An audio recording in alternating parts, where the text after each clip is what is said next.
is because we're gonna get stuff really messy really quick. I I have a book that I need to make in the next about week and a half. I think that's sort of when stuff is due. So we have about a week and a half to make a book. Our budget is 3,000 Canadian dollars, and we need to make 500 copies. So these are like kind of the things I know so far.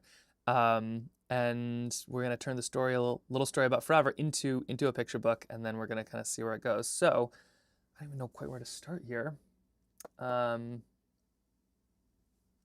Gosh, I could maybe we start with the award thing. Let's start with the award thing. Here's a good thing to start with. So this is, there we go. This right here.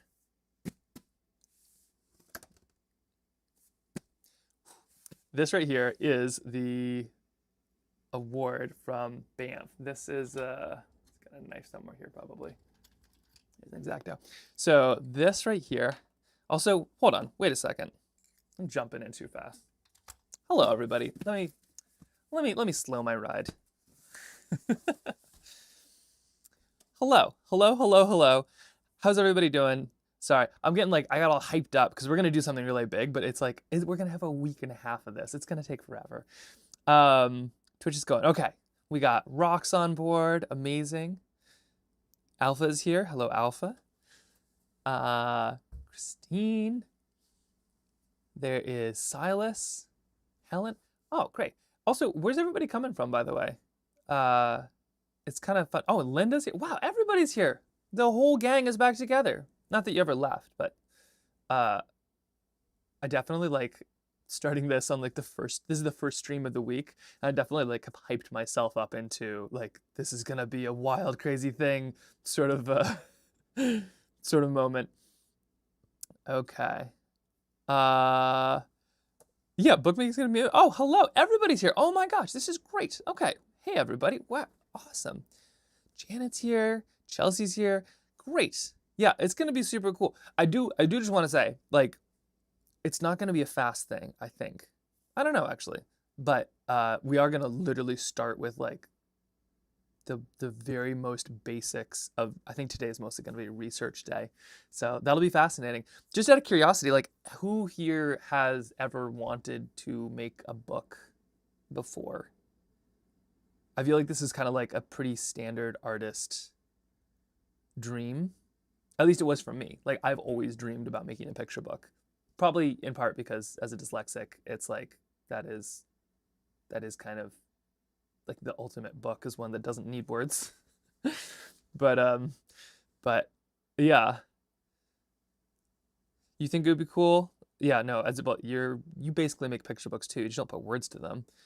Gorgeous day here in New England, Maine. Hope same for you. It's actually a terrible day here. Not like it's not a terrible day. It's a terrible weather day, which is perfect because I am in a warm studio. I have a cup of tea.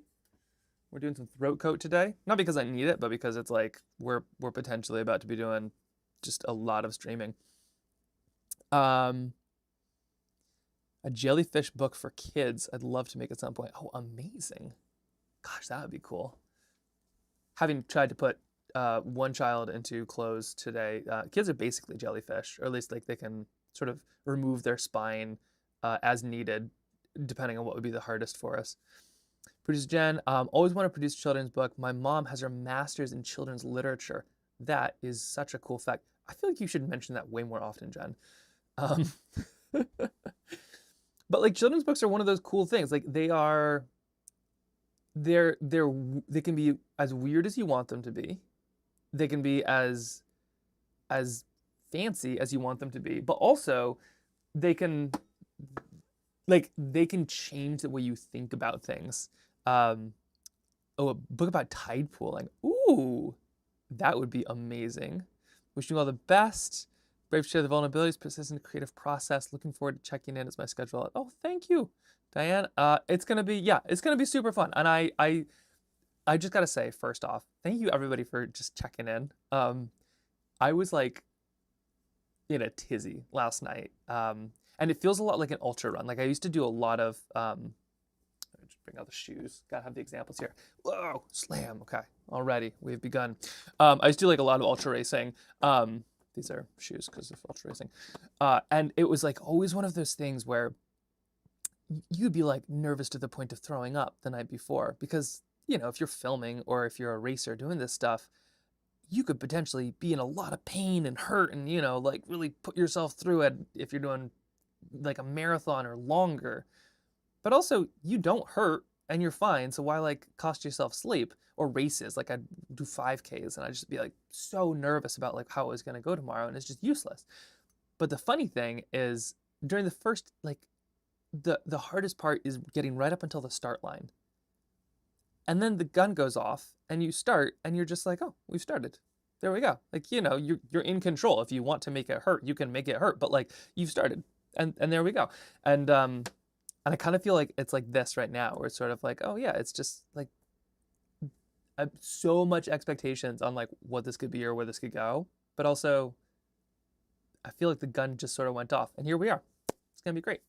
That being said, we're gonna learn all these cool things. And if you ever wanted to make a book or something like that, this is a great opportunity. But it's also gonna be really cool because this organization that we're doing it for, it matters. So okay, shall we begin?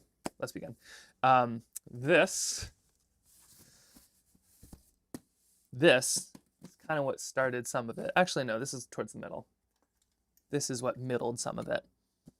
All right, let's take a look at this. So this right here, I need a fancier knife, I feel like. Oh, look at this. Behold, this is from the Banff Mountain Film Festival. Sorry, Mountain Film and Book Festival. It's a sign. Behold, look at that sign just looking at us right there. Film and Book Festival. So this is kind of what got me into filmmaking, the Banff Mountain Film Festival. It's like they have these amazing adventure films. I was like growing up seeing these films, just made me want to become a filmmaker. Long story, became a filmmaker. Made like big fancy big budget films, none of it got in, and then started making the kind of cool weird films like what we made with Keen that was filmed in my kitchen with like amazing people behind it, and then all of a sudden like that's the stuff that gets in.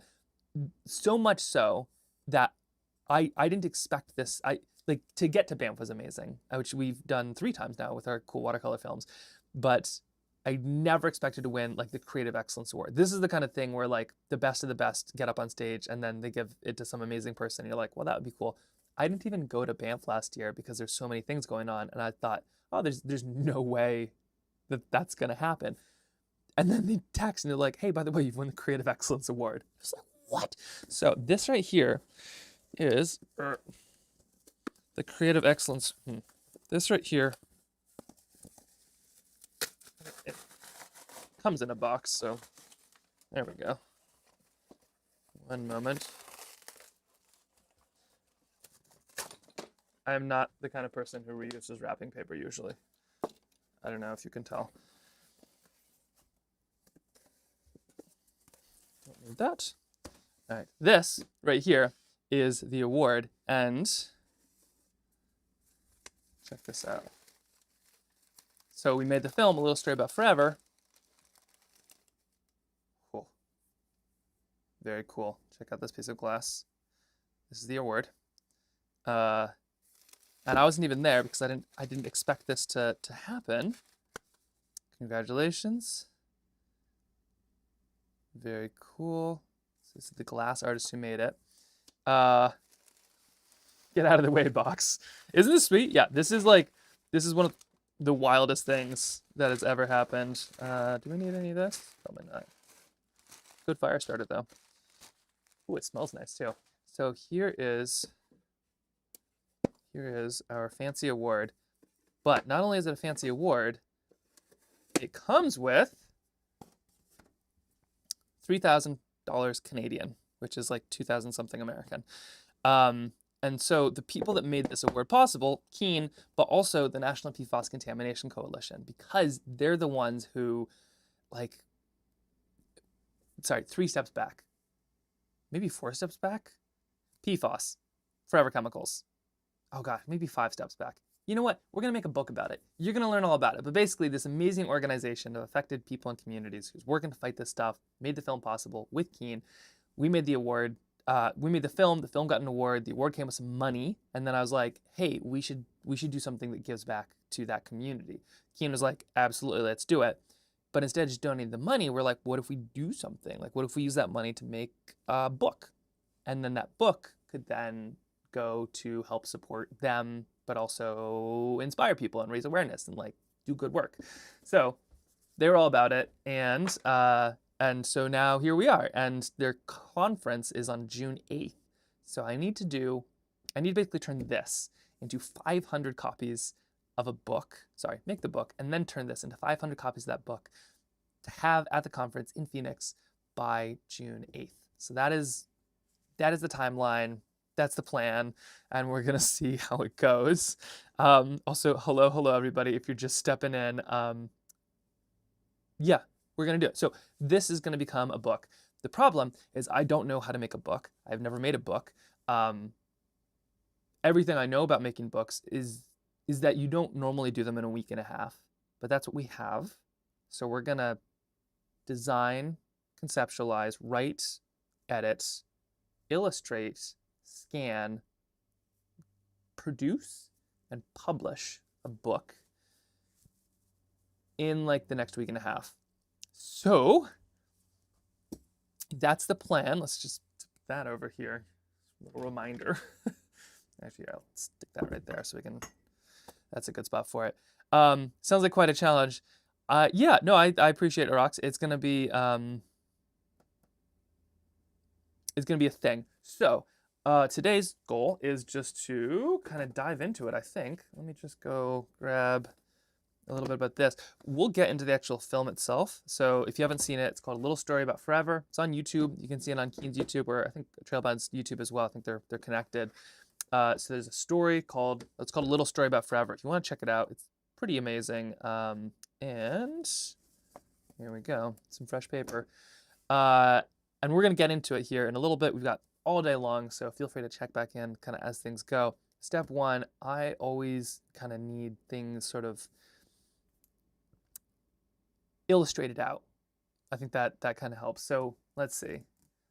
Let's find out exactly how long it takes to make a book, and then we're gonna work backwards. Well, let's write it out. What do we need today? We need, write this all down. Well, that's a nice marker. Okay, we need number one. Oh, that's a dry marker. Round two. We need step one. We need a marker. One. There we go. Okay, so we're gonna need a calendar. Calendar. Assume that's how it's spelled. We're gonna need /timeline.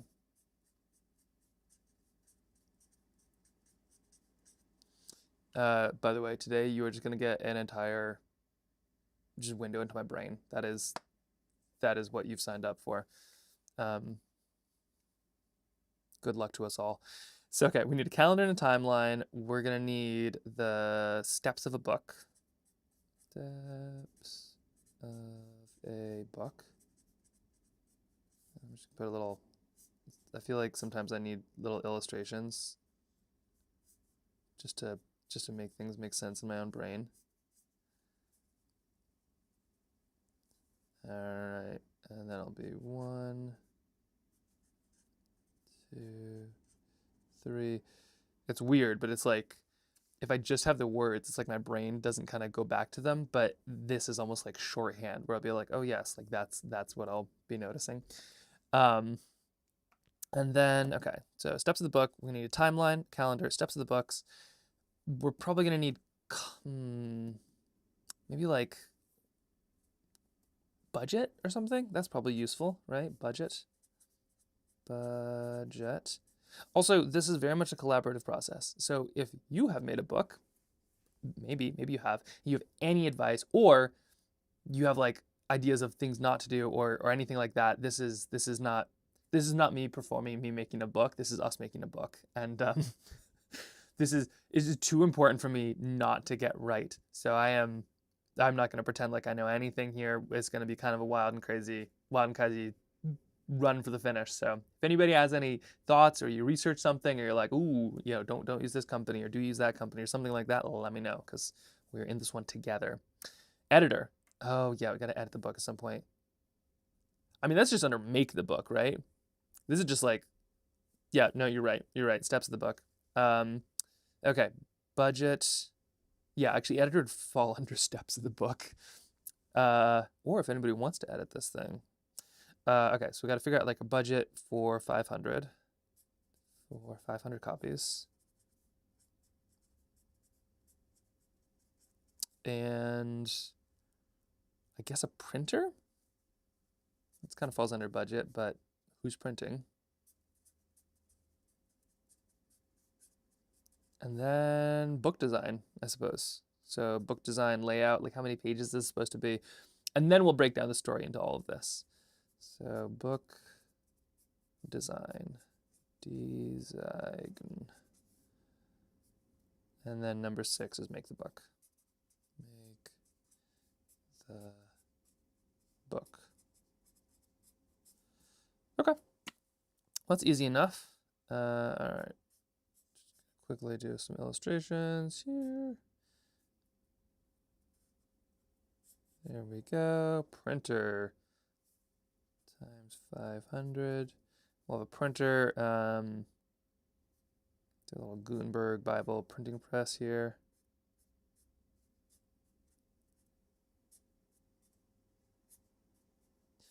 Book design.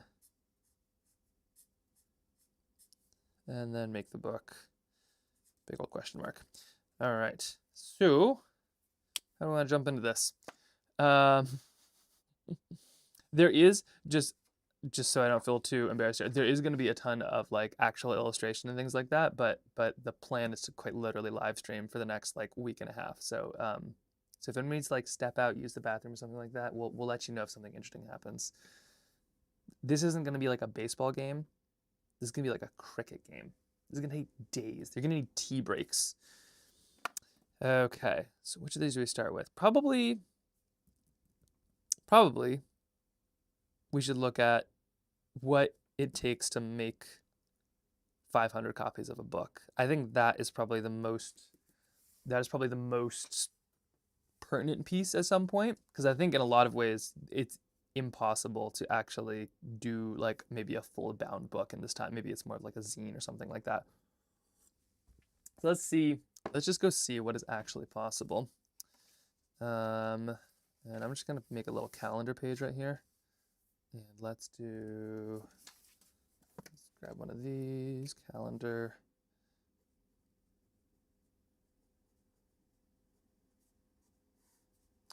This is just going to be the dates of stuff. So June 8th, let's say June 7th, conference. So stuff has to be there by then. All right, now let us start looking things up. So, okay, steps of the book, budget of the book, printing the book, book design, making the book. Let's quickly go look up, if I can. Let's go find some printers here. So we're just going to use good old Google. Later,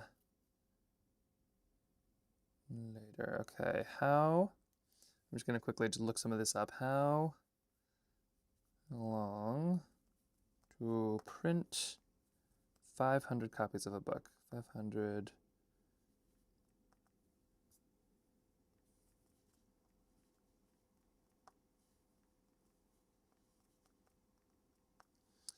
Okay. How long does it take to print 500 copies of the children's book? Let's see. The overview says, oh boy, it says printing 500 copies of a children's book typically takes between 3 to 4 weeks for production plus shipping, often totaling 30 to 90 days, depending on if you use high-speed local printing, 3 to 5 days production, or overseas off-site printing. Hardcover books generally take longer than softcover books. All right, so looks like Looks like we're looking at a soft cover book. Oh boy. Let's see. Do I have a bigger brush? I think I have a bigger brush. We're gonna need a bigger brush pen for this.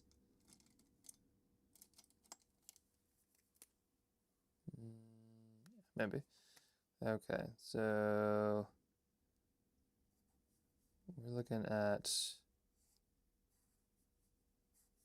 soft cover book.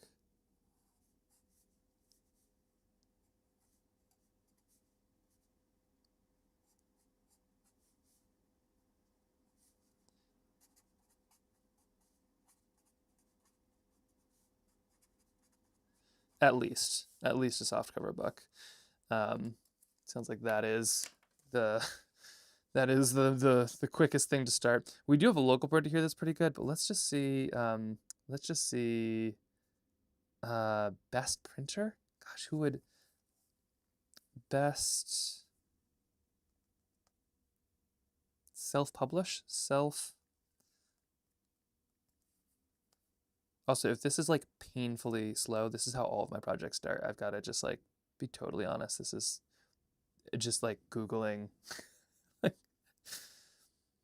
How do you find self-published children's books? Okay, let's go see what it says about this here.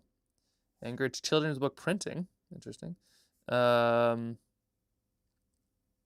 an ad, so I don't trust it. Let's see. Creating a high-quality manuscript. Hire an illustrator.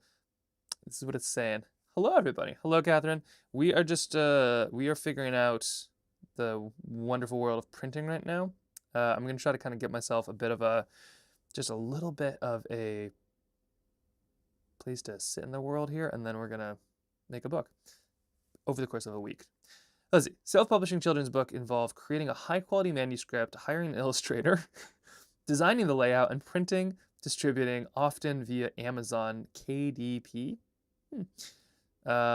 Key steps include defining your target age group, editing your story, securing ISBNs.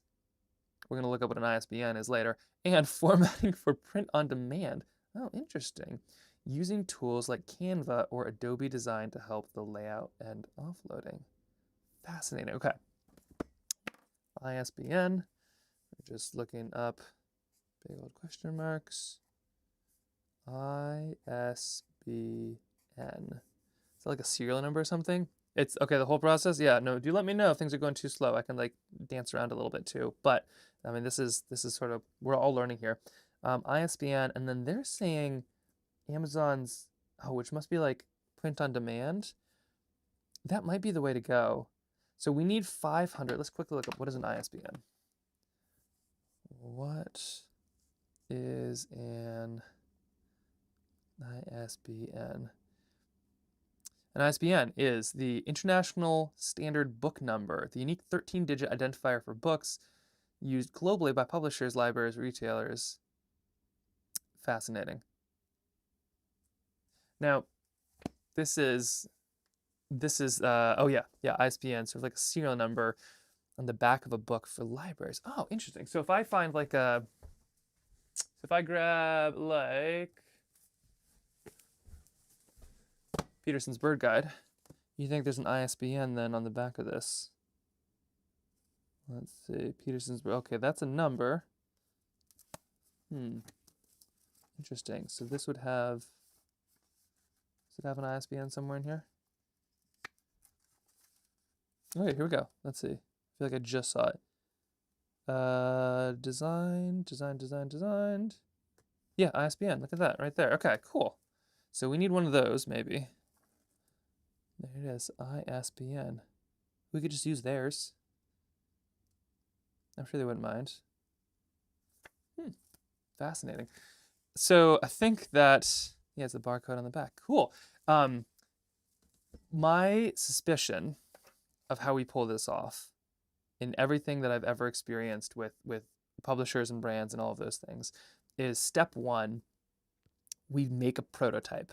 Because like what often happens, I find, is you go, let's flip over here. We're gonna need some more pencils. There we go. So I feel like what often happens is like this is your big shiny goal, right? You have you want to make a book. Put it right here. Make a book. Make a book. You want to get here. This is I probably should have and made an actual book, but this is like your dream. You want to make a book, and publishers sort of stand in the way of this because publishers are very good at what they do. They know how to make books. They have to make lots of books. Publisher. Like they know what they're doing. They make lots of books. They're publishing houses. They've been in business for quite a while. Even though stuff is changing, like I think they still kind of know the ins and outs and like how things work, which is great. I think a lot of times what people do, at least myself included, is they will run headlong trying to get the publisher to notice. And the publisher does not notice. And you keep on trying, you keep on trying, and you keep on trying, and nothing will ever happen. But whether it's a publisher or a brand or some of these things, what I've noticed is if you take a little side quest of like, say you make a little sort of half book or like, you know, you start the process, you make it a quarter of the way there with your community maybe. Here's our community with a little book. So you do like a little bit of a half process or something like this. And then you do a slightly fancier one because you have this kind of proof of concept where now it has like color or something and it's even cooler and now you have even more friends behind it because it's really exciting.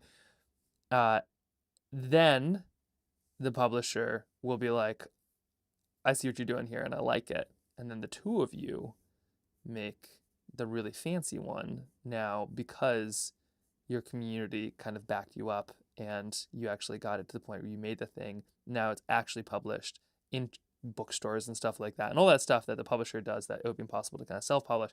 And then you have this. But I've never really seen anybody who's been able to like cold call a publisher and be like, this is a great idea, and then have it, like, it never seems to make it there. So I think the plan, oh yeah, you're saying, I guess you only need ISBN if you want to start actually publishing this. Yeah, and the plan is to be able to like actually do something for them, like actually make a story or a video or something that like that can keep on going, you know, that like you'd be able to go your Peterson's Guide and then next to it, you know, could be a little story about forever, and like any bookstore, and that it could kind of continue to support them in perpetuity. But I think what we're gonna have to do is basically make our little mock-up copies first and then there. So maybe we make this the next week, maybe we make up to here, maybe we get to there, who knows. But if we even like start this process, we're going to be in really good shape.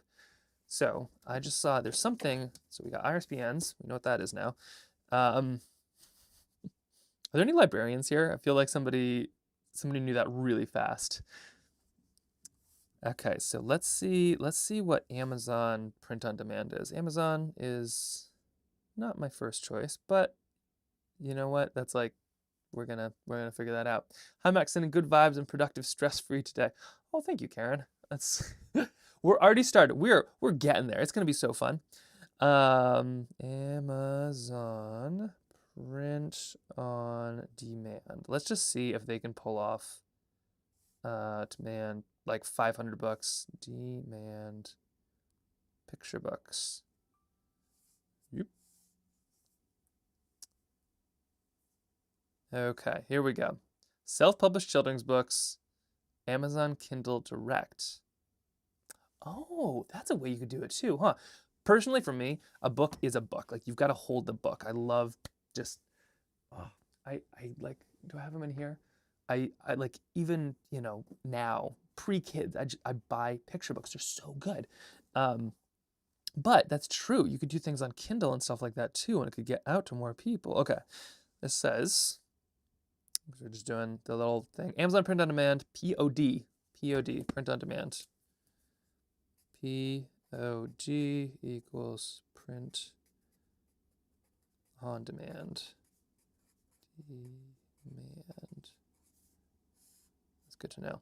POD, print on demand, primarily handled through Amazon Kindle Direct Publishings. Oh, okay, that's what KDP is. Allowing authors to print, publish, and self Oh, and sell paperbacks and hardcovers without inventory cost. It offers free high quality printing, blah, blah, blah, blah, blah, blah, blah, paying 70% royalties.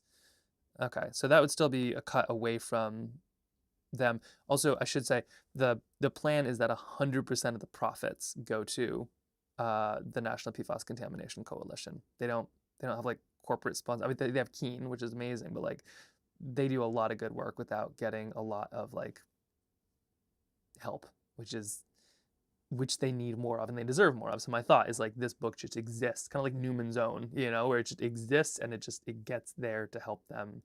Also, we can't not use some of Mark Ruffalo's poetry in here because he said some amazing stuff, and I like we'll check in with him, but like I can't imagine that he would want anything less than all the profits going into them. All right, so workflow. Let's see here. It says, but yeah, if we could do something like this, then that way people could grab it without having too many. Maybe I don't know how this works. I need a physical book. I also buy kids' books and illustrations. Amazing. Yes. Yeah, and I wonder if this gets behind like the U.S. silliness about shipping and everything, because I wonder if there's like print houses in Canada that way as well. All right, workflow. Books are uploaded to KDP platform, and physical hard copy is printed only when the customer places an order. Quality, premium quality, blah, blah, blah. This is an ad. Hardcover and paperback offers both. Okay. Requirements: wraparound cover, front spine, back is required for exact dimensions. Pricing and profit, blah, blah, blah. Alternatives for high quality. Okay. So it looks like there's some options there. We do need 500 copies by June though. So that's kind of why we're doing this. We're just gonna like see what is the most realistic thing. How long to get 500 copies? Books from Amazon. POD, which looks like POP there. Oh no. Hold on. How long to get 500 copies from Amazon Print on Demand? POD. D, not P. Print on Demand. It's saying 500 copies typically takes 3 to 4 weeks for printing, delivery of author copy, while production times vary. Large orders like 500 can experience delays, often taking longer than smaller orders. That's not going to work though, will it? Because if I look at a calendar, I might have shot myself in the foot here. This is May. This is where we're at. Is it May 1st today? No, not quite. Yes. So this is where we're at, the 28th, so 4 weeks from now. Puts us at the end of May. Okay. So there's a chance that we could actually like deliver actual books. That's the gold standard, right? Like making an actual book. Part of me was thinking about we could do like an accordion book as a whatever they're called. We could do something like this, where it would have the cover. Oh, I'm not using, by the way, a watercolor pencil. We have the cover, and then we could basically make a giant pamphlet that could then open up into our story.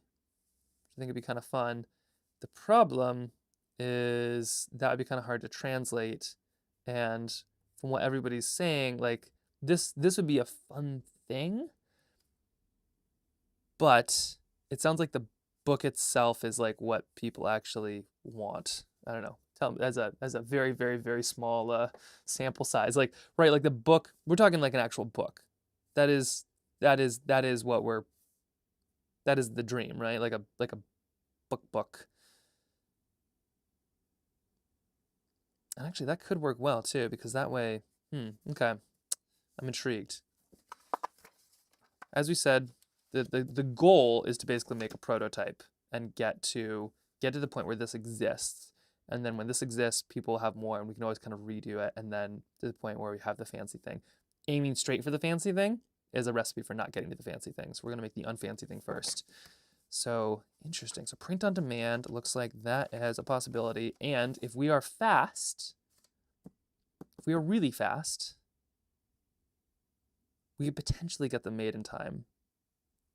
But you could always have a digital version as well if this goes to the Kindle thing.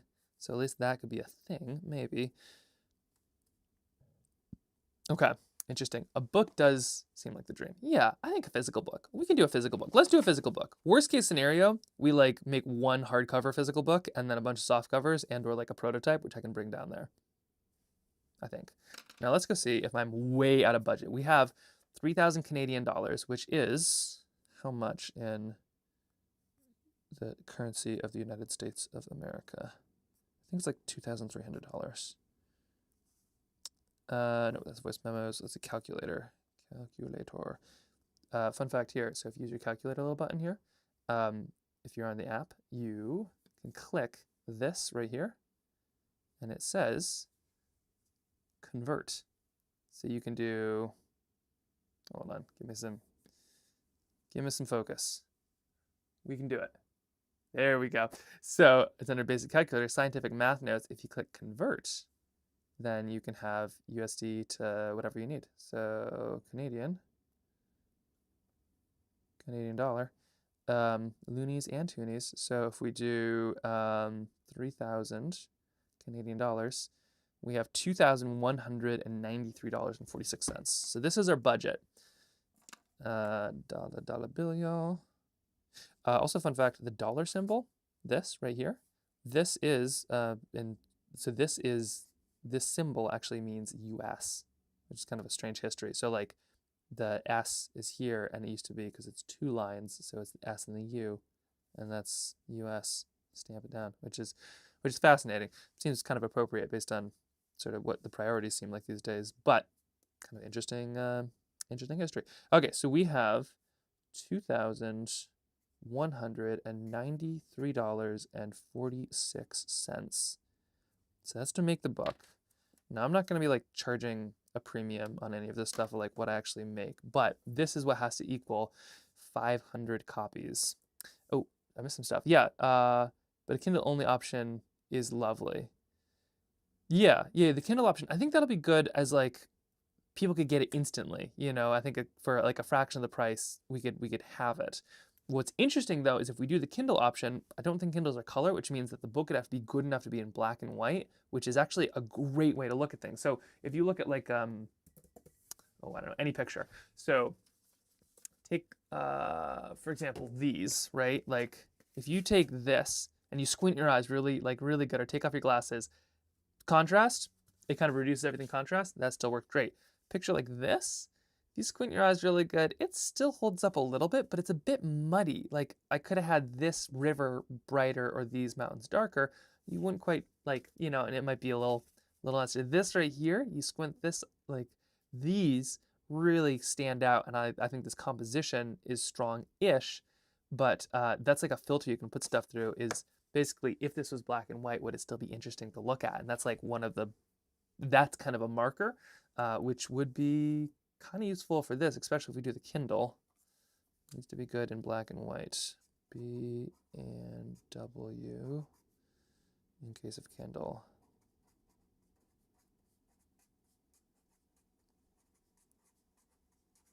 All right. Kindle Color Soft. Oh, just got one. Oh, okay. Oh, they do have color now. Oh, great. All right. Never mind. Not needed. Okay, so this means we have $2,193.46. Back to basics, please. No need to do. Yes, thank you. Okay, so we have $2,193.46, and we need 500 copies, approximately. Which means we have about $5 per copy, which may or may not. With the Kindle, that's definitely doable. Let's see, 500, about $5 per copy. Per copy. Now let's go find out just how far off we are and just how small we need to make this book. I do love small books though. Like, I mean, just like physically and literally. Like, actually, one of my favorite. Actually, I wonder how small they can make books. Anybody read Beatrix Potter? Like these are my tiny little dogs. One day I do plan to make a very very small book called Every Team Needs a Couch Dog. Working with a local musher on that. That might be our next book once we learn all of this stuff. But like tiny books are super fun. And Beatrix Potter made super tiny books. If you've ever read like Peter Rabbit or Flopsy Mopsy and Cottontail, like all of those books are printed super tiny, kind of for economics, but also for kids. So maybe we do make a tiny, tiny, tiny little book. That could be kind of interesting. I wonder if that's even possible. Here's the bird one. But I do love a small book. Like that could be a fun thing. Let's put that down, little book. Honey, I Shrunk the Book.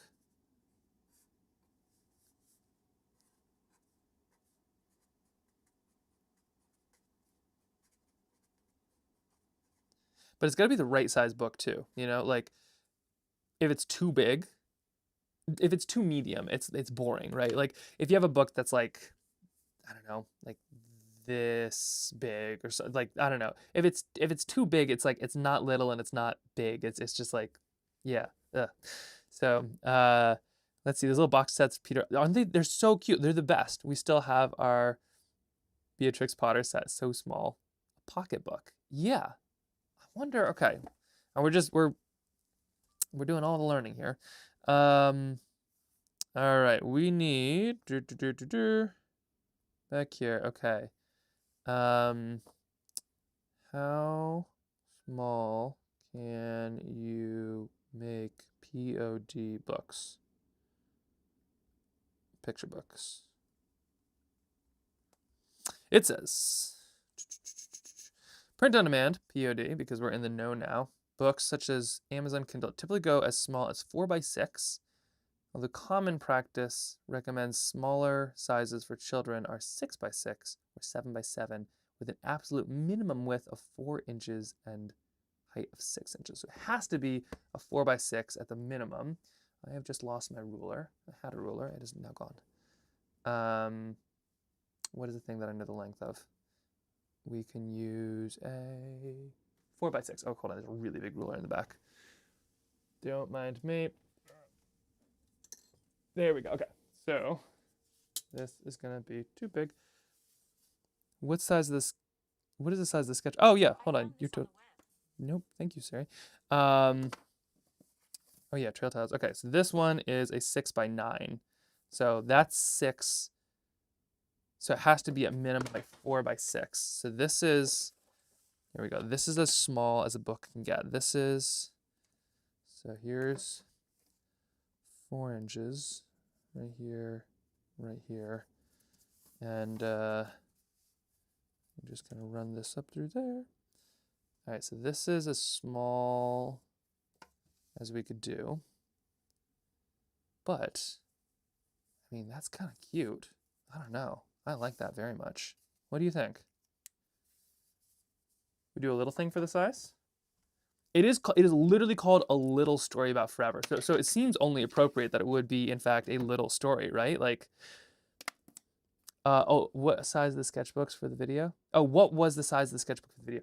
The video book was actually pretty huge. So in the video, and we'll watch it here in a second, the idea was basically I like make all these paintings, and then we ended up ripping them out of the thing, and then we put them back together. They made a big picture. So this was a, gosh, what is this? This is a 5x8, I think it is. So this has some potential. It's small, but it's not too small.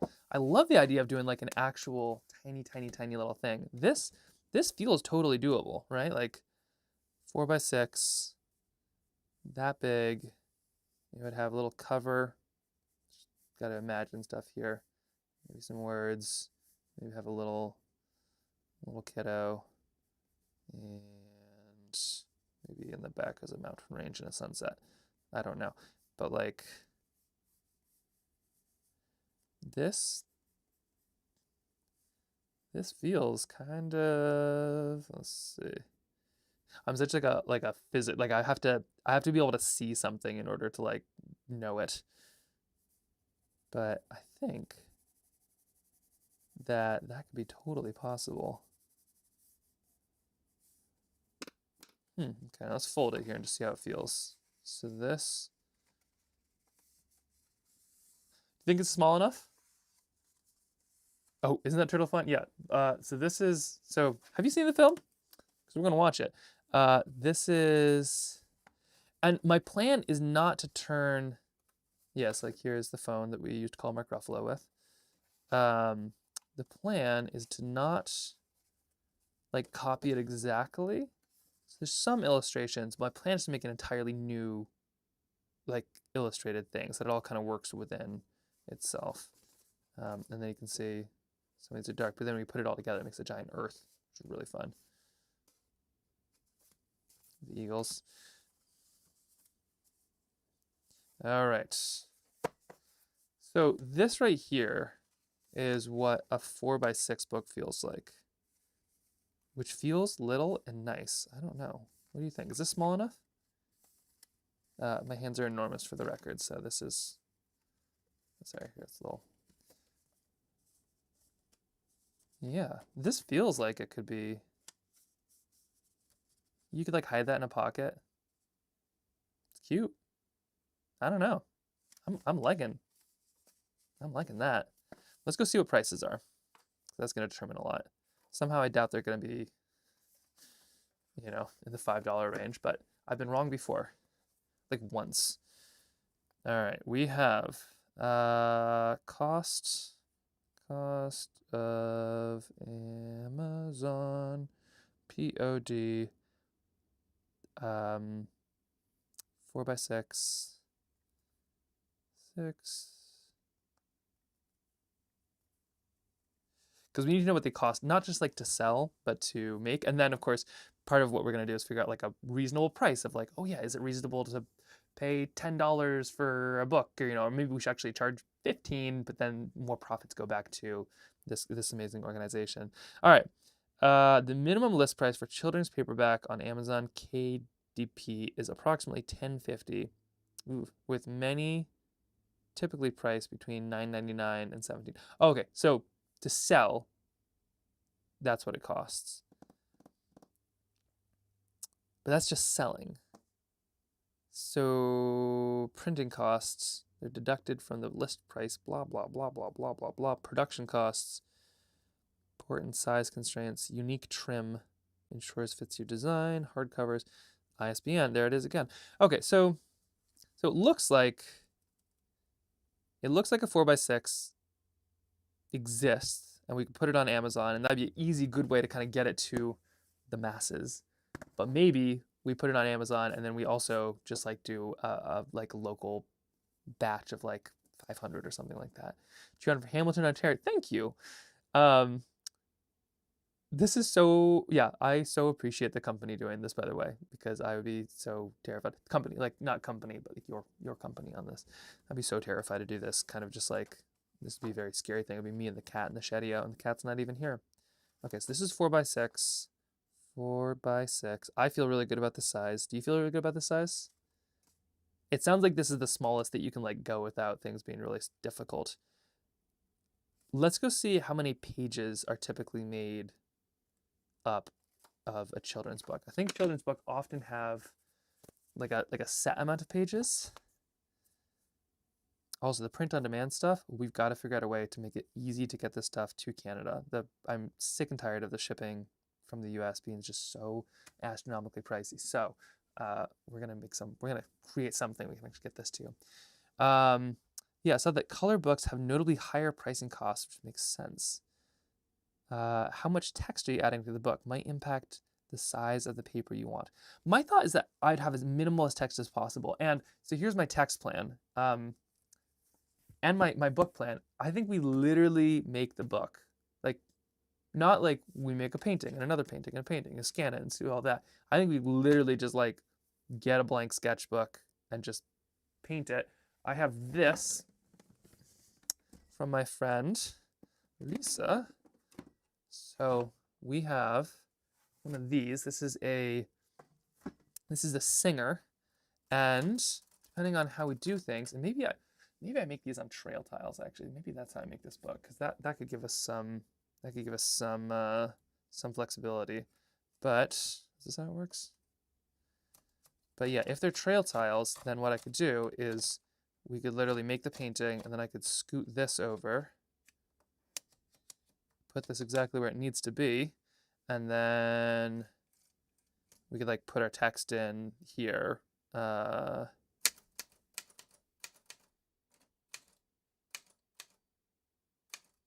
spell it right.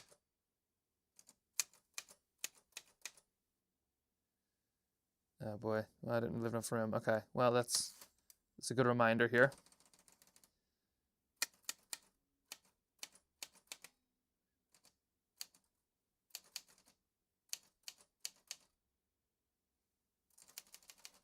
All right, so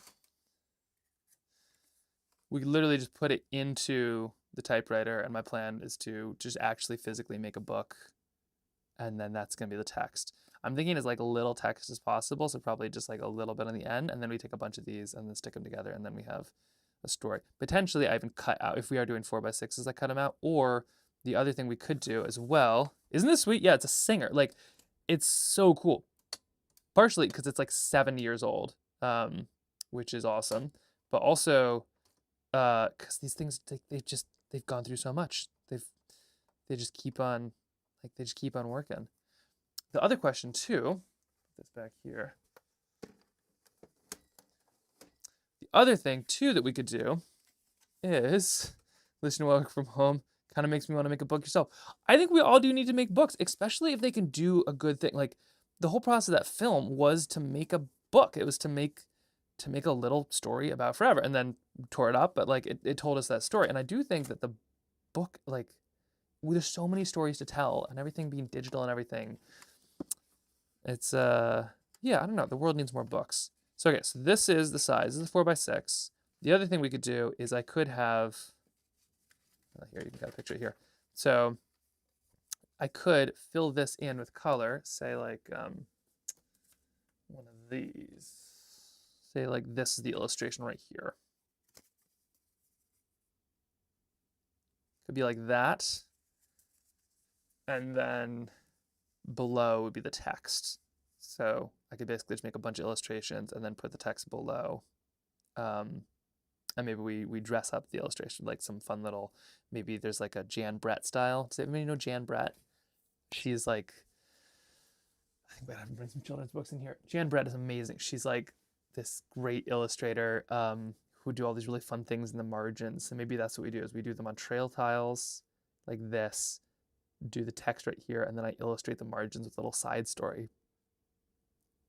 That could be kind of fun. All right. Onward and upward, here we go. Maybe bookmaking challenge needs to be community schedule for summer. I like that. Well, especially because like you can just make a book. Like that's the thing. To publish a book and like to mass produce it, like that takes some time. That's why the Gutenberg press is so impressive. It's like all of a sudden you can mass produce books, but books are around long before then. So it's not like yeah, the struggle is in mass production, but isn't it always? It's to actually make the thing isn't always that hard. You just put some words on your illustrations. You got a book. All right, so black and white in case of Kindle. That's key. We're doing a 4x6, it sounds like. Okay, 4x6. I like that structure. I like the idea of like a trail tile, because that would make life easy. Trail tile. We still need to see kind of about like pricing and time, because we need to figure out, of course, our schedule. That is like part of the big picture here, is how, I don't know, I'm going here. How fast do we need to be, basically? And if we're gonna make 4x6s, it sounds like we can get this on Amazon for print on demand. So that would be able to get it to everybody else. But I need to bring a box of 500 books down to there, and then our typewriter is gonna help us with the rest. Let's keep on looking up here. We have, okay, so let's see, bulk print 500 Picture books, color, soft, cover, what else? 4x6.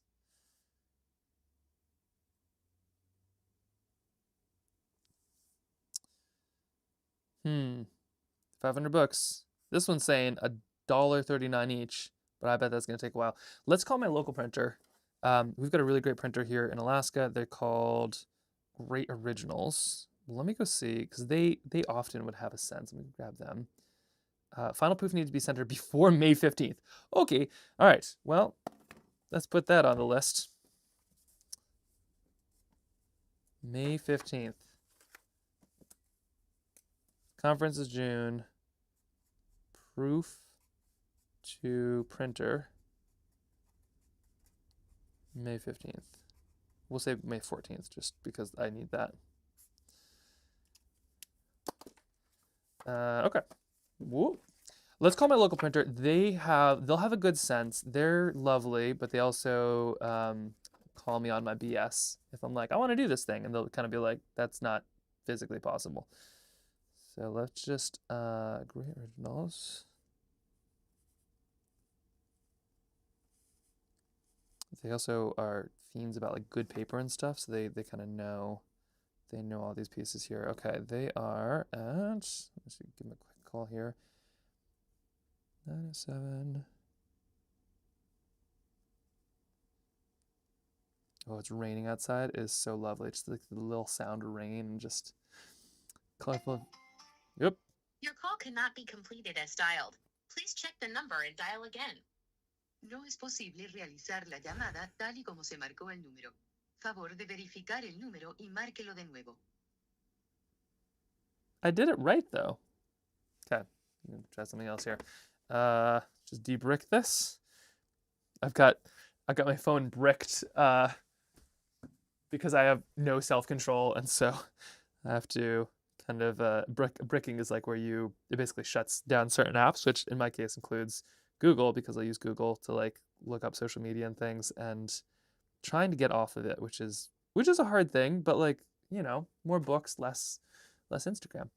All right, I'm looking for, what is it called? Great Originals. And I've been doing paintings with them since, like, they're the ones who always do my cards and stuff. So I've been working with them for a while, but they'll let me know. Your call cannot be completed as dialed. Please check the number and dial again. Huh. Okay, third time's a charm. Nope. All right, third time's not a charm. Huh. Very odd. Okay, let me just quickly. We might be calling them later. Let me see. I sometimes have their number. Okay, we'll try this one.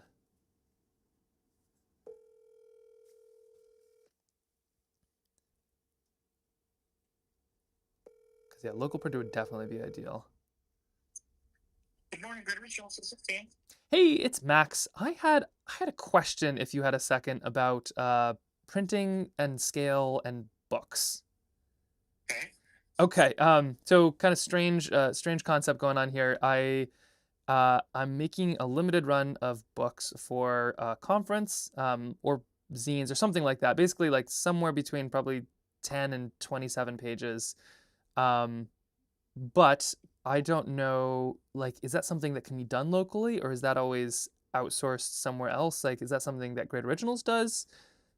Let me ask you what kind of book this is. Like, is it a spiral bound book? Is it the one with like staples in the spines that hold it together, like a newsletter, magazine style? Is it a hardbound book, like a hardbound cover, like you would, be able to check out at the library? That is the dream. But I think with my timeline, it's probably something in between a spiral bound and a stapled book for the 500 copies, and it'd be relatively small. It'd be about a 4x6. But I also just don't know the options. So the spiral bound is like with little twisty things that go through it. Correct. Yeah, it's a plastic like coil that you punch holes in the binding edge of the book, then you spiral the plastic coil through and crimp the ends. Um, so that's an option that we have and can offer for sure. And so with the spirally things, would that be like what would be the timeline on say making like 500 copies of a, are we talking like a month or No, more? no, like it would like if and you said a 4x6 is the trim size, so it's kind of a small pocket book, really, right? Yeah. That's the dream. And then how many pages are inside? Approximately 10 to 27. Yeah, yeah, we're kind of in the process of figuring that Okay. out. Let's say 30 just to be, that seems like a Sure. normal amount, right? Yeah. Okay. So, production and binding wise, I would say on the safe side, 10 business days. Oh wow, okay. So great. So not in the month range, but in like the No, oh great. no, Ooh, no. okay. So kind of like interesting. Okay, I'm looking at a little spirally bound plastic book right now, and that's fascinating. And then what kind of paper could that be done on? Like, could that be done on any kind of paper? Pretty much, yeah. Anything that we can print on, we can offer it to you. So, like, you could do cardstock cover and back, text weight insides. You could do text weight through the whole thing and put a clear mylar top and back, as the kind of a protector. Is this book like a little pocket book that you carry around to sketch, or is it actually just have like documentation that you're reading? Well, okay, the full story, we made a film called A Little Story About Forever, which is about, forever chemicals. It's hard to explain. It's 10 minutes long. We got Mark Ruffalo to do the narration for it, which is really cool. But it went on to get into a bunch of film festivals and it won some money. And then I wanted to give that money back to the organization, who's basically made out of people whose towns have been poisoned, who are fighting back against that so it doesn't happen to other people. They're amazing. So I wanted to make a book that kind of raises awareness but also inspires people, and then the profits would go to them. But they have a conference in June, and so my hope is to make a bunch of these books for them to be able to bring down to them. And I kind of ran it right to the wire, so I'm in the process of making the book right now and just learning what it takes to actually make a book in kind of an expedited timeline. But to be able to print it locally would be amazing, especially because we could kind of see the process. And so the idea is like kind of a little children's book that's more or less a prototype at this point, but that I could actually have for them. Okay. Yeah, I mean, your spiral bind is definitely an option. There is the ability, the binding is nice because it can lay flat. You can fold it over, if you were reading it. And this could be But yeah, double-sided prints too, so you'd have something on both pages. Absolutely. Yeah. You could print double-sided. Fascinating. Color, black and white, a mix of both. Oh my gosh, this is super cool. And then what, just like obviously like numbers are like something you'd have to come up with a quote for. Do you have like a ballpark on what like an order of 500 of those might cost per piece? Let me just get on my POS system here real quick and kind of get you an idea. We'll assume 30 reading pages, so it'll be 15 sheets printed double-sided, or do you want to assume 60 reading, 30 sheets printed double-sided? Oh man. Let's say 20 sheets printed, 20 pieces of paper. Printed double-sided. Yeah. And would that all the printing be in color? Yep. Okay. So we're talking about doing 500 books. 4x6, right? Yep. Will they be writing on these in any way? Yeah, there'll be little bits of text, but no, it's a picture book, so not crazy amounts of text. But the recipient's not going to be drawing in the book or anything. I only asked that because I know you're one of our artists, so like I didn't know if it's like a book. In other words, I should stay away from glossy papers or coated papers because like those don't take pencil very well or. Oh yeah, no, nobody will be drawing on it. But if it could be on felt paper, that would be amazing. Felt is only going to be cardstock. Oh, that's true. Yeah, yeah. Actually, any paper would be fine. Yeah, but they won't be drawing in it necessarily. I think it's mostly just for just a book. I got it. Okay. All right. Let me.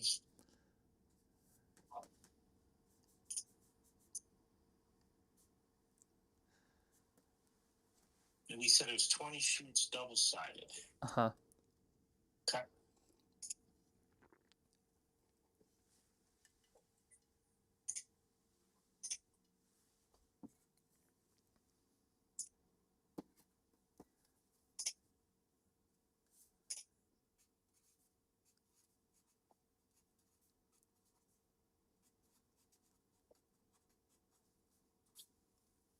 I'm going to tell you it's somewhere around $8 to $9 a book. Okay. 8 to 9 per book. All right. Okay. Well, no, this is super helpful. 8 to 9 per book. Okay, so dollars, 8 to 9 per book. Okay, I think this is a really good option. I'm gonna literally take this to the drawing board, and I didn't even think this was like a possibility, but this kind of changes my whole perspective. So I'm gonna take this to the drawing board, and I'll probably check back a little bit in the next day or two with like some real, like a real offer here. Yeah. Amazing. Well, thank you so much. I really appreciate it. You're welcome. All right. Have a good day. Bye. Bye. All right. So you heard that. That is almost super, super exciting. So I didn't even think about that. So that's quick. And if you can print locally, that's always a good thing. $8 to $9 per book. That is going to set us back a little bit. But just the concept. So it'd be one of these, which this is what is this one? This is Robert Bateman. This is like one of my favorite sketchbooks. These are great. You can really take them anywhere. Let me see if I have a small version, because I might have like a 4x6 of this. Where would it be? It would be up here, maybe? Let's see. Would you be up here? Not there. Not there. Not here. It's not that. Where'd you? Aha! You can hide. There we go. So one of these. This is, oh, is this a 4x6? No, it's probably not a 4x6, but it's gonna be, I lose my massive ruler. Where are you? That thing is literally 3 feet long. Oh, a very slim profile it has. Okay, so here is this is a 5x7. So it'd be a little smaller than that, but this has gone with me just about everywhere. It's very, that's some interesting mountains with windmills on them. School at Kodiak. Huh. Some old sketches. Yeah, this can go just about anywhere. That's a strange little beastie. But that feels like a good option. I like that. They're amazing that if you shared your budget, I bet they could help get us there. Yeah. But didn't go very far. I mean, and maybe we do go even smaller, because if we could make them, like, they could print them any size. It sounds like the print on demand stuff, they want 4x6s because that's the right size. I wonder if they could do a square. Like a little square would be so cute, especially if we did it on trail tiles or something. Like, could you imagine? So maybe, all right, let's just see, what are the numbers here? So if we have, say, let me just see really quick. Calculator. All right, so if we have, $2,193.46 divided by, say, it's $9. We're still looking at 243 bucks. So that's very doable. There's gonna be 400 people at the conference. We said 500 just because it'd be nice to have a few extras. But even if we had to pay full price, that's still like 200 and, that's like a bunch of books. Something like this. And I bet they could help us a little bit with the budget side of things too. No ISBN needed. Nope, we're going full rogue. We're doing like ghost books here. Just like sneaky under the counter. Unregistered. Get something down on paper just like you're starting to paint. It's almost overwhelming. Then you look at a blank page, perhaps the same first line as the movie. Yeah. Get some. Oh, okay. Is this you? Is this you kind of giving a little push to start? No, I appreciate it. We just need to figure out the size here. I'm going to call them back right now. We're just going to see if they can do a square. Because if they can do a square, I think that's the dream, right? Like just a little tiny little square book. Can you imagine? Let me just double check and see what sizing looks like. And if that's the case, then we can start to sketch stuff out. So it'd be a 4x4 square. 4x4 square. So I just cut in half like that. What binding is the cheapest? Yeah, that's a good point. Your call has been forwarded to voicemail. The person you're trying. Well, we'll be doing that later. Okay. Okay. Well, that is pretty cool. All right. So we're getting there. You can always change.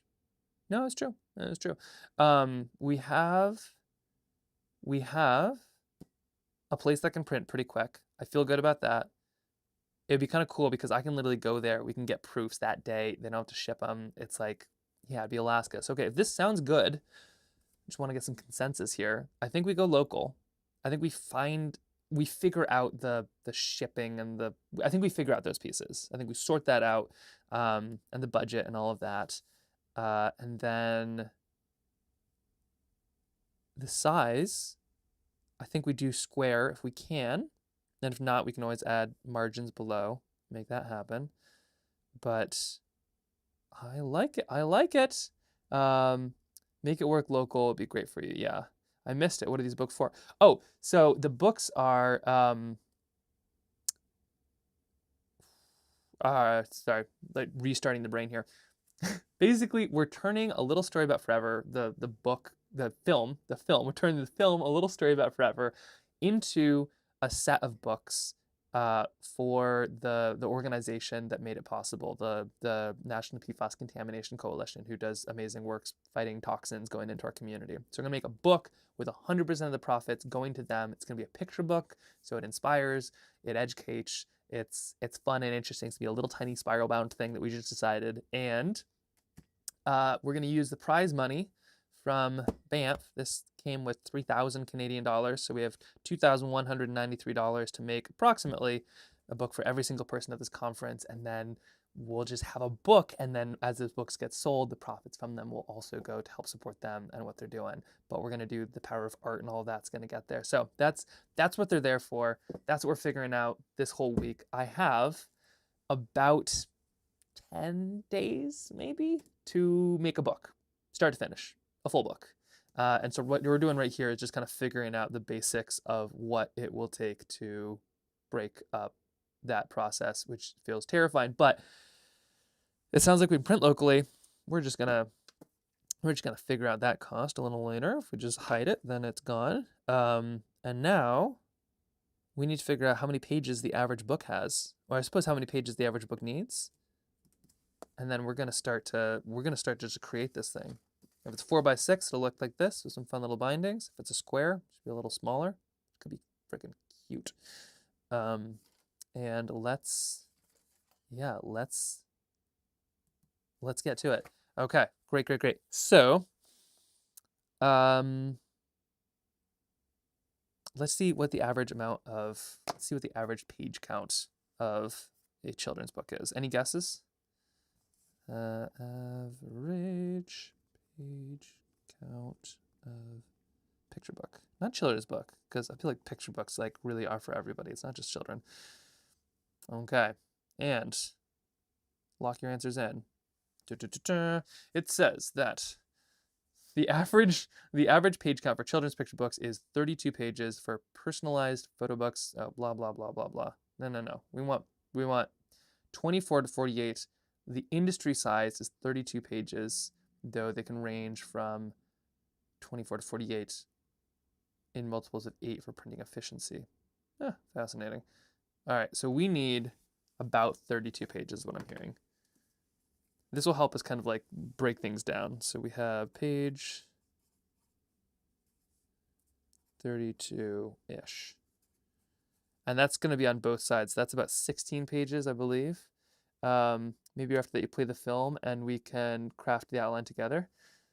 Yeah, I think that 12 pages. Yeah, well, actually, yeah, 12 pages times 2 would be 24. So 32 is going to be about 17 actual pages. Let's see what that feels like. 1, 2, 3, 4, 5, 6, 7, 8, 9, 10, 11, 12, 13, 14, 15, 16.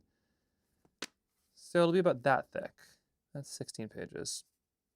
I'm going to do 32 to 40. I feel good about that. I'll do 40. We're doing our own thing. All right. About 12 pages, 12 pieces of paper. Yeah, 24. Okay, cool. So this is a great start. Why don't we watch the film and then maybe we start dreaming a little bit about what some of the ideas behind the story could be. I'm gonna grab a couple sheets of paper so we can kind of start moving things around. But this feels big. I feel like I've got a sense of size, style. We can do it locally. Budget, we're gonna be over, but is that not always the thing? We're just gonna have to win more film awards, and then okay, let's check it out. So here we go. Unless there's any questions, how is everybody doing, by the way? Are you thoroughly bored yet, or maybe everybody's quiet because you're like starting your own books? That's what I'm hoping for.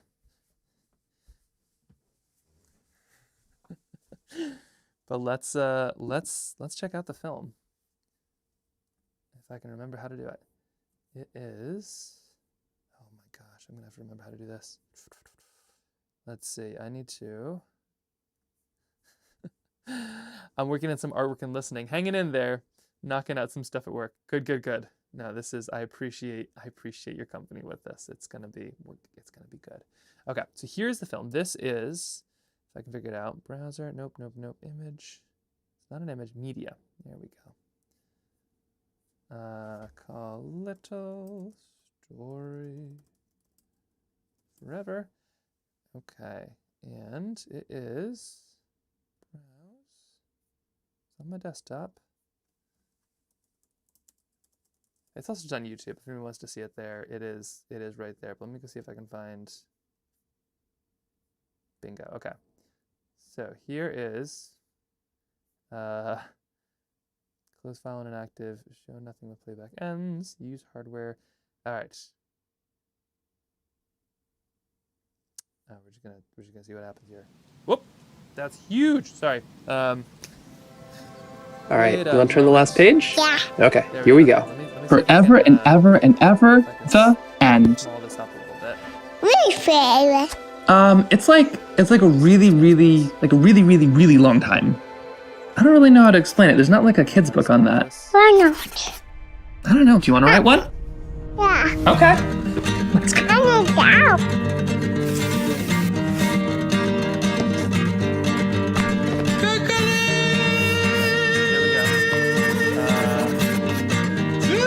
Okay, forever, right.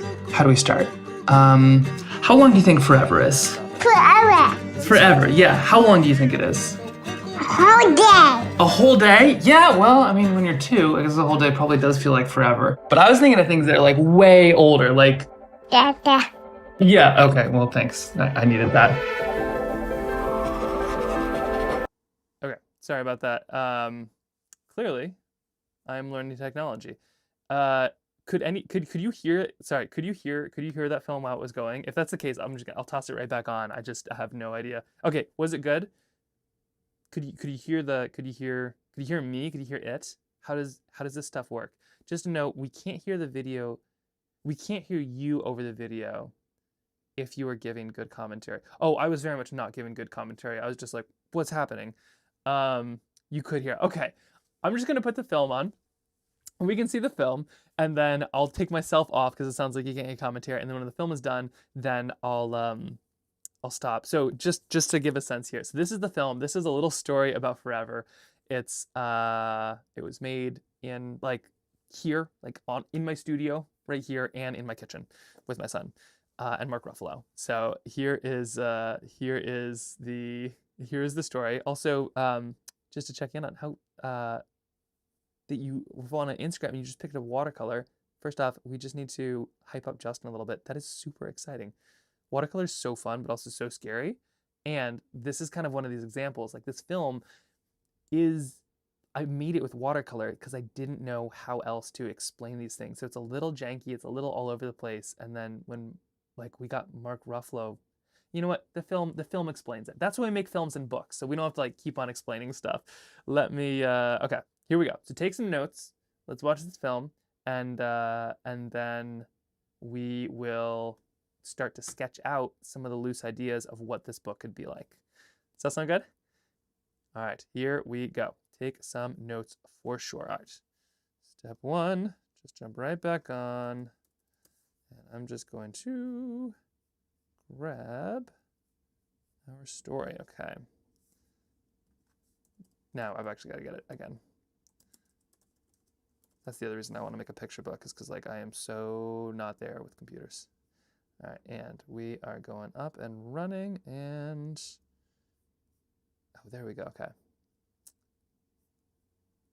Here it is. All right, see you in 10 minutes.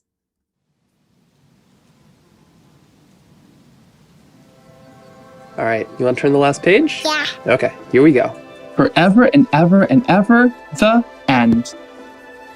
Really favorite. It's like a really long time.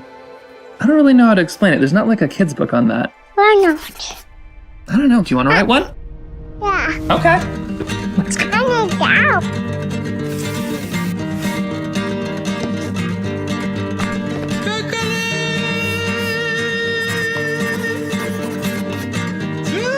Okay, forever, right. How do we start?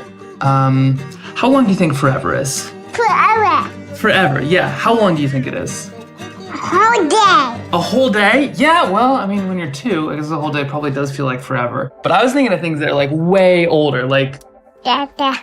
Yeah, okay, well, thanks. I needed that. But forever can mean a whole bunch of different things. Like you'd wait forever for your pasta water to boil. Or it could feel like forever until you'll be an adult, even though you're growing up so fast. Or when you are an adult, you can spend forever worrying about things. Like the water. Oh my gosh, I don't even know where to begin. Like the water. Yep, stuff like plastic in the ocean, or whether or not stuff will be around forever. Like this, or even these. When I was a kid, I thought it was all just about planting enough trees. But now I'm learning all this other stuff. Like, there's fires, and then there's the smoke that the fires cause, and then there's the chemicals that was in the stuff that burned in the fire, and then there's landslides that happen because the things that were holding all the ground together burned in the fire. And then there's things like mudslides, and don't even get me started on floods. And then there's hurricanes and tornadoes and microbursts and cyclones and water rights and social inequity and microplastics. They're apparently in everything now. And we're learning about Forever chemicals? They basically last forever, but they're in just about everything. and what if they get into the water and then just keep on spreading until they end up into everything else? Oh, shoot! A mess. Here you go. A mess I don't know how to clean up. I don't know what happens next.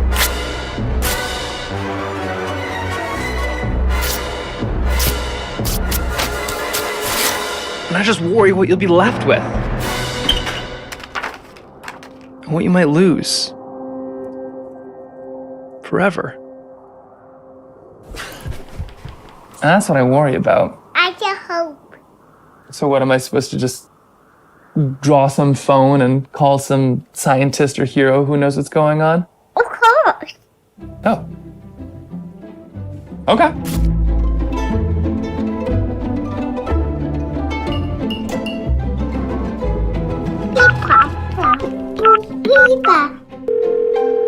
Hello?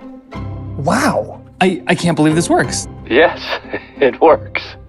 This is Mark Ruffalo. How can I help you? Well, let's see. Thoughts. Hold on. So, my son asked me a question about forever, and then... You lost... Oh, Mark? Hold on, there you are. My son asked me a question about forever, and then I thought about all the things we might lose forever, and all the things that I hope he never has to experience, and maybe how some of them could be avoided. But the world just feels so full of big issues, and I just wonder, how do you stay positive when it all feels so dark? Well, I don't know if you've ever been in the dark, dark, dark, dark night and you see someone light a candle. A long way away, you can see that candle in the darkness. And so the light is always stronger than the dark. It is scary and it does feel overwhelming sometimes. But once you step into that, once you make one step towards the right way, others meet you. And then all of a sudden, everyone's holding a little candle in that vast, vast, endless darkness, and it's all of a sudden illuminated.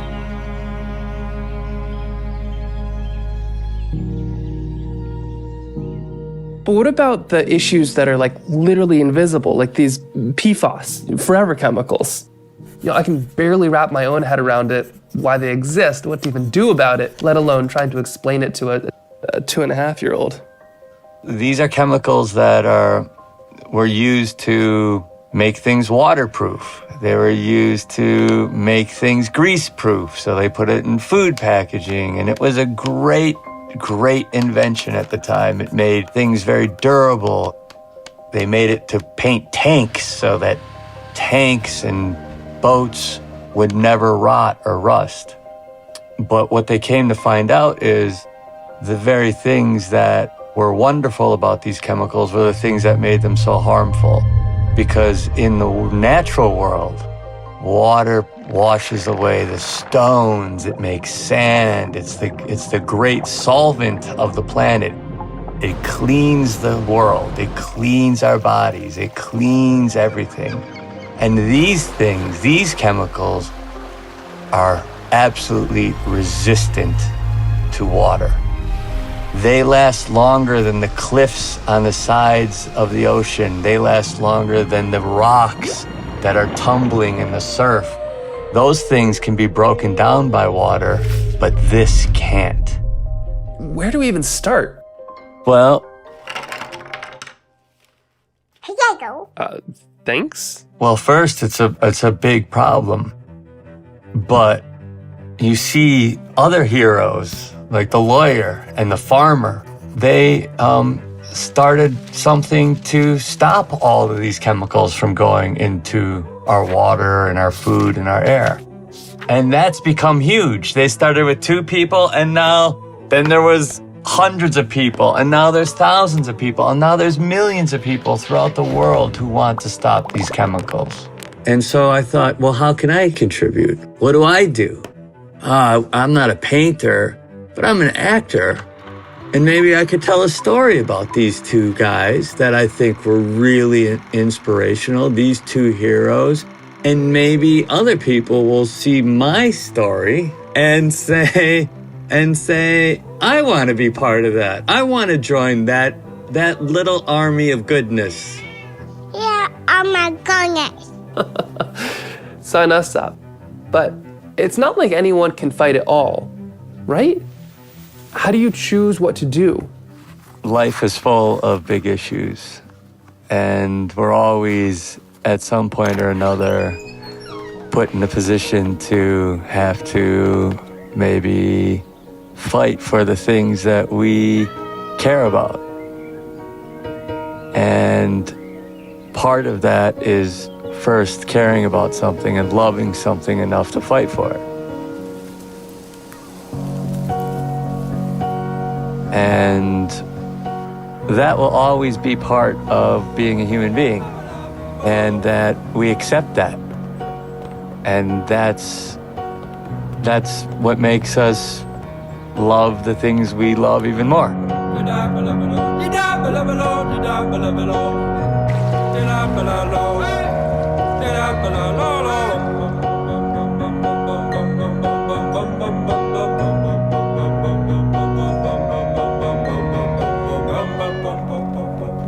Okay, you ready to turn that last page? Yeah. Okay, here we go. And they each found their own little light. And together, they were so bright, they lit up the whole world. Yeah, that's right. And that's something worth fighting for. Forever and ever and ever.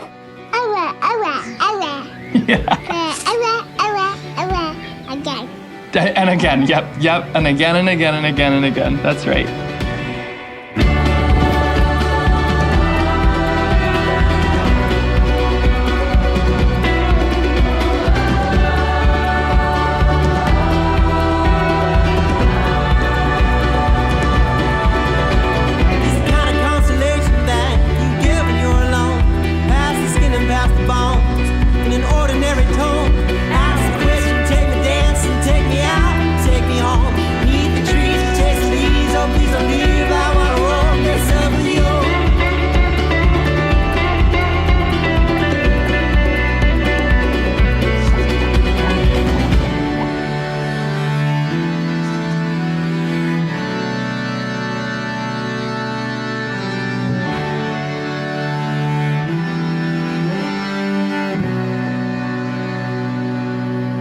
Yeah, enjoy the process.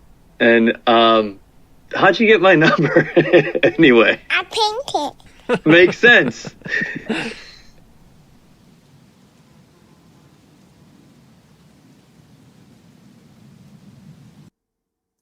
Ta-da! So that's the film, and we've got to distill that into a book somehow. And what's kind of wild, so you saw at the end of the film there's like the photo of the National PFAS Contamination Coalition crew. So that was at their conference. They took a group photo at their conference. So I'll be there this next one, but they're the ones who organize like around in those communities. And isn't that kind of cool? Yeah, it was such a special thing to make. Couldn't make it like twice. Like, it's like one of those things where you don't know what you're doing, but you just go for it. Exhibit A, and some magic happens. But gosh, it's kind of wild. It's gone all over the world now. How many takes with Kip does it take in the final version? He has amazing timing. Yeah. So filming with a 2.5-year-old in that case is definitely an acquired skill. I learned a lot. Actually, it taught me a lot of lessons about how to film with other people, like provide snacks. Don't expect time to be a thing. Be very punctual and fast. But what I would do is after he was done napping, I would, like, while he was napping, I'd have everything set up, and then I would just get ready to go, and then we would just run for it. And basically, I'd have 3 cameras going, and I'd try to get one take, and that way at least one camera would capture it. So we did that for about a month. But snacks go a long way for everybody. And he actually like ad-libbed most of that. Like so much of what it was I had a thought of like, oh, what if we said something like this? And he'd just say something totally different, but it would be way better. And then I just adjust to make that happen. But yeah, it's the story's held together with heart. Didn't have a big budget. Illustrated everything I couldn't get a hold of. Filmed in our house. But it was, one of those ones where it was like, this is the story that needs to happen. And like having Mark Ruffalo, especially the amazing poetry he really put down is amazing. Do you have a transcript that we can break down in some key scenes? That's a good question. So what I was thinking we'd do, and here's the actual book itself. So this is what I was using, within the book. Like here's the phone, and I just animated Mark Ruffalo onto there. But I do think that what I'm gonna start with is let's break down the scenes, because there's this book has a lot in it, and I don't think we necessarily need to make a carbon copy of the film. I think we need to make something that is readable and inspirational and I don't know how we could necessarily pull the phone and the Mark Ruffalo piece, but let's write it all down. Let's get some scenes down, and then from here, we can kind of start to organize things a little bit first. So I'm gonna kind of like sketch out some of these, then we'll break them into cards, and then we can kind of scoot them around. And oh my goodness, lots of ways to go. Your thoughts about your worry about forever chemicals and how it will be for our kids. I can relate to so much. I almost cried. it is scary stuff. Like, yeah, it's like frankly terrifying, of all the big things happening today that aren't being talked about. This is definitely one of those ones where it doesn't feel urgent, because getting cancer in 20 years or something seems very far away, but it's also like it's going to be a problem. And the longer we wait, the more of a problem it'll be, but not just for us, but for our kids. Like, lots of us got to grow up in relatively PFAS-free worlds. They won't have that chance. But also, you can't really say that, otherwise it's super depressing. So instead, you kind of gotta, sort of make something that's fun, but also inspirational. Gosh, yeah. On YouTube, you can see the whole transcript. Oh, perfect. Great. So let's break this down. Let's get into it. Let's scoot this over here. Scoot this right there. Okay, so we have that right there. So there is lots of these pieces. I'm just going to sketch out a few of them, and then we can kind of put them together. There's the big world coming together part at the end, which is interesting. I don't know if that makes tons of sense with the book. We can try it out though. Ultimately, what we need is the heart of the book to feel similar. Like, that's, for me, I'm kind of like, I feel like, the movie versus the book, where sometimes it's like the movie doesn't follow the book exactly, and that always really bothers me. But I feel the opposite about this one, a book made after a movie, where it's sort of like, it's okay if it's a little bit different as well. Oh, Sandy's here. Can't wait to see the conference. Oh, amazing. Okay, so Sandy is one of the people in like in that picture. Sorry. Hey everybody, Sandy. Sorry to call you out here.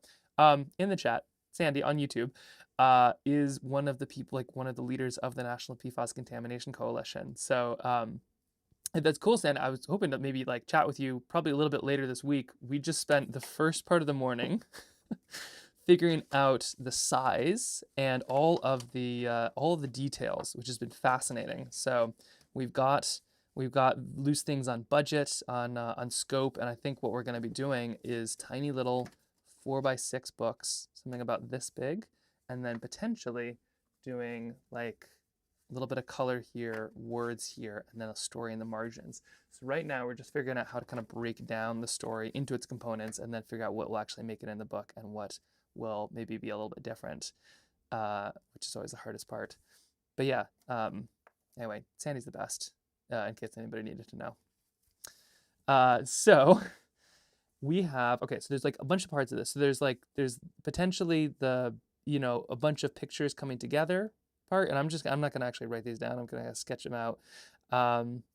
You love the different paintings getting ripped out of the pages together in the globe at the end. My kids love looking at all of those paintings. Okay, so we have the individual paintings themselves. Let's see. Together at the end. So that's an element. We have individual pages ripped.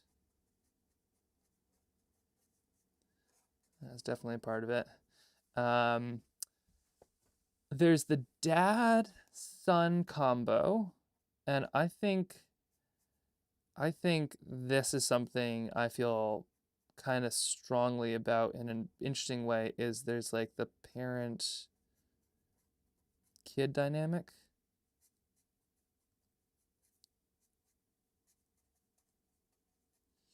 And for me, I think that's kind of an interesting element, because like as a parent, you're supposed to kind of know everything, and then in my experience, it is like the more I learn, the less I know, and then you bring kids into it, and so we're like as parents or adults, we're like walking around pretending like we have answers, but in so many cases, like I feel like it's the kids who actually know what's going on. I'll be like, oh, there's all this stuff we need to worry about, and he's like, we should go have fun in these woods because they're beautiful and wonderful right now, and it's like, no, we need to go stress about stuff, and it's like, oh wait, no, like of course you know the answers. So I do think that's an interesting dynamic. I do wonder, yeah, anyway, we'll put all this stuff here. Chapter 1, Defining Forever. Chapter 2, Environmental Anxiety. Chapter 3, Finding Hope. Chapter 4, Understanding PFAS. Chapter 5, Taking Action. Chapter 6, A Hopeful Future. Yeah, that sounds pretty good as far as like an outline goes. And we'll get into it. There's like most most stories follow something called, there's like a, I am anything but a linear worker. So there's a couple things. There's Joseph Campbell's like hero's journey. So hero's journey is basically a big circle where you start here, and imagine like the Hobbit, right? So the Hobbit begins here, and then there's something that gets you to kind of leave home, and then at some point you cannot turn back. You go through something where you cannot turn back, and this is where stuff gets kind of scary, right? Like you don't want to be stuck in here. This is bad. They leave the Shire. This is like the dark, scariest, worst part. This is like where all hope is lost, and then you figure out some way to kind of like make a stand and kind of push back against it, and eventually there's some resolving action where it's like you kind of get back to here, and then you end up back kind of where you started, sometimes physically, sometimes literally, sometimes not at all, but this is kind of the new normal that places you there. So this is called the hero's journey. You can also see it like, this is pretty common when people have like this kind of thing. So this is like rising action, falling action. And I just say this, like this is what I use for films and stuff. This is sort of this graph, they're sort of the same. This is what I use for films a lot because it's a Western style of storytelling, but it does a good job. It kind of works. Oh wait, those are the titles you gave the chapters. Oh, that's really funny. Okay. On YouTube, I wonder if it did that automatically. So this is another version of it too, where it's like, this is kind of like the story structure. And it seems like something where it's like, you don't need to like, it's a picture book, who cares? Like it's for kids. But most good stories do follow this. Where the Wild Things Are follows this, right?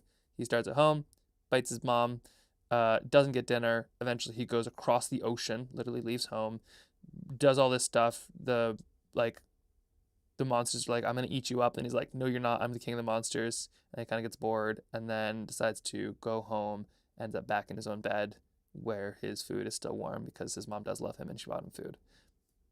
The good stories follow this kind of stuff. So we will put some of this through, but there's like a million billion ways that you can do any of this. So we need to make sure that we have some of the good stuff. There's a parent dynamic. I like that element. What else are we missing here within it? We have kind of the stories. There is like the farmer. Key takeaways: finding light in the dark, understanding forever chemicals, taking action. Brilliant. Okay, so light in the dark. That is what Mark said. I literally was on the phone with him, basically like, can you explain forever chemicals to me? And then he like went off and just said some magic. So we'll have to check with him to make sure that's okay if we use some of those words, but still, so light in the dark. Light in the dark. Definitely got to have that. Good call. Understanding forever chemicals. Yeah. Understanding forever chemicals. I'm just going to put taking action first here. That's like a taking action sign. Just put a sign. So that's like, watch out. Action in place. Taking action. I don't know what this is. Person like running or something. Pictograms don't always work, but they connect to my brain sometimes. All right.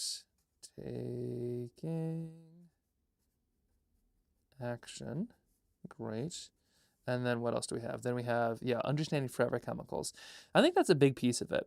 Like, I don't know. And Sandy, you might like live this more than I do, but I often feel like media that like pushes a topic on me just feels very stressful. Like ocean plastic. I work a lot within ocean plastics, and everybody's always sending me articles about ocean plastics and microplastics and like how they're poisoning things and full of forever chemicals.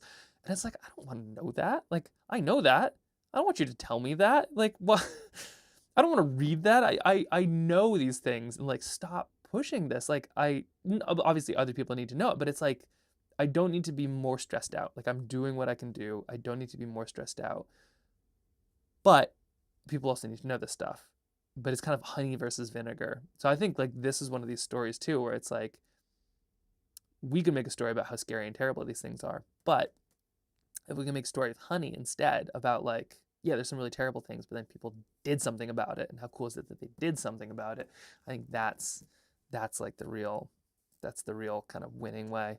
But yeah, no, totally agree. There is the forever chemical side of things, but a little poison barrel, because that's what they are.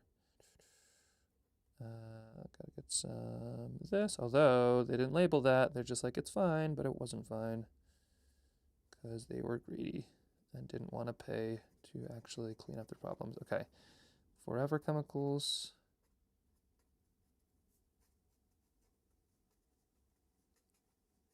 Definitely got to put that piece in there.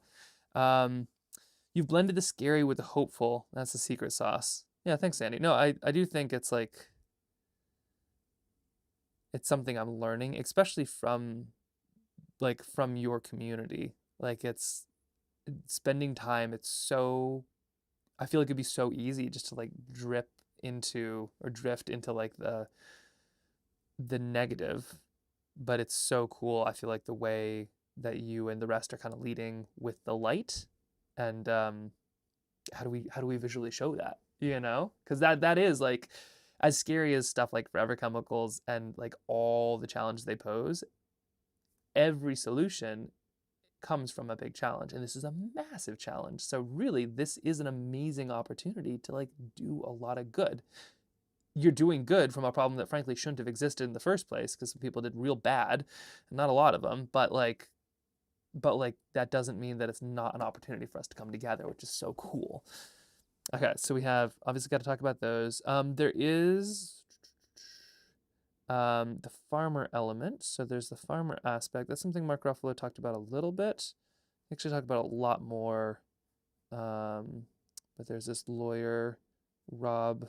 Oh my gosh, I need to know his name. Anyway, the farmer was William Tennant, I believe is the farmer's name. And then Rob. Oh my gosh, somebody help me with the name. Anyway, amazing story. If you haven't seen it, it's called Dark Waters, is the film version, but basically farmer's field were poisoned, and the farmer and their family, and like a story about like some serious tenacity doing some good work. And once again, that film is like a thriller, so it's not just like this is bad, this is bad, this is bad. You kind of get pulled along and then left somewhere. You kind of get pulled through this part. I think that's like the real truth. Like, you need the momentum to pull you through the dark, scary stuff. And I think a lot of times when it comes to these storytelling, people just sort of start right here. They just bring you right here. They're like, by the way, this is bad. It's really bad. You just kind of sit in that little dark well of despair. But that's why we'll start at the start, run through this, and then get back to the new normal, which is us doing well and better. Let's see. Oh, my mom has entered the chat. Hello, Mom. Kip, it goes to the Capitol to testify on upcoming legislation to ban non-recyclable takeout boxes. That's true. That's happening here in Anchorage. I feel like you could hit this aspect with kids too, where, like Mark said, he's not a painter or a lawyer or a farmer. He could act to share his story, or maybe the kid audience could be a really good dancer, really into science, and can send the message, oh right, if your own individual strengths make a difference. That's it. Yep. Okay, let me just quickly add farmer. Okay. Own individual strengths. And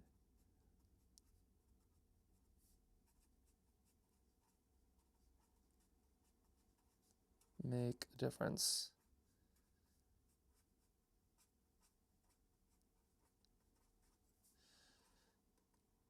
Yeah, totally. Yep. And then do farmer. Yeah, because this is an example too. It's like, especially in a picture book, I don't think we need to get into like the roles or how it affected or any of those things necessarily. Like, this is for kids, but yeah, that's totally right. On its level, like, this is an example of a lawyer and a farmer getting together to make a difference that they couldn't have made on their own. The farmer, William, like, did so much documentation because he knew what was going wrong, which if anybody else came in, they would just be like, yep, sip cows. But like, this person knew what was happening. because of that. Yeah. Okay. So own individual strengths make a difference. And it's true. Like, unfortunately, this is one of these problems that will affect virtually every, like if you're watching this right now, you have forever chemicals in your system. Like it's not like you probably do, like you do. So it will affect all of us, but also that means that like everybody has some stake in the game to do something. Let's see. I probably worded that whole thing horribly, but I got the, yeah, no, Chelsea perfectly said. I think that when you were stressing, Kip reminded you could ask for help. Yes, ask for help. That's a great thing. Yep. Little heart there. Bad heart, but that's okay. Ask for help. Ask for help. That's huge. Yep, good call. Definitely got to put that in. Asking for help. Little army of goodness. I feel like that's a really fun element. Once again, Mark, poet laureate, Mr. Mark Ruffalo. Oh, un momento. Hello. Hi. How you doing? This is Eve, by the way, everybody. If you haven't met, this is my wife. How you doing? We are headed out. Okay. Late for our morning outing. Your morning outing. Are you good on lunch? Kip has literally eaten all morning. Okay. He's hungry. But He is a growing three-nager. yes, he is very three-nager today. Birdie just woke up like 20 minutes ago from his morning nap. Oh man. The poop. Great. This is what your followers really are. Yeah, sorry. You're following. probably like real stoked on the poop report, which, you know, when you're small. So we're gonna go to the Spenard Rec Center. Okay. So Kip can run around. Good. And then we're gonna come back for dinner and for lunch a little late. Okay, so I should plan on when should, do you want to text me when lunch is ready? Or sorry, not when it's ready, but like when you're ready for lunch. Yeah. But then we're supposed to go to this thing later at Boyer's Orchard with Elise. So Yeah, run them out. I'm almost tempted to just stay out all day, but that feels like a lot of day for me. That's a lot of day for you. So I'm gonna come back Good luck. for like an hour. Okay. I think we'll be back at like 1:30. We'll make grilled cheese and kimchi sandwiches. One-ish. Okay. Maybe a little before. We'll have lunch. I have a lunch plan. I'm gonna show the live stream the bird feeder while I go get lunch. You could just show the children. That would be Or I could show the children. Yeah, the live stream could watch the children for us. That would be lovely. just a mess. Just the mess. Just the floor. That's Eve, by the way. She is my wife, and just like the reason any of this actually happens.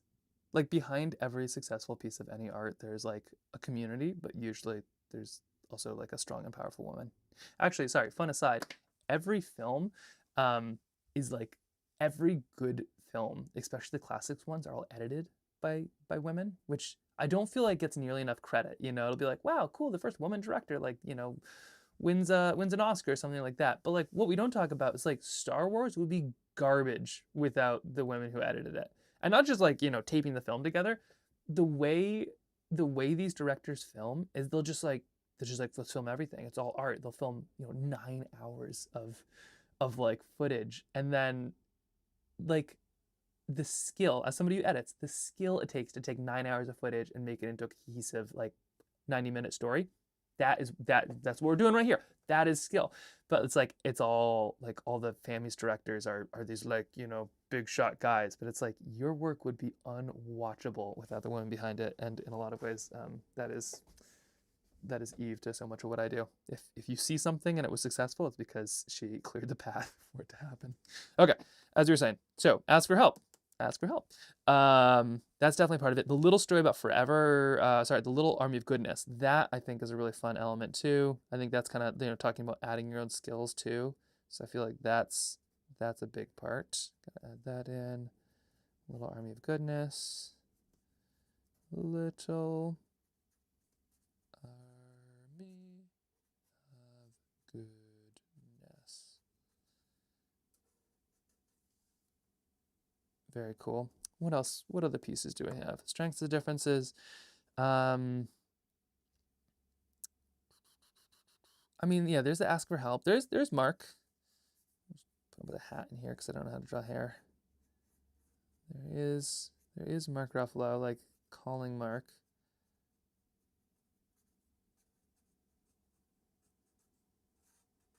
I don't know how we'd put that in a book necessarily. Oh, one flame going to light a whole forest. All right, swamp. Scoot this over here. Yep. One flame to a whole forest.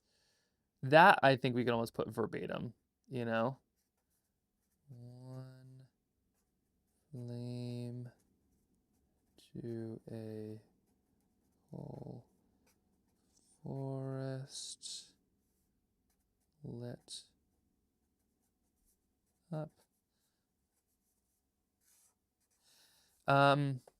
There's also the water element.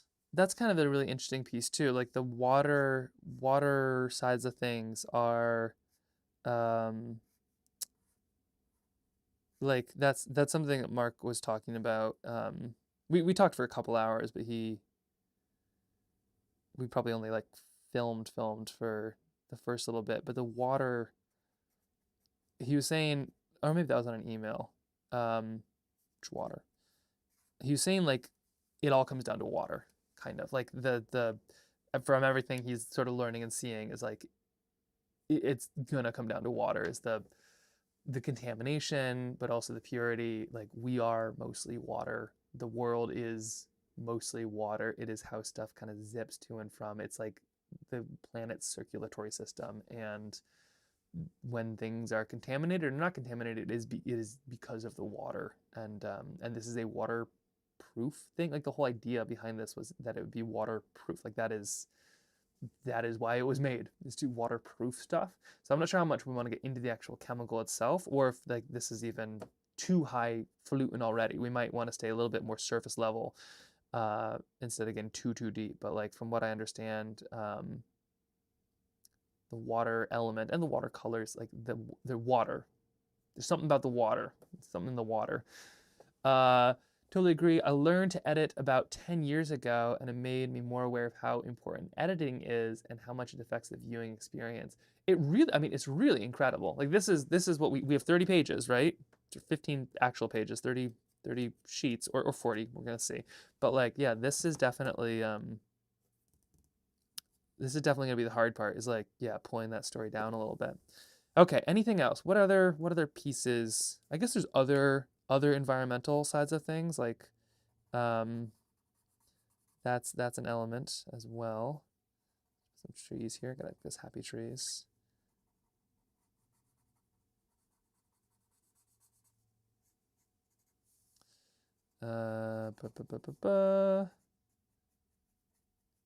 There.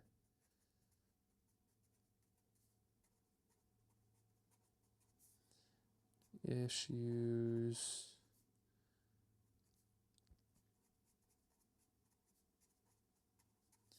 And I think my hope is that this book is something that isn't necessarily like pure PFAS. Like, obviously that's a problem, but like if we do our job right, I think this is something that is inspirational to all of these problems. Like you can watch this or read this, whatever it is, watch the book. You can read this book and you are inspired, but not just by the PFAS side, but like this is something you kind of use within your whole life, right? We're gonna lean into the inspiration. Okay, so we have other environmental issues, or at least like connection there too. And then all of this. Anything else we're missing? Any major parts? I guess like kids know. Kid is the hero. I think that's kind of a big part of it. Kid is a hero.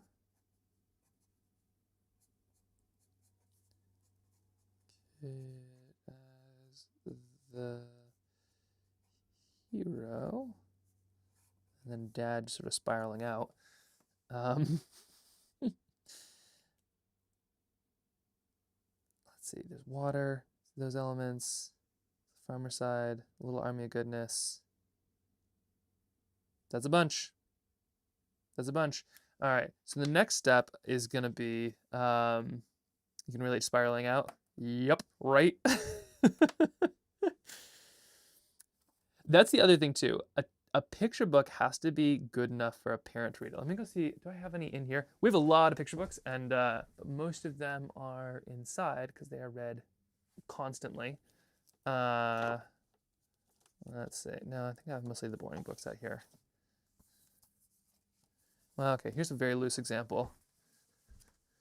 Right, so here's like national parks from A to Z. This is... Yeah, this is not a good example. But basically, like, the gold standard, I feel, for a picture book is something where the kids just kind of are looking at it, but the adults have little things to notice themselves too. So there's like two elements in there. One is, like, if you aren't reading the words, you have something interesting to look at. This could do better. Like, you could put a little person hiding back there in the mountains, or like there's a snake right there, but I feel like there could be a lot of other hidden elements. But then the other thing is, if you read this 12 times in a row over the course of a week, which is how they want it, then, you know, it's like, let's read this again tonight. It's like, please no. But it's also, you know, that's how they like it. If you read something again and again and again and again over the course of like a week, it has to like kind of resonate with the adult. And that's why I want to make a picture book, especially something little, because this stuff can just seep into you like nothing else. You know, I've read like fancy books, you know, tens of times, but I read picture books literally dozens of times, you know, the same one, and it gets in there in a way. So I think that could be good. Do I have Oliver Jeffers' book? Looking that up right now, and then we're gonna get to our structure here. Oliver Jeffers' book. Who's Oliver Jeffers? Oliver Jeffers. I'm gonna go quickly look. Ooh, interesting. Okay. Oh, the boy? Yeah, like this Oliver Jeffers? Interesting. The moose belongs to me. Wow. All right. Take a screenshot of that. That is gonna have to go home with me.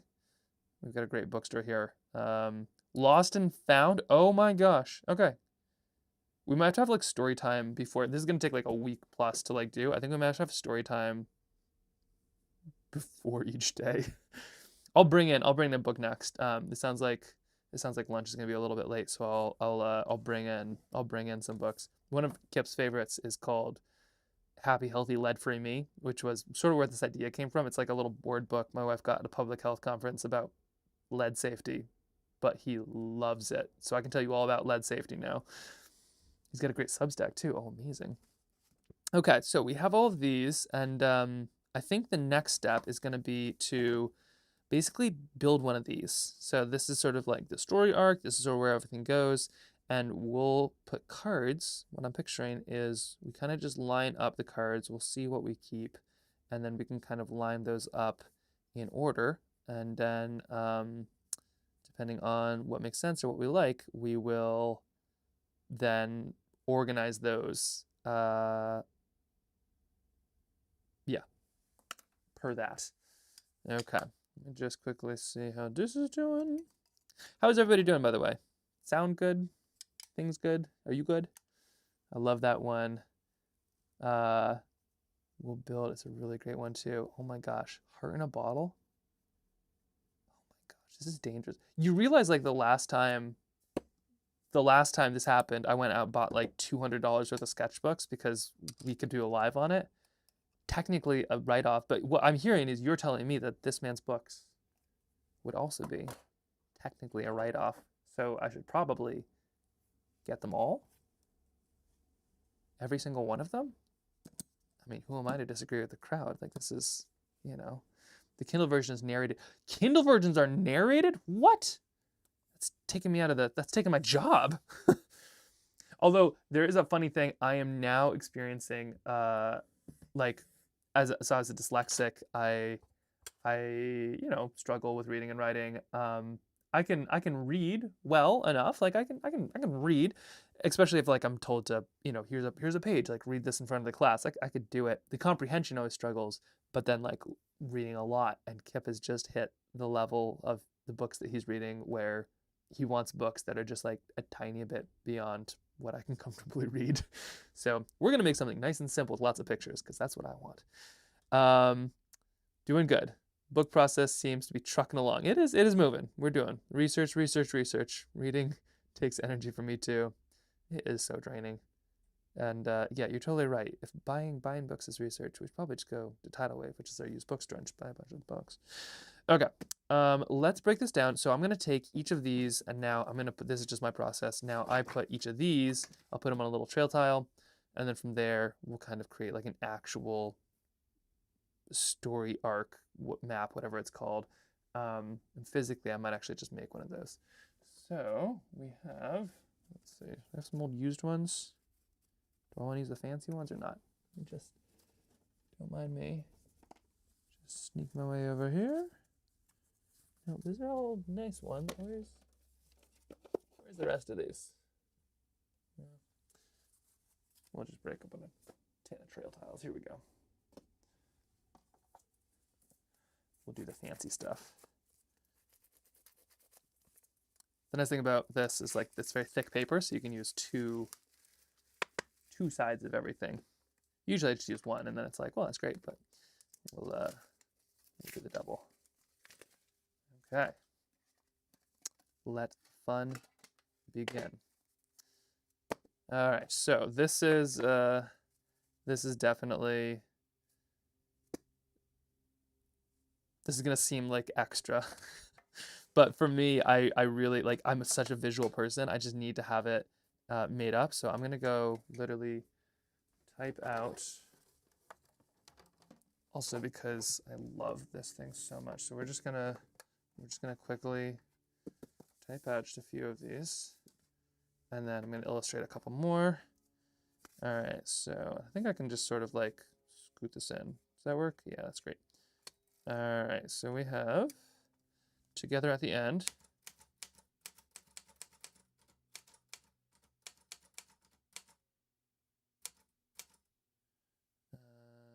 Big picture.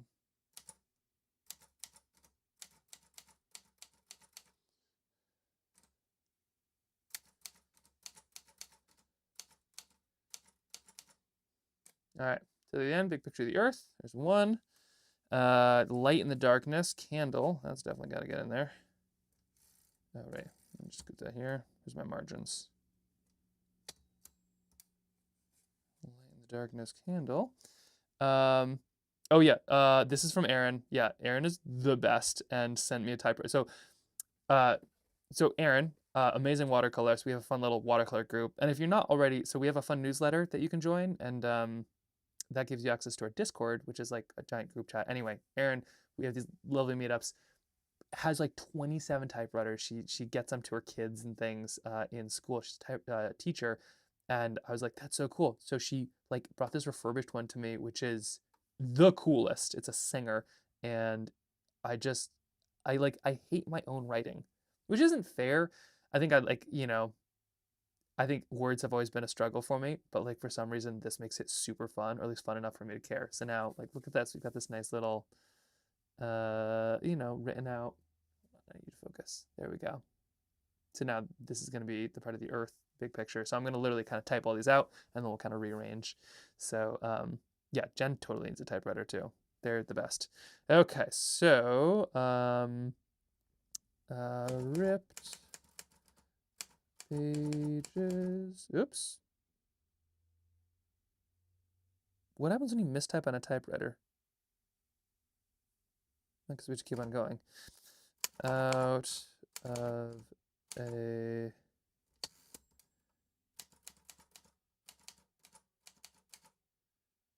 book. All right, there's that one. I'm just gonna scoot that right there. Does that in. I think you're supposed to kind of like crank them through, but you know what, this works just fine. Okay, individual papers. Let's see, parent-kid dynamic. Learns from kid. Oh, shoot.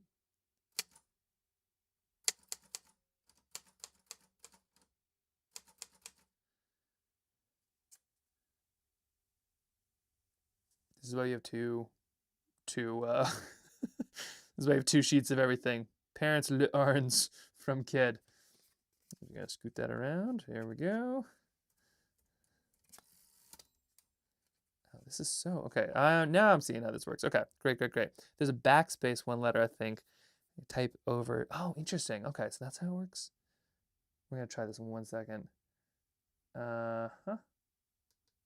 Okay, I'm looking for. Hey, there we go. So backspace, you say? Backspace.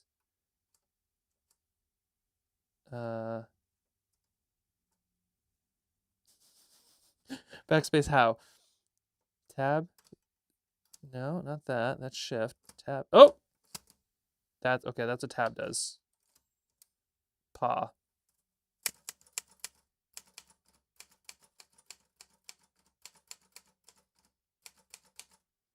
There we go. Parent learns from kid. This is actually really good. This is really good practice because if I'm going to actually do this on the book, we really need to make sure that I don't mess it up too bad. All right, parent learns from kid. Great. So own individual skills make a difference.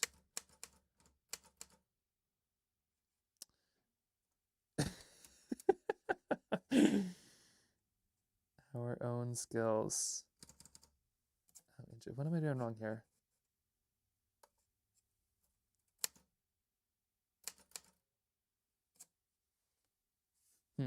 Oops. Yeah. Well, there's whiteout tape fluid too. Oh, interesting. You can put XXX over it, so you don't have correction film or ignore it. Typewriters are so charming, and you can make mistakes and it's still cool. It's like it's so true. It's like an acceptable mistake too. You know, like it's like Oh wait, I can just do this. Ready? Oh, it like sucks it in. Ah, how fun. Okay. So what were we on here? Parent learns from kid? No. Own individual skills. Own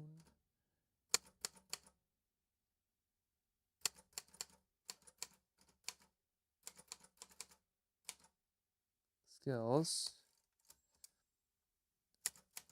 Make a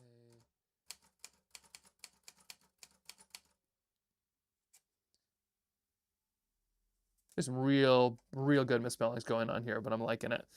Hey, it's your sister. Remember, there's no spell check. Thank you, Sage. This is my non-dyslexic sister. She's also... How do I get this in there? Do I need to go back through the back? We might have to go back through the back. Let's see. This is pretty thick paper, so it doesn't always kind of grip as I might like. There you go. That's fine too. Ooh.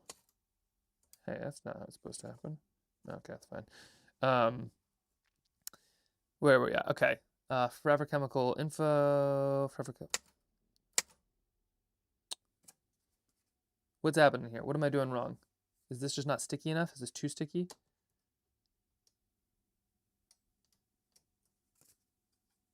Oh, I think there's some stuff I'm supposed to set. No, is this it? 1, 2. Yeah, maybe let's try this. Welcome to Learning Typewriters 101. I am serious. My plan for the text is that it is typed. It is typed. So the real sibling energy just logged in to bully me. Thank you, Sage. Okay, this one is probably easier to type. Let's see. We can do this. Okay, here we go. Forever. Nope. What am I doing wrong here? I think I clicked something too. There's my margins. See, this is now just scooting through. Maybe I do need to click it in. So let me just kind of look. Oh, I see. Okay, so that kind of gets it in. Okay. Huh. What's happening here? Sorry. Please hold. Ooh, it's little things here too. That's fun. Please hold while I Oh, that brings it forward. That brings it back. So if that's forward, that's back. Oh, okay. All right. Looks like I need to be back. 2 sides, like I said. I'm just gonna scoot that right here. Okay, where were we at? We were at own individual forever chemical info.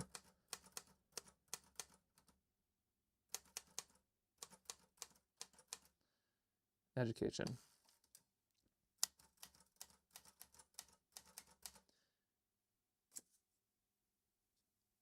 we're just gonna stick with Forever Chemical, and that's plenty. Enough said. Ask for help. Back in my days, we used correction fluids or a scratch out with a blade. They traveled back in time to the 1950s or 60s. This is from the 70s, so no, I didn't travel in time to the 50s or 60s. Traveled back in time to the 70s, which is where we're at today. What if I put like some tape on this? I wonder if that would do anything. I don't know. We'll give it a try. I feel like this isn't sticky, and that's maybe the issue. Okay. Ask for help. Okay, so we're just gonna like, these are the things that we need to make sure that we get in here. I'm just putting them there, and then we're gonna kind of like organize these around a big, whatever you call it. So let me just, we're gonna organize these around a big like timeline kind of piece here. How old is my ink tape? That's this part? I think it's fresh. I think Aaron gave me new ink tape. The silver bar is holding the paper. Okay, sorry, you all are experts here. The silver bar is for holding the paper on the roll. Just lift it.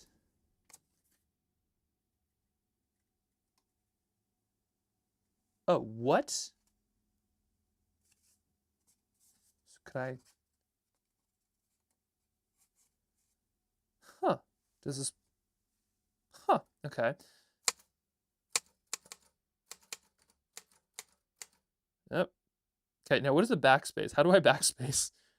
Do I just do one of these? No, that's not it. This feels like a backspace, but oh, it is a backspace. Oh,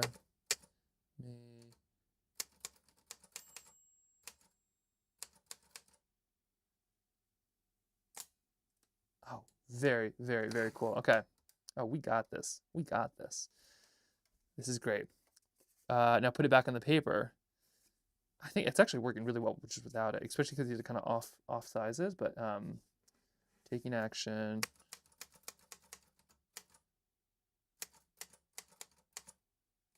Oh yeah, there, we're on the roll now. Okay, light in the darkness. Have we done that one yet? So Lord my goodness, ask for help, forever chemicals, individual skills make a difference. Parent learns from kid, ripped out of sketchbook, all together in the end. Now we need light in the darkness.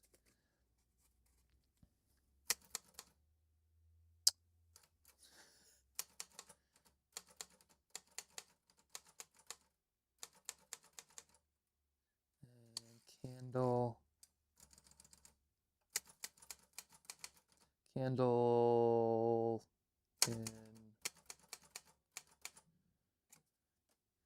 I do think so many of these are analogies, and I think we can really lean into that. Like, there's only so much Kip and I could do, especially because it was winter, but I feel like in this book we could kind of have us like moving into these, like, I think we could go on a pretty crazy adventure. Like, these sketches aren't made at the kitchen table. Like, we could make these sketches in like yeah, just like in real life, kind of as it's going.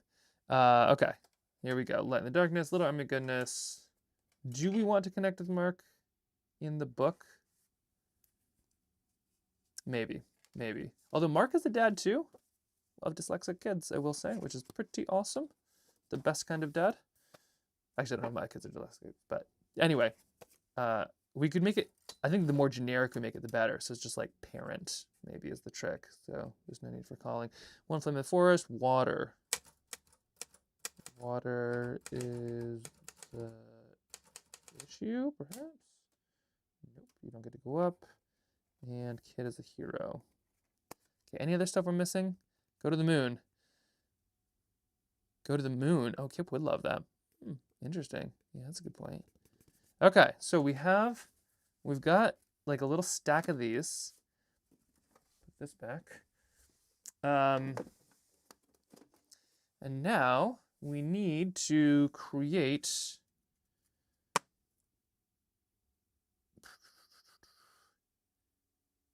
I'm just going to quickly sketch a bunch of these out. This is what you're seeing right here. This is sort of my real rough process. Although, where did I just put my palette? I had a palette, and I've lost my palette.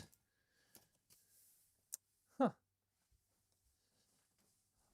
I'm in a very small space, so it's kind of incredible. Okay, here's like 10. It's kind of incredible how fast I can lose. how fast I can lose things when I'm really trying for it, you know? Okay, I'm just gonna quickly sketch a few of these out. So water. And the reason I'm doing this is like I'm an extremely visual person, and so this just really helps me. Yeah, it's like if I can't see it, I can't think it, and if I can't think it, I can't do it. So this helps with that. All right, so we got water, check. Light in the darkness, candle flame. I've drawn so many candle flames for that. That was all hand animated by me, by the way.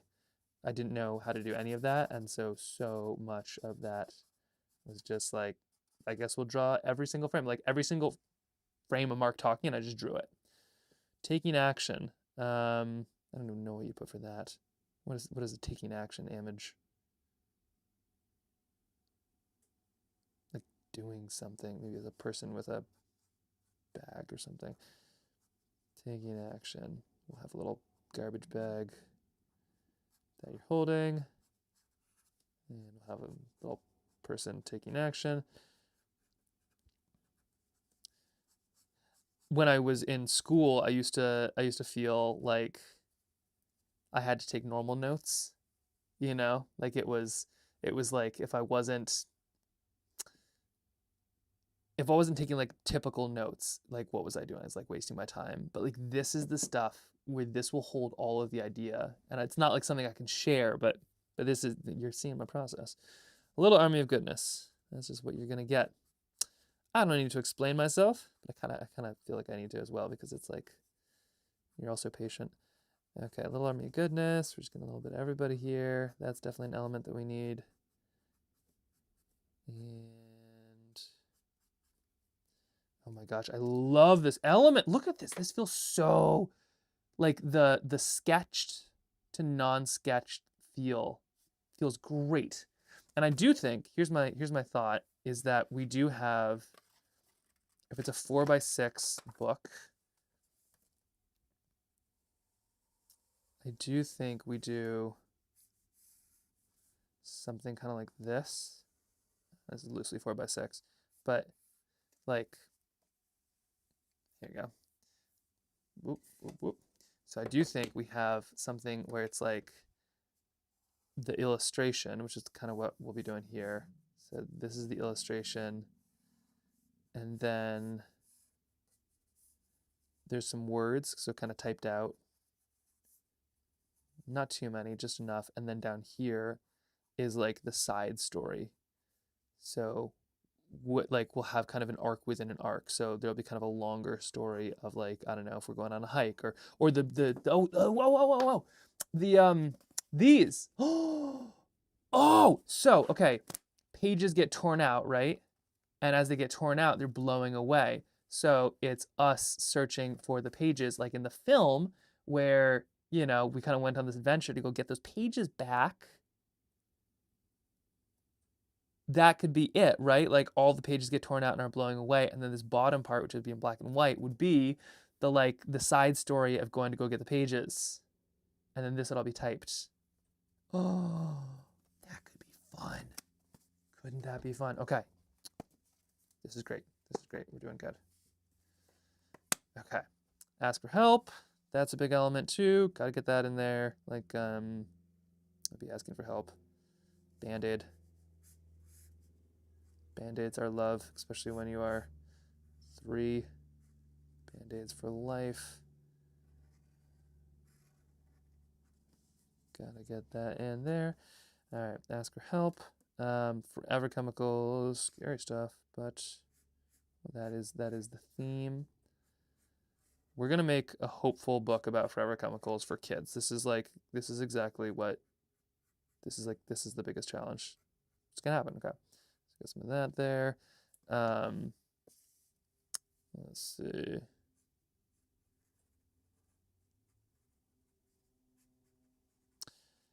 And normally I do this just in a sketchbook, like something like that, but being able to kind of move stuff around is great. Let's see, very Jan Brett. Yeah, that's what I was saying, Sage. Yeah, it's like this. Yeah, I think that'd be so fun. And so, Sage, you missed it. By the way, hey everybody, my sister is Sage. She lives in Vermont and is a baker. at the Red Hen, which is pretty awesome, but she's done all kinds of cool adventures. Also a very good sketcher. So Sage, we talked to the local printers here. It's a little bit more expensive, but we can do a book like this for them as a 4x6. So a little one like this, maybe about that big. It'd be spiral bound like this. So it'd be like a cute little thing that you could then flip through, spiral bound, and they could print it locally. It should be massive. I think it'd be just so cool. Very good sketcher. Yes, she is a very good sketcher. That's a very fun idea. Oh, very fun idea. I haven't the flying pages of the bottom. Oh, right, the pages flying off the bottom. Yes, sorry. Correct. Just clicked. Yeah. So like the pages could like the first one blows away or something. All this is going to be sketched out. Okay, making individual skills different. Put a farmer here. Oh, I meant to say very fun idea to have the pages flying at the bottom. You're all good. So we'll put our farmer right here.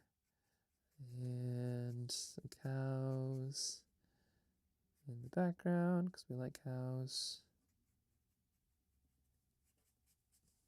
Nice hills for our cows to be on.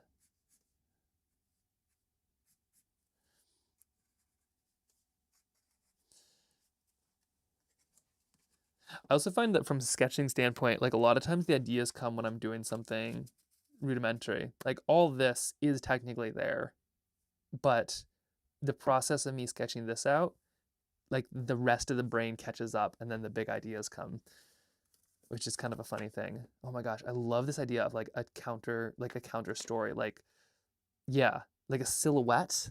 Oh my gosh, you could totally do that. So you could have like a silhouette of, sorry, throw that microphone down. Mic drop, literally.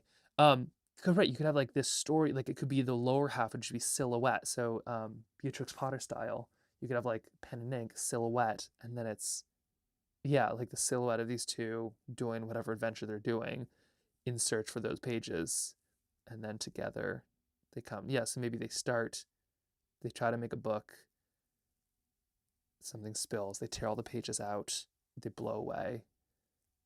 And then it's them talking, but as they're talking on the bottom, they're finding the pages until they get all the pages, and then boom. Oh my gosh, this is going to be so cool. Okay, parents learn from kids. Gotta get that element.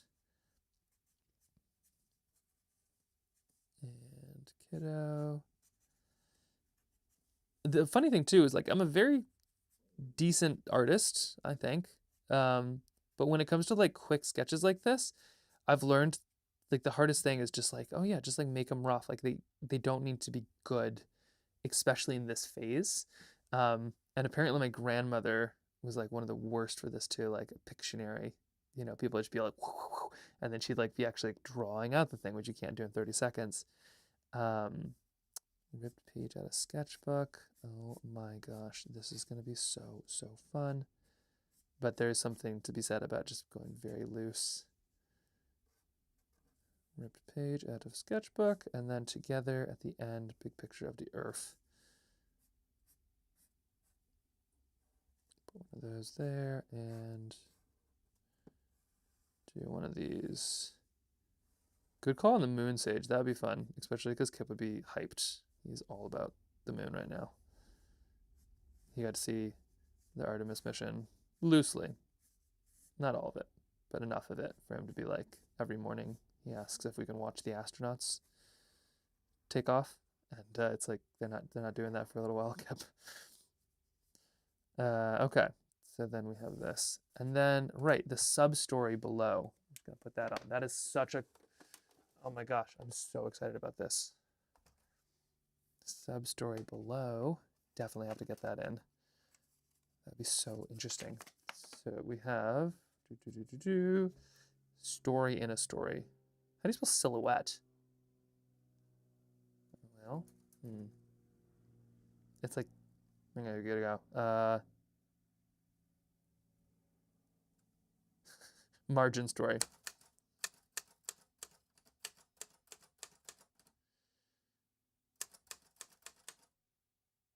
below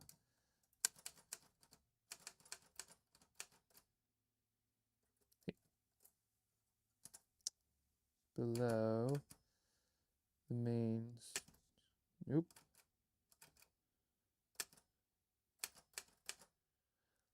story in, thank you, SIHOUETTE.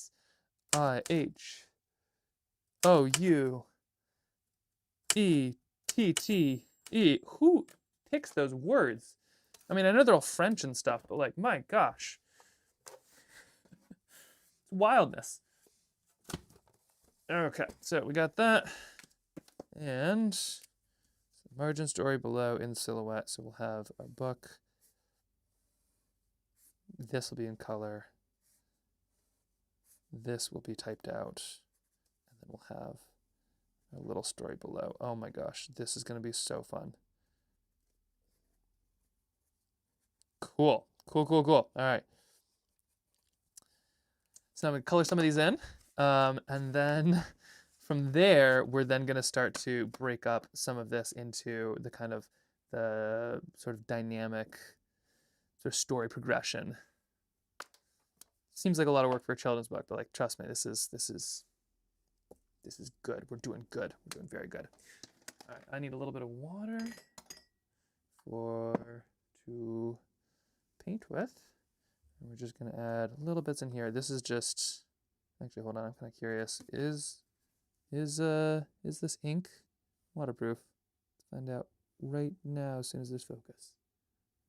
Okay, here we go. Amazing. Great, it's waterproof. That's a good deal. Okay, so now I'm going to quickly type in a few of these, or fill in a few of these that are typed in. And we're just going to put some of that, put a little bit of this.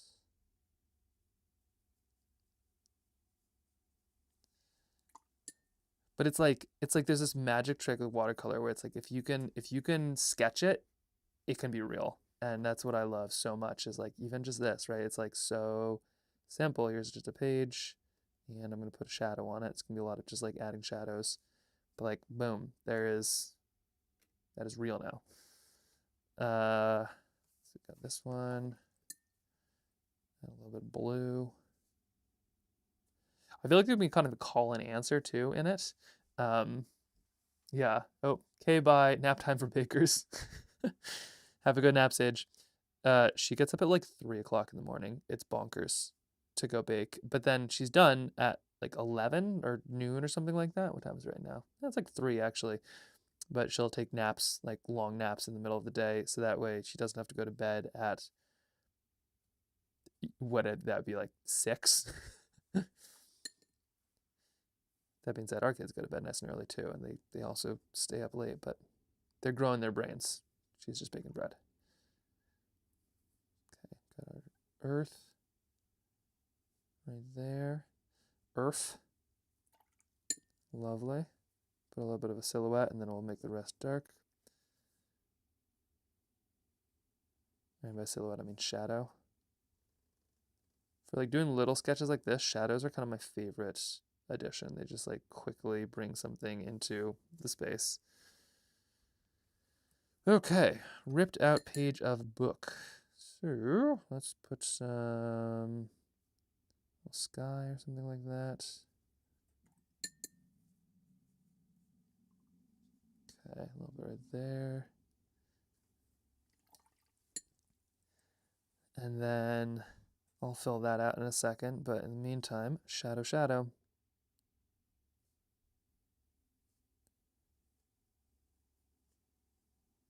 And I'm now thinking, at first I was thinking like, oh, I'll use an accordion journal or something like that for the actual book itself. I'm now thinking we just do this in trail tiles because we can scoot stuff around that way if we need. I think that will be really effective. Okay, fun way to do little sketches like this. You can fill in your people, or you just add in some color around them and it gives them weight. So when I take notes, a lot of times I'll do this. So I'll just grab, I don't know, some color. In this case, some red. And I'll just circle my little people. The darker the better usually. Add some purple in there just for kicks. And just like that. we've got a little bit of a nice note. Also a good opportunity to do some swatching.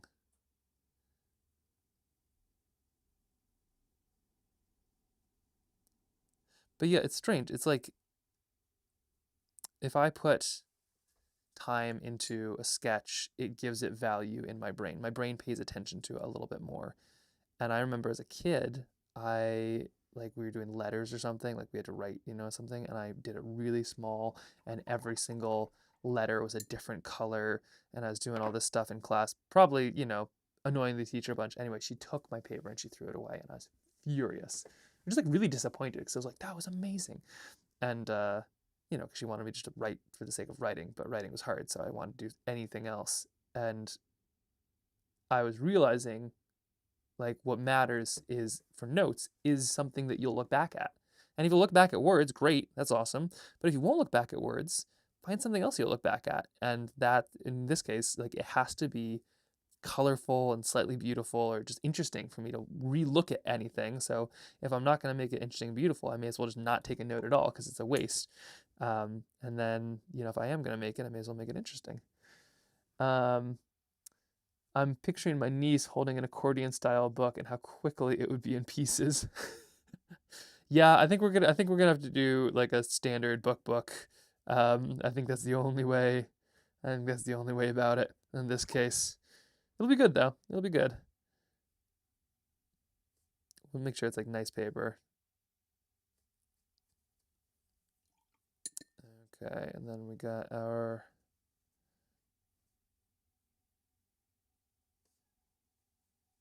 farmer. Let me quickly look up because he's really quite a hero here, and I want to make sure I get his name. It's somebody Tennant. Is it William?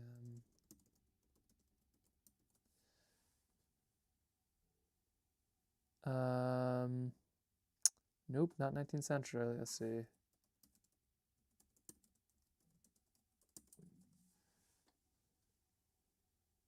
Wilbur. Oh my gosh, yeah, I've seen William. That's Wilbur Tennant. That's right. Sketching Wilbur here. Okay, we're getting there, piece by piece. And then the interesting thing is going to be kind of adding in some of the like the organizational pieces and how those fit together with this. Okay, there's our cow.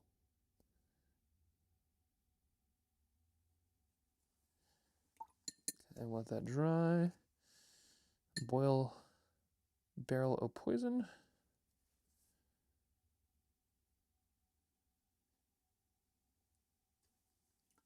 Here we go. Little shadow. Put the rest in there in just a second. Band-aids.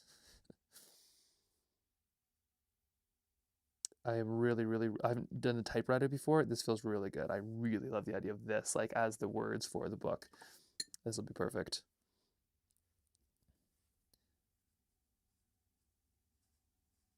Okay. Ask for help. Little Army of Goodness.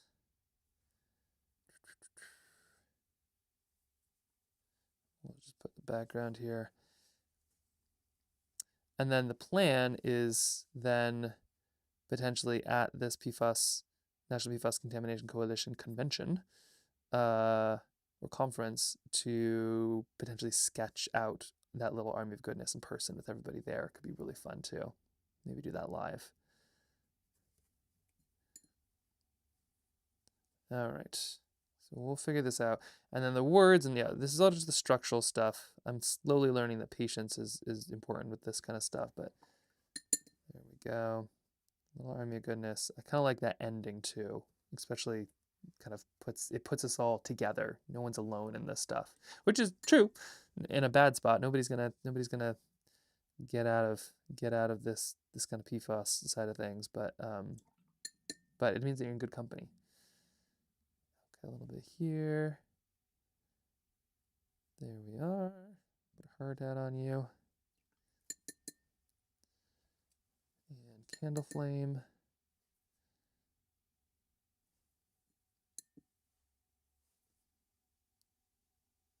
There we go. Let's put some darkness in there.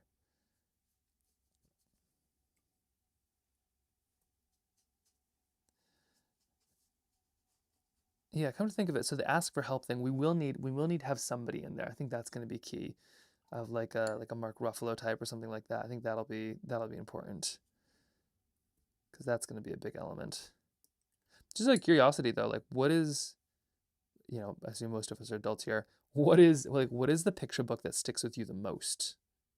Of all of the books that are either read to you or that you read to somebody, like what is the one where it's like, oh yeah, that one made a difference? And for me, probably Where the Wild Things Are was a big one, just because being named Max gets mentioned a lot, especially being a wild child named Max. But also it's like, yeah, it's interesting. It seems like such a nonsense story, but it's made such a big difference. Okay, and then water. All right, here's this.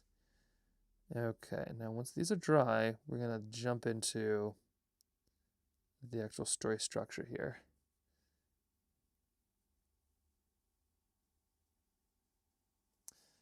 Are You My Mother? Oh my gosh, the baby owls one too.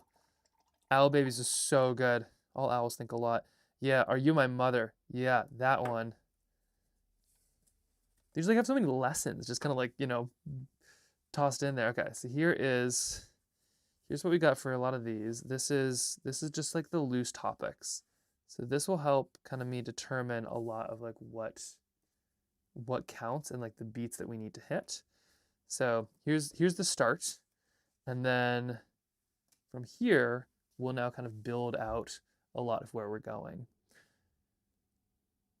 Let's see, reading to my kids, Mac Barnett and John Clayson picture books. My favorite picture book as a kid was Danger the Dog Yard Cat. Amazing. I also love that you still remember that. That is so good. Danger the Dog Yard Cat. Incredible. Okay, so we have all these. Let's break down. Let's see, I've still got an hour until lunch with the kiddos, so I'm going to just place a bunch of these over here to dry. We'll put those up in just a second. There's also, this is the combination, watercolor and typewriter. Lisa is a genius. She'll actually like bring these up mountains with her, like typewriters. Cool, like little typing things. It's so fun. So fun. All right, here we are. Now, let's get into the structure of this thing.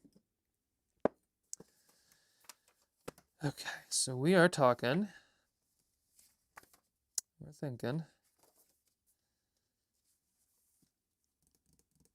Get a sheet of paper. Let me grab something.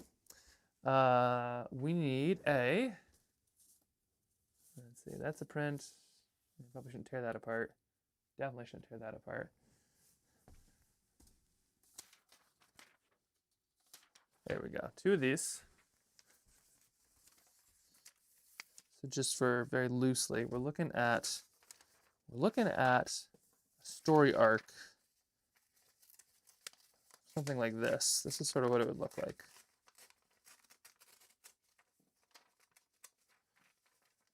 Falling action.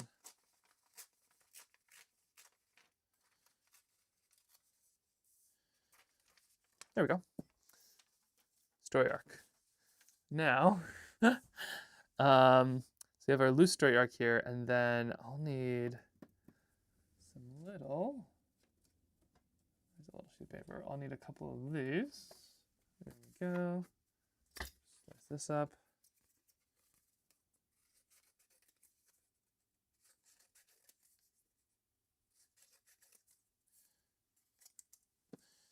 This will be the kind of main parts that we need to hit, where and why and when.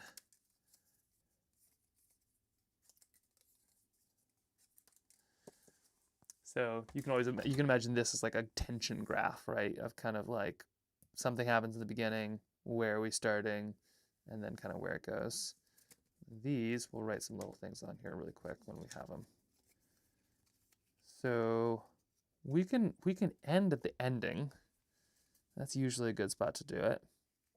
And that would be kind of like what the whole everything coming back together, right? Like that would be big picture globe. Big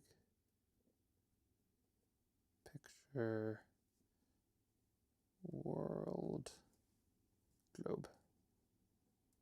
Because we're all in this together. So big picture world, that kind of stuff. That is what would be kind of here, I believe.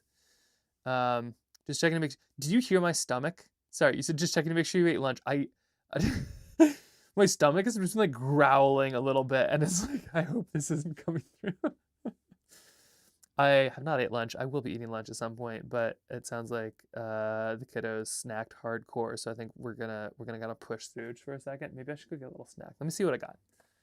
Wait one moment. There we go. Okay, I usually have something pretty good in here. Life with children means that like your snack stash kind of is life. Don't want my growling stomach. But also creativity. You can't be creative on an empty stomach. There we go. Okay. We're gonna need some dried fruit. Today's creative snack break brought to you by Soli. Thank you for providing this pineapple. Maybe get some snack and some water. Am I getting loopy? I appreciate the concern. Okay. So kind of enter the big picture here.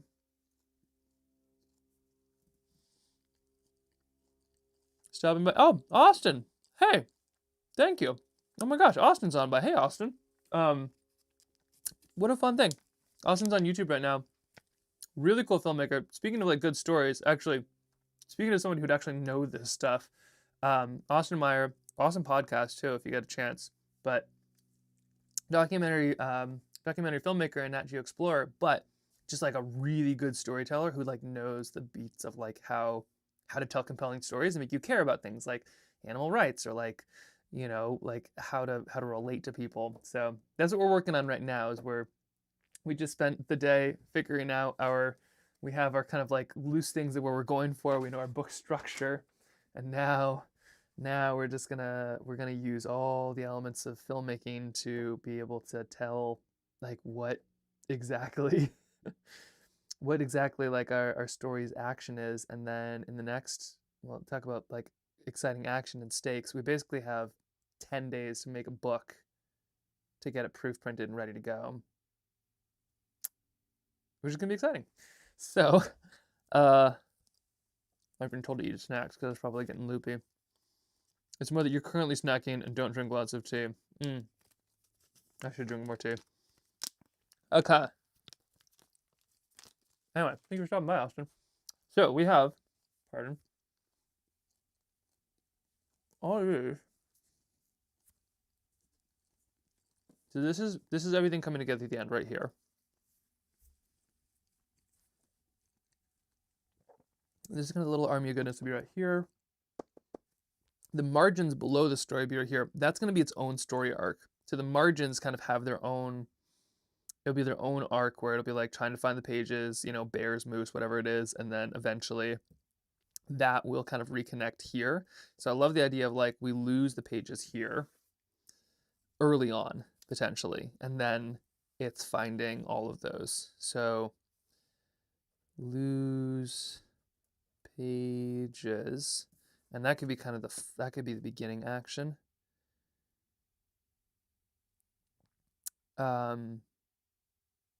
Yeah, so we can lose the pages, the beginning action, and then we need a place to start because you got a hero's journey. So start with a finished book.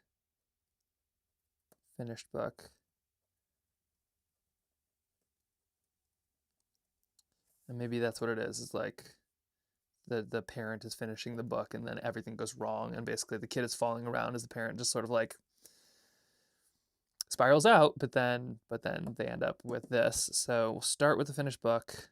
We'll lose the pages probably pretty early on here. Technically, the like starts here and then do a little dip.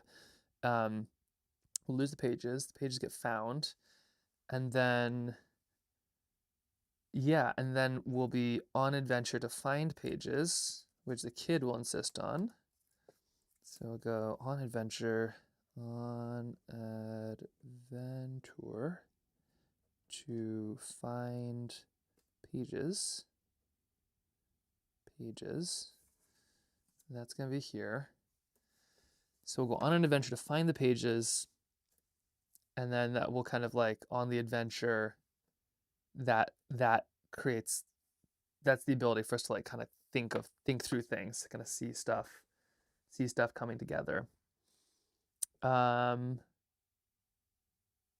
We meet up with Mark. We'll just do it in person. There's often like this meeting of the mentor part. Sorry, not to get too John Campbell-y on anybody, but like often, things Star Wars, right? Things go bad, everything's going wrong, Rebellion's not doing well. He goes, meets Yoda. Yoda gives him like that's sort of the deep, dark depths of like, here's what you do. So Mark Ruffalo can be our Yoda. Meet up with Mark.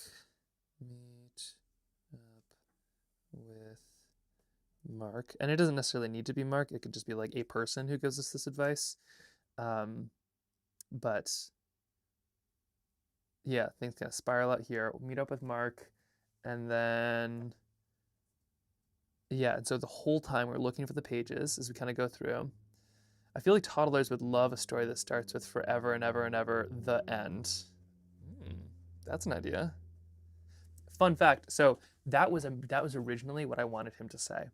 So originally I was like, hey Kip, okay, can you say forever and ever and ever and ever, the end? And then in the script that I wrote, I was gonna be like, actually, it's not really the end, because like we're gonna keep on fighting and doing this and this and that, like all that blah blah blah, waxing poetic, give me a soapbox. That was like the first thing we filmed because we had the living room and we were about to like shift some stuff up. So I'm there with Kip, and he just goes, first take is like forever and ever and ever again. And it was like, oh my gosh, you're so right. It's like that is what we do, right? It's like we do these things that we want to last forever, and the only way they last forever is by protecting them again and again, or carrying again and again. It's like rebuilding them again and again and again and again and again, but it's worth it. And I was like, wow, that is so insightful. But yeah, could start with the end. This could be good. Okay, so we'll meet up with the person who is then going to tell us the stuff, and maybe he shares solutions. So at some point pages get ripped out of a book, like right here. At some point he'd share solutions. So share solutions. Share.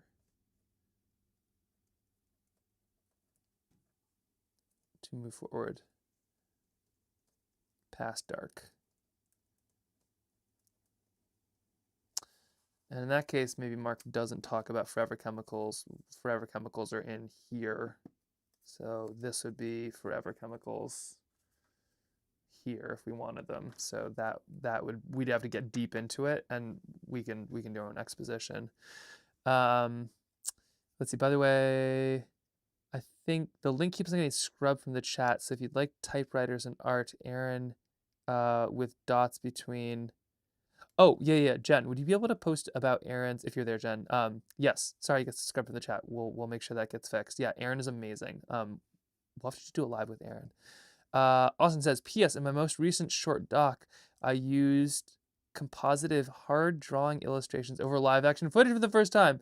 Directly inspired by you. Oh, awesome, Austin. Did you draw them yourself? Because you are a good artist too. That's so fun. Yeah, Austin does some very like hard-hitting stuff, which is really, really cool, but also sometimes you need like illustrations to kind of soften it, That could be cool intro and outro. Start with forever and ever and ever, the end, and then end with forever and ever and ever again. Bringing out the book. Okay, so yes, yep. Okay, forever and ever again, end with forever and ever again. Forever the end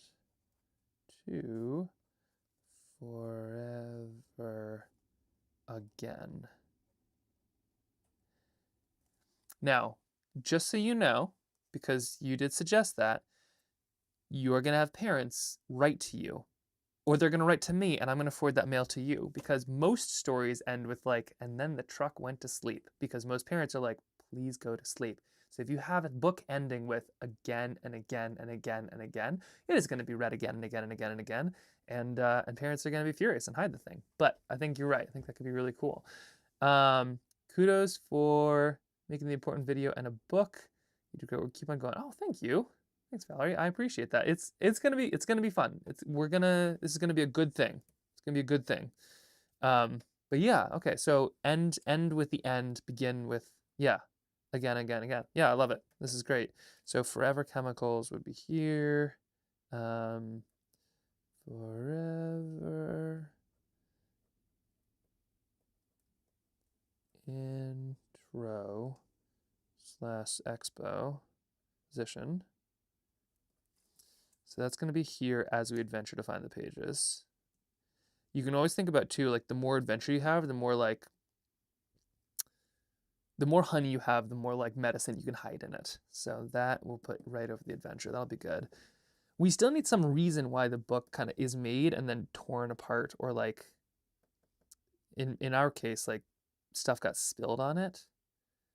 So maybe we're like finishing the book and then all of a sudden, like it's almost done and then something goes wrong. And that's I feel like that's kind of life a little bit, right? It's like, oh wow, what an amazing world we have. And then like, oh, we spilled some oil, or like some barrels of this stuff. And it was like, great, like we had a good thing and now it's ruined. So I think that's kind of where we start. And then we're taking this thing that got ruined, but we're bringing it back. Yeah.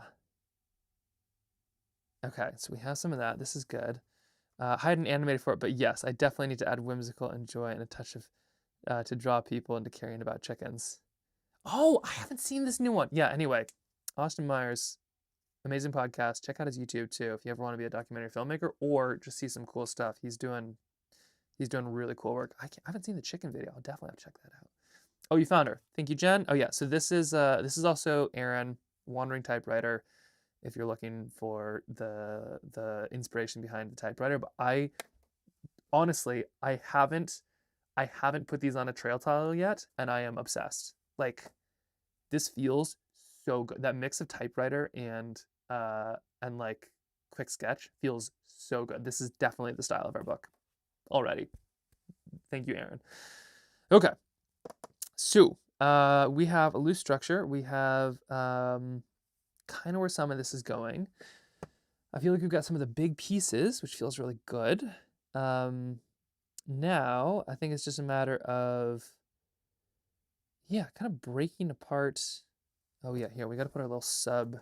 Let me grab some of this here. We got to put our little sub.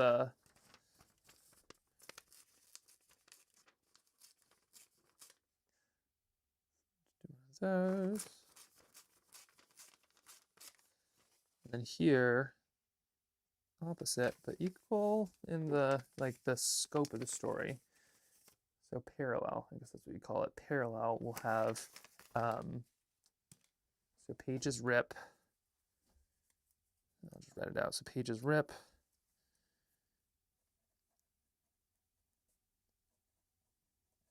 Rip, like here, blow away, chasing down pages.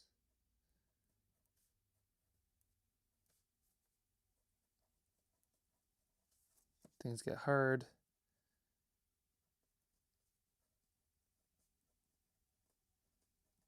And then meet up with Mark.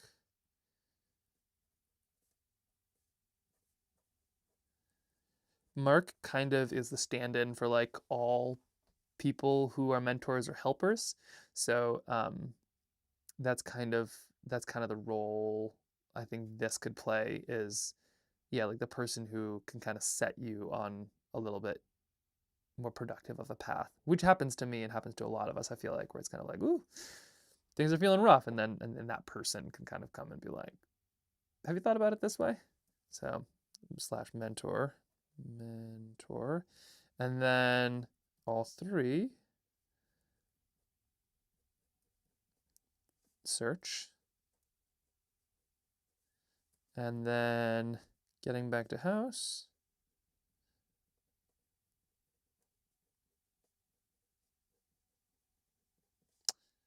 Followed by connection. So we'll kind of start and end and end at house, maybe. We'll see. And then it would be same bookend. So book and literally, bookend literally, and bookend. Cool. Oh, okay. One quick question. So the cat features heavily in the film because we have a cat who features heavily in our lives, whether we want him to or not. He's very, very persistent. Like so many of the shots that he is in is not because he was in like he wasn't asked to be in many of those. He was just like, like, you're in my house. Let me see what's going on. Do we put the cat as kind of like part of there? He can kind of be like the comic relief sort of, which I think a lot of films do have, or like stories do have, right? You have this little side character who's just kind of like fought like in the background. I could see that being good actually. Maybe we toss the cat in, and then yeah, and then it's just kind of like a little background character. That'd be cute if the cat was hiding in each picture. Yeah, I do like that. Trail toes are pretty small too, but like I think we could pull it off too. Like they're yeah, I think we could pull it off. And the cool thing is if we're ever like, oh wait, like we need this way bigger, we want to make like a giant film or a giant video or something like a giant film. We already made a big film. If we want to make this like into a big book, easy to re-illustrate anything, you know? That's the thing with watercolors, is sometimes it feels like, oh, what if I mess this up and it's gone forever? And it's like the gift isn't the thing that you're making, it's the fact that you can make it like anytime. Like that's the coolest thing. Crazy Pat people love cats. They would buy that book. I would be so, yeah, I, as you know, one of the crazy cat people, the people crazy enough to get a cat. We could make it a dog. The dog people, I think, outnumber cat people, but I think a lot of people are both too. Like I don't know if there's such thing as a dog person or a cat person. Like, I think a lot of times you're just like an animal person, chicken person in Austin's case. Okay, I am looking for, right, cat comic relief. Nope. Okay, what did I do wrong here? We were on a roll. Cat as comic relief. Oh man, did I click a button or something? Was it this one? Okay, where's Charlemagne? Yes, I love it. There you go.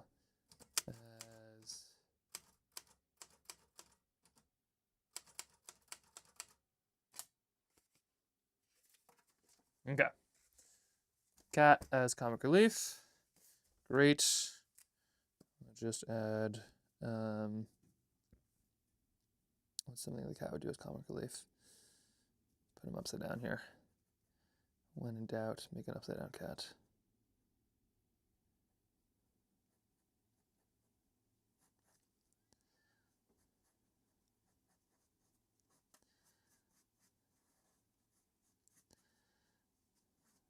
And they have their funny legs. There we go.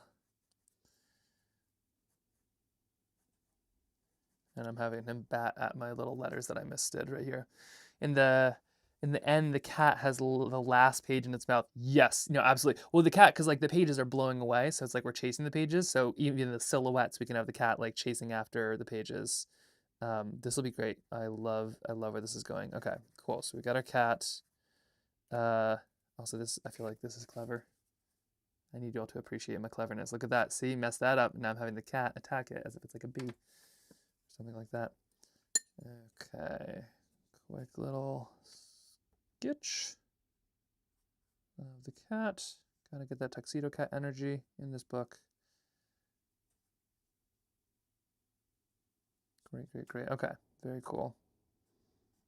And the other added factor is the better the better we do with this book, the better the book will just sell on its own, and then the more funds and energy and awareness and things we can raise for the National PFAS Contamination Coalition. So I do think shamelessly peddling to the cat people is a fine plan. All right, there we go. Cat, check. Actually, I think technically he has like a little bit of black on his foot right there. That's all right. Okay, so we got that element in there. Great. Okay, very cool. So this is feeling good. I'm trying to think. I kind of feel like we just did like a serious run to, like, we're thoroughly in this now. I'm trying to think what comes next. I think the next parts are probably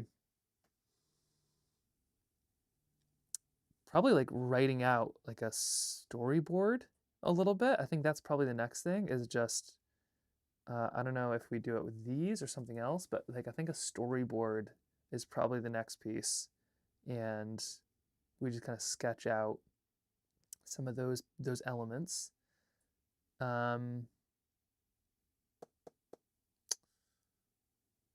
I don't know. This is, sorry, just gotta take a step back. This is really, really, really cool. I feel like we are like solidly 2 feet into a book here, and the fact that we have a local printer, not the cheapest, but like a local printer, which means that like we can actually, as soon as we have this stuff, I can take it to them. They can do like a print that day, take it back, and we can start to see it like immediately. That's huge. So local printer, very exciting. And then we have a, yeah, we're gonna have like a double story going on. This feels really cool. Okay, what is the next step here? We had this written down. I probably also need lunch too. I'm about to go in and make a kimchi grilled cheese sandwich. Has everybody had one of those yet? Because it is the next thing. Yeah, dude, this is so cool. We are cruising. I know. Look at this. The project is moving along. But sorry, let me just solicit you here. I'm not gonna like sell you on anything. And Keen is great too, because they're just like, yeah, go for it. They're not even like push us. That now I'm going to, because they're great. But kimchi grilled cheese sandwich. Oh my gosh. It's like you make a grilled cheese, even American cheese too, which is like not even cheese technically, but like it is, or vegan cheese or whatever you're using. That plus kimchi, it is like the perfect level of spice, a little bit of crunchy, kind of gingery. It is so good. Oh my gosh, so tasty. Okay, so we have that. We have a lot of these. We know what we're doing there. This is back when I thought we were going to do an accordion journal. Way back this morning. ISBNs. We have a plan. Where did the first thing I wrote down here go? Not that. Ah, there we go. All right. Calendar. Calendar timeline. Steps of the book. Budget for 50 copies.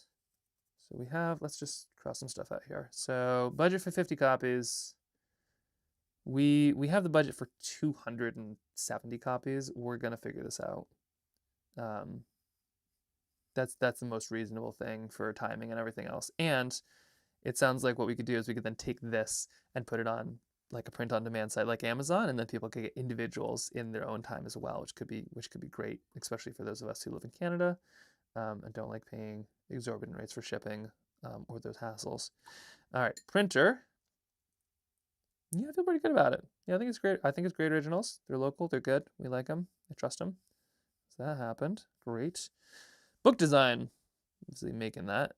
Steps of the book. Yeah, we kind of have that figured out. I'll work on these two in a second. Book design. I feel really good. Like, how do people feel about kind of like the trail tile square with like the lower one? Also, will Mark Ruffalo be in the book? I think so. Sort of. Yeah. So somebody, it could be Mark if he doesn't want to be in the book too. We'll check. But like somebody is the mentor. And I feel like Mark's words have been impactful enough that they could be. But like it could also be Sandy or Emily or anybody from the National PFAS Contamination Coalition. Like there's a whole group of very cool people. So it could really be any of those people. It doesn't have to be a Mark Ruffalo. But somebody acts as the mentor who then helps us kind of do a lot of that. to kind of show that they're also part of the little army of goodness. So that's sort of the big, I think that's where they would fit in a little bit. Should I call up Mark now? At some point we should probably check in with him. Yeah, let's get a little further on the book, and then let's definitely, yeah, we'll see if he's free for a call. He's a very, very, very, very busy man, but like just such a genuinely nice person. It's pretty incredible. It's also like you want to protect his time. Like there's some people like there's some people where it's like, oh, that'd be kind of cool just to call, but there's also, like he does so much good stuff. It's like, I don't want to distract you until I can have something to show. But chances are like either fighting to change the world or making a crazy movie right now. But we'll check in for sure. Mostly, I'm actually really excited to be able to talk to maybe some people in the coalition a little bit later too, maybe later in this week, just to see how we're doing on that piece as well. Let's see, or trail tiles plus a little section below the text. Yeah, no, that's exactly it. So it'll be trail tile on top, text, and then this kind of under section below. So book design, I think we're set. We can cross that one off too. So you got that. And now make the book. That is very much not getting crossed out. That is like the next week and a half. We have a book design, calendar, timeline, and steps. Let's do a little bit of that right now before kimchi gochi sandwich. We're gonna earn ourselves kimchi gochi sandwich. Pen. Here we go. So steps of the book. Let's outline some of that. I think that would help me out a little bit, and then that will help us figure out what our calendar looks like. But you're seeing it. This is totally how so many of these things start. Is they start with very janky books. Let me show you too. So,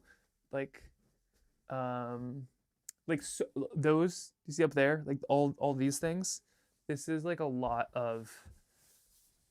It's not junk paper, but like it's cheaper paper. Here's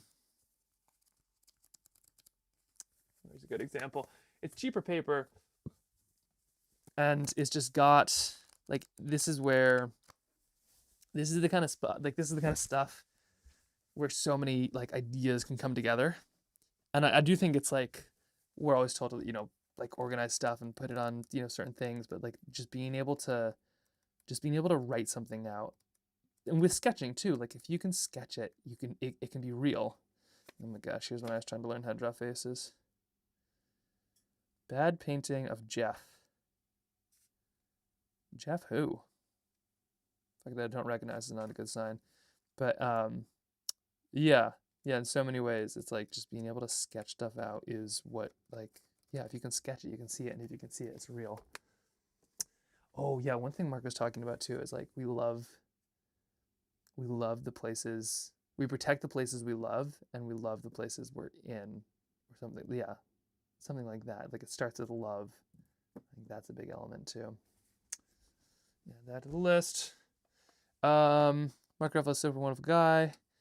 I was just thinking how cool it'd be to have his watercolor image as a cameo appearance. Yeah, that's actually all he wanted. Like that he did the film as a favor for the National PFAS Contamination Coalition crew, just because they're doing the real work. Like, and he was talking about it too. He's like, he gets the spotlight because he's a fancy big actor, but like that community is actually doing like they are actually doing the real work, which is so cool, which is why I'm super excited. I think Emily or Sandy might be free for a call at some point this week, but like it's so cool too, because you have the big fancy actor and you're like, wow, you can do something.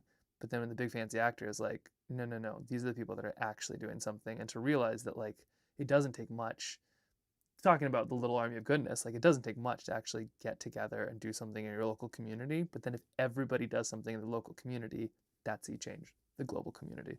And they did something locally, and it's like gone way beyond that. Let's see. It starts with love. Hey, where are you going? Nope. Oh. Is that what I'm looking for? Try this one. That's so funny that some of them are like sticky and some of them aren't.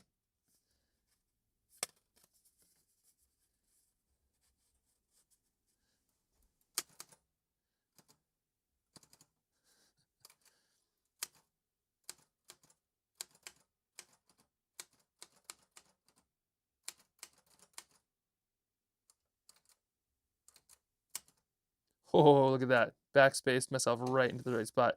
It starts with love.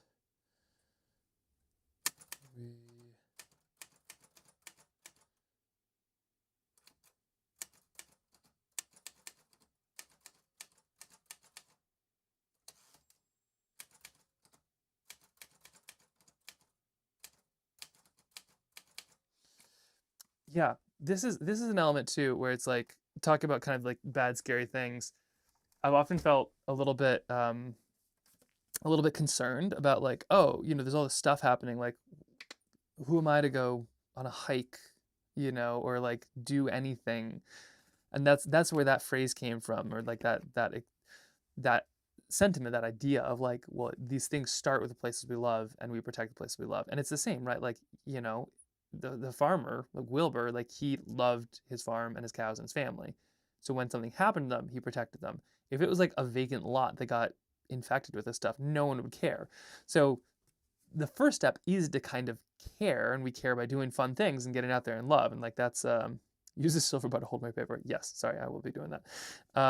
Okay, right. I'm just gonna quickly make a little sketch of a mountain, and this stuff will affect all the places we love. So we're just gonna do some of that.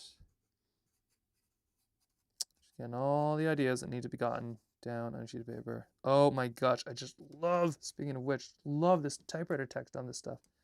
It feels so fancy and official. Okay, and so we got a little bit of this, a little bit of that.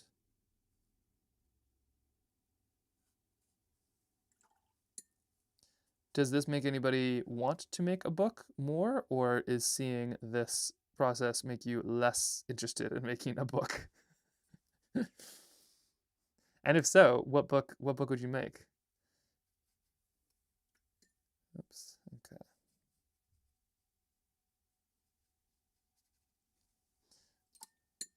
And let's do a little bit of purple or something on these trees. Nope, do purple on the mountains.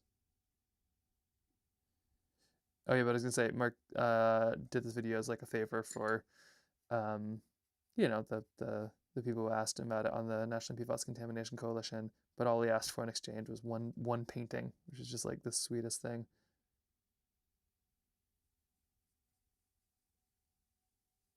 Okay, there we go. Mountains, check. All about love. Definitely makes me more motivated to try to make a book. Oh, that's exciting. A book about the life of an animal would be cool, like a beaver. Oh, like Watership Down for beavers. That's what my aunt is kind of, she has it written. She should really just have it illustrated. I should probably do that for her. I don't know. My cousin's also a really good painter. Maybe. If this goes well, let's go illustrate my aunt's book about beavers. Or you make yours. But yeah, I mean, yeah, Isabella, your stuff is like ridiculous too. Like literally just put words to it. It's you basically have a book there. Linda, for years, I've been telling myself I should write and illustrate and narrate a children's book. You should. I mean, literally, if you've done a sketchbook, you've made a book. But you don't have to make 10 copies to make, like, literally, if you make one copy, just like make your own copy. And then if you want to, you can figure out how to make more of that. But like, think of like all these amazing poets and stuff who like did all this beautiful poetry and then died, and then their stuff was found and then it was published. Now we're like, that is an amazing poet. But at the time, nobody knew it. But still, just make that one copy. You should do it for sure. Okay, so steps ahead of a book. What is this going to take? Let's see. So step one. Okay, and we'll break this apart here. Yeah, you should absolutely do that. We will totally cheer you on. Both you and Isabella should make books. This should be amazing. Okay. Actually, we should set up a little peer group. We've been threatening to do it for months now, but like we should do a little peer group, and then it's like like basically like a little project code group, you know, hold each other accountable, do those kind of things.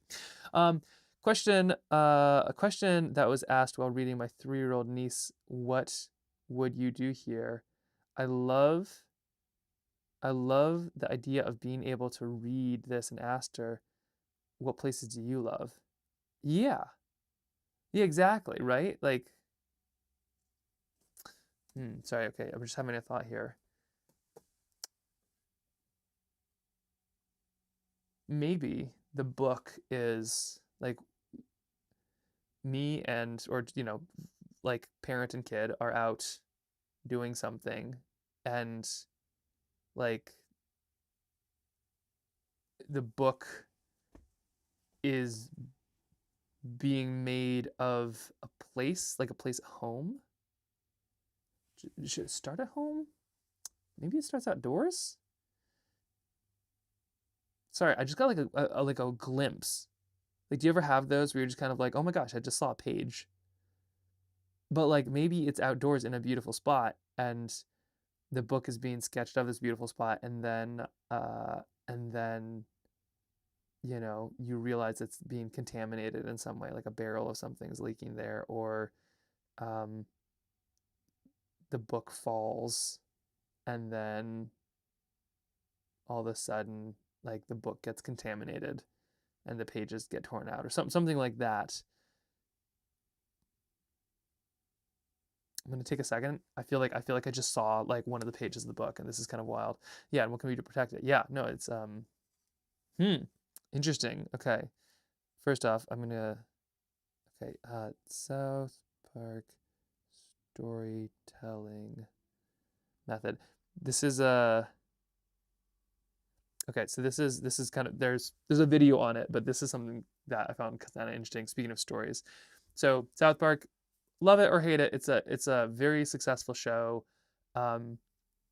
Pretty rude, but they come up with stories really fast, like really fast, and they're often like they can kind of pull you in. And The Simpsons is another great example of that, right? Like they're some of the longest moving cartoons for that reason. So the storytelling method is often called the therefore but rule, and it says dictated. There's a whole video about it, but dictates that the story beats must be connected by causation, not sequence. Trey Parker and Matt Stone require the scenes linked by therefore causing somebody else, causing something else, or but introducing an obstacle rather than and then ensuring dynamic cause. So what that would mean is like, you know, not like I was sketching a pretty picture and then I decided to go like walk down a hill. It would be, I was sketching a pretty picture, but wind blew my sketchbook out of my hand and into a pond. And I went to go pick it up, but I noticed that there was oil or some chemical substance on the pages. And I want to go close it, or yeah, oil was on the pages. Therefore, I tore the pages out. But before I could do anything, the wind blew them away. So it's like therefore but is a way to kind of like get stuff going. It's a really quick way that you can use for any kind of like story that you're making. So for instance, beavers or something like that, right? Like, you know, the beaver wanted to build a lodge, but there was no things. So it like did this thing, you know, but like a wolf came, and so I had to go hide. So it's all kind of like therefore and but will make you a really good story. I think the Wild Pencil zine video is great and has some ideas for printing, etc. Work for children. Oh, definitely check that out. Wild Pencil zine. Wild pencils. I love that. Wild pencils. Thank you. Wild pencil. Writing that down real quick. Wild pencils zine. Amazing. Okay, so, but our story structure, therefore, but our story structure is what needs to happen. That's what I was just about to look up here. I'm just kind of curious. What is, and this is not ChatGPT, that's Google still, is the Steps to making a picture book. I'm just curious what they say. Step 1, learn what they say. Step 2, don't do what they say. Making a picture book involves drafting a 500-word story with a clear beginning, middle, and end. Nope, we're going pictures first. And then storyboarding the narrative into pages. Key steps include designing consistent characters, sketching layouts, spreads, finalizing illustrations, and adding text. The process ends with formatting and printing digital select paper binding. And yeah, nope, we're not doing that. We're just gonna like start with a structure. We're gonna throw some things on. We're gonna make the paintings, and then we're gonna add words. I think is probably what's gonna happen. Oh, you put a link under the live stream in Discord. Perfect, thank you. I'll check that out during lunch too, and maybe bring that up here post kimchi sandwich.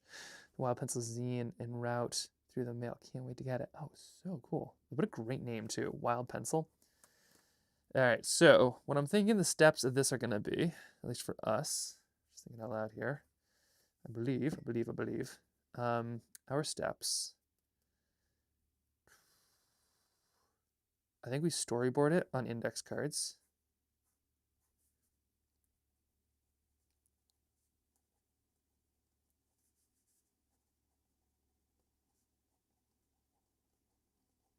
And then that way we can do both like multiple, like we can have the text below and just do multiple versions as we need. So index storyboards.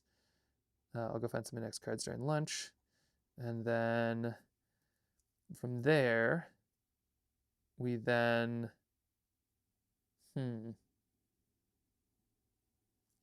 yeah, I think we index storyboard. And you can watch with kids, amazing. Yeah, so we'll index storyboards followed by like text, broad, and then text and storyboards.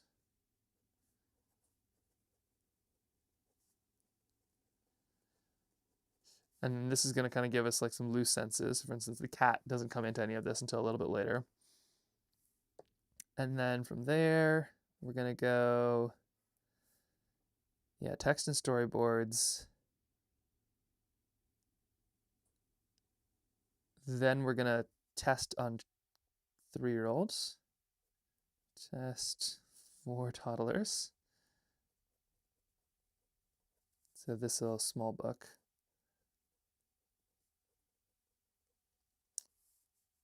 And then I suppose we kind of whittle that down. So maybe we're looking at like, I don't know, we'll do 10 pages of like the broad one. This, we're talking 40 pages. So I think we need like at least maybe 60 or something like that. So let's do 60 pages. And then test for toddlers, and then cut it down. Cut down to, I'll say 45. 45 pages. A lot of this I think we'll like be able to kind of like add little pieces in. And technically we're gonna have double the pages because we'll have a whole story below too, which will be really fun. Go down to 45 pages, and then loose illustrations.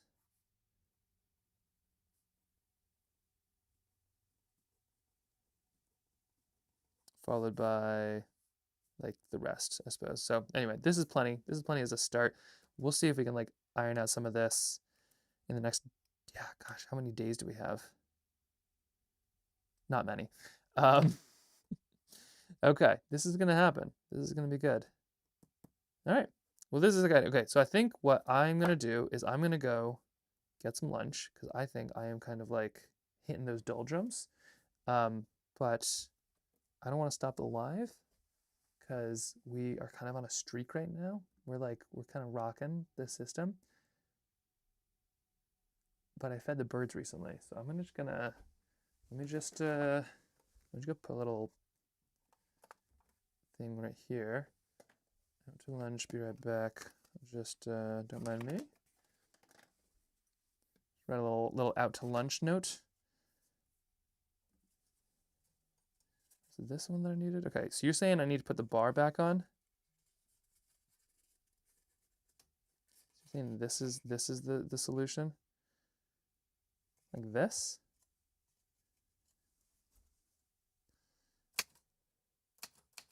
Oh no, it doesn't like it. Okay.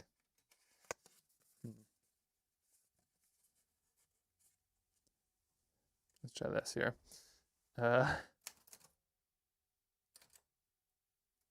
Nope, doesn't like that either. What did I do wrong? Oh yeah, it's that, okay.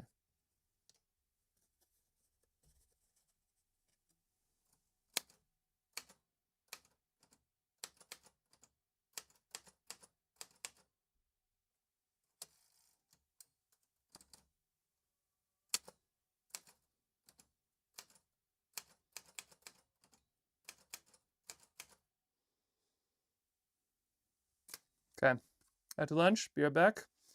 Now I'm just gonna put this, see if I can pull this off. Okay, this right here would now go. I'll be back in about probably half an hour here. But now I think the next stage is we're actually gonna storyboard this stuff out too, which is gonna be wild. Oh wait, hold on, sorry. First, Jen asked me to record a little video. Pardon this being live. You're getting like the real rough version of all of this, by the way. Troopers, all of you, for sticking around for it. Okay, so I'm just gonna go. I'm gonna leave that on, I'm gonna leave this on. Okay, Jen wanted a little story update. What do I say here for this? Okay, so this is very exciting. Check out where we are so far. We are trying to create a book out of a movie, and so far have, oh, hello. You're home? All right, lunchtime. Oh, hey, birdie. Hi. Quiet guy. I'll be in 1 second. Hi. Oh, see, smile. Oh, sorry, cute kid alert. Okay, sorry, let me,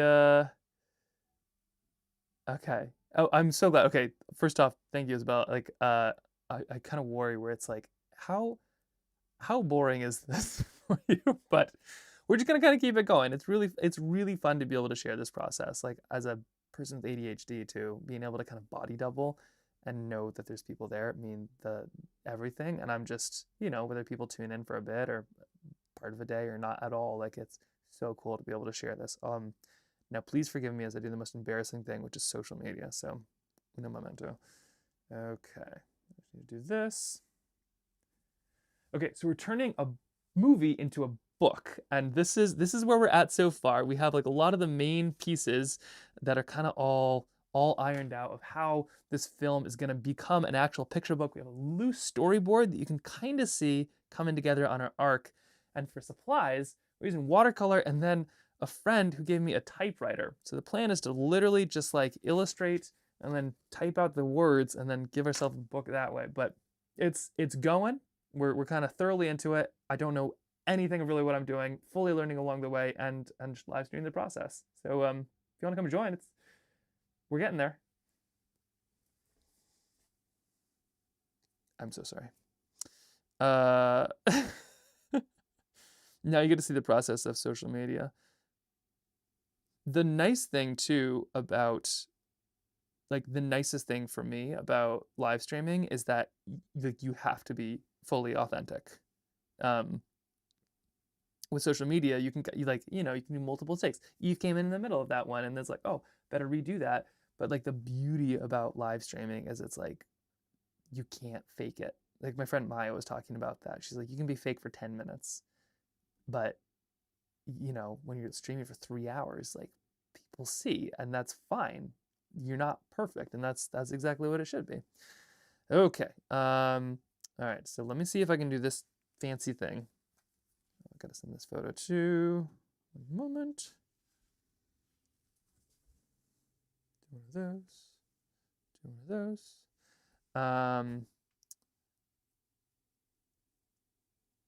I want to try something really fancy. Will you bear with me? Actually, will you bird with me? This is inspired by Liz. If you don't know Liz, you should check out I Paint Burbs. Liz is the best. Okay, so I need to do this. And then, great. Okay, now bring this over here. Okay, I'm gonna disappear for 1 second. Don't be scared. I guess I'm not gonna disappear. But if I do this right, maybe I do. Oh, how exciting. Okay, very exciting. I'm gonna leave this microphone here. So like, that's where it is. And I will be right back. I'm gonna grab lunch. Sorry. I'm gonna grab lunch really quick, but I'll be back in about half an hour.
Hold on. Wait. I'm back. Okay. Oh, good. And the cat's doing what he's supposed to.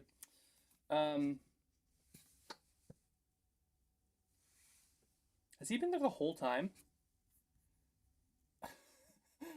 Oh boy. Oh, also, wow, a raid. Holy cow. Anyway,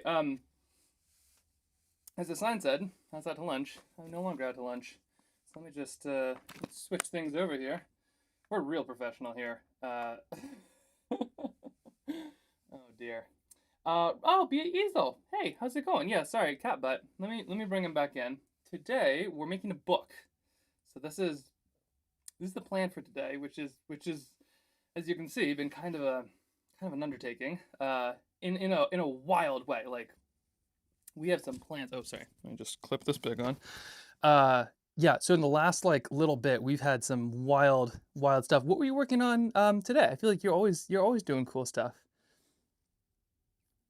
Also, do people just call you Bia Easel? I feel like everybody refers to everybody's usernames these days, and it's kind of like, oh, who are you talking to? Okay. Working on my Alice piece. Oh my gosh. Anybody on Twitch, if you get a chance. So we're on Twitch and YouTube right now, but on Twitch, anyway, you should go check out probably Instagram and the website, but Bia Easel has a gorgeous, like, massive piece of these, like, really, like, I don't know, what would you, like, lifelike person just surrounded by birds. It's so cool. It's so cool. But yeah, Easel is doing some just unbelievable paintings of this, like, girl surrounded by 30-something kind of birds. It's so neat. Have you ever considered making a book? That's what we're fussing with today, is bookmaking. So we'll see how it goes. So the plan, just to recalibrate here. Also, hello everybody. If you're new, my name is Max. I'm a filmmaker and I'm a painter. But today we're gonna actually make a book. Not today. We just started the process. It's kind of wild and crazy. But we made this film called A Little Story About Forever. It's about, well, should we show it? I don't know. I feel like I already showed it. I don't want to like spam you all again. I can show it again though, if you want to see it. It's 10 minutes long, and it's about the, well, I don't even know how to explain it. But we're turning it into a book, and it's got Mark Ruffalo in it, which is kind of fun. And so this is all from the story, where basically I like make all these sketches, and then they'll get covered with black ink and then torn apart, and then they all come together to make one giant picture. Oh yeah, thumbs up if you want to watch the film. That's the way to do it. We can show it again. If you've already seen it, you can always just zone out for 10 minutes, which is kind of what I do a little bit, or you just watch it again and again by accident. But it's a really fun story, and so we ended up getting to go all over the world with it, and it won this, which is the Banff Mountain Film Festival Creative Excellence Award, which is bonkers that it got a chance to do that, but it came with some prize money. It came with $3,000 Canadian. So the plan is to take that $3,000 Canadian and turn it into a book to support the, like 100% of the profits go to the National PFAS Contamination Coalition, which is like all these really amazing people who had their homes and lives affected, and now they're working to make sure that nobody else gets poisoned really by these scary chemicals. So we're gonna make a book about it, and this is sort of what we're fussing with. It's interesting. Have you seen the film? If it wouldn't be too egregious to everybody else who's probably already seen it, let me show you really quick here. This is it's a quick one. It really is a quick one. Let me just remember how to forever. Let's see. Just gotta click a button and 10. It has a lot of watercolor in it, so you'll like it. Little story. And you can also find it on YouTube too if you want to see it there. But I'd be curious to see what your take is. Here it is. Check this out.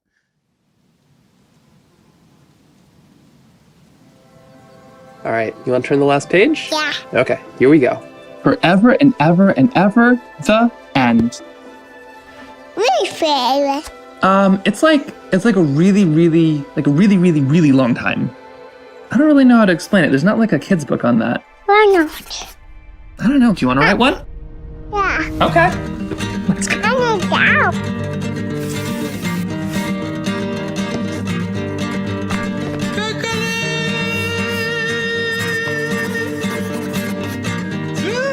Okay, forever, right.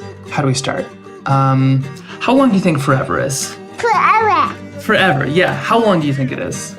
Whole day. A whole day? Yeah, well, I mean, when you're 2, I guess a whole day probably does feel like forever. But I was thinking of things that are like way older, like... Dada. Yeah, okay, well, thanks. I needed that. But forever can mean a whole bunch of different things. Like you'd wait forever for your pasta water to boil. Or it could feel like forever until you'll be an adult, even though you're growing up so fast. Or when you are an adult, you can spend forever worrying about things. You have to walk. Oh my gosh, I don't even know where to begin. You have to walk it. Yep, stuff like plastic in the ocean, or whether or not stuff will be around forever. Like this, or even these. When I was a kid, I thought it was all just about planting enough trees. But now I'm learning there's all this other stuff. Like, there's fires, and then there's the smoke that the fires cause, and then there's the chemicals that was in the stuff that burned in the fire, and then there's landslides that happen because the things that were holding all the ground together burned in the fire. And then there's things like mudslides, and don't even get me started on floods. And then there's hurricanes and tornadoes and microbursts and cyclones and water rights and social inequity and microplastics. They're apparently in everything now. And we're learning about Forever chemicals? They basically last forever, but they're in just about everything. and what if they get into the water and then just keep on spreading until they end up into everything else? Oh, shoot! A mess. Here you go. A mess I don't know how to clean up. I don't know what happens next.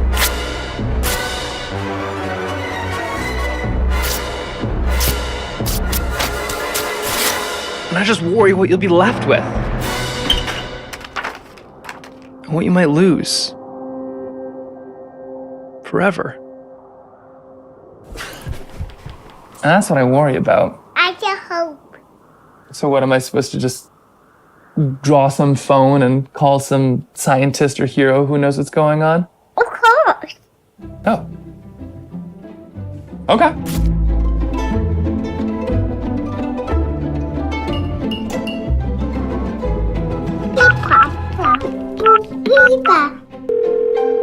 Hello? Wow. I can't believe this works. Yes, it works. This is Mark Ruffalo. How can I help you? Well, let's see. Thoughts. Hold on. So my son asked me a question about forever, and then... You lost... Oh, Mark, hold on. There you are. My son asked me a question about forever, and then I thought about all the things we might lose forever, and all the things that I hope he never has to experience, and maybe how some of them could be avoided. But the world just feels so full of big issues, and I just wonder, how do you stay positive when it all feels so dark?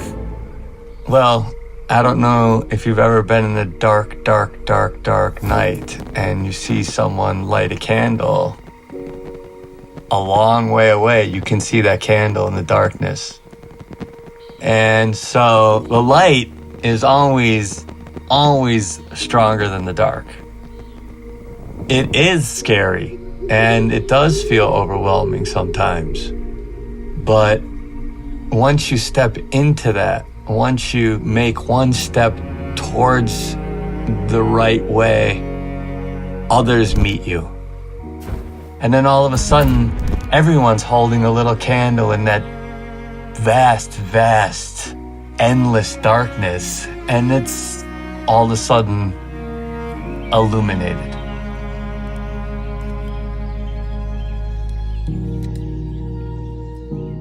But what about the issues that are like literally invisible, like these PFAS, forever chemicals? You know, I can barely wrap my own head around it, why they exist, what to even do about it, let alone trying to explain it to a 2.5-year-old. These are chemicals that were used to make things waterproof. They were used to make things grease-proof, so they put it in food packaging, and it was a great invention at the time. It made things very durable.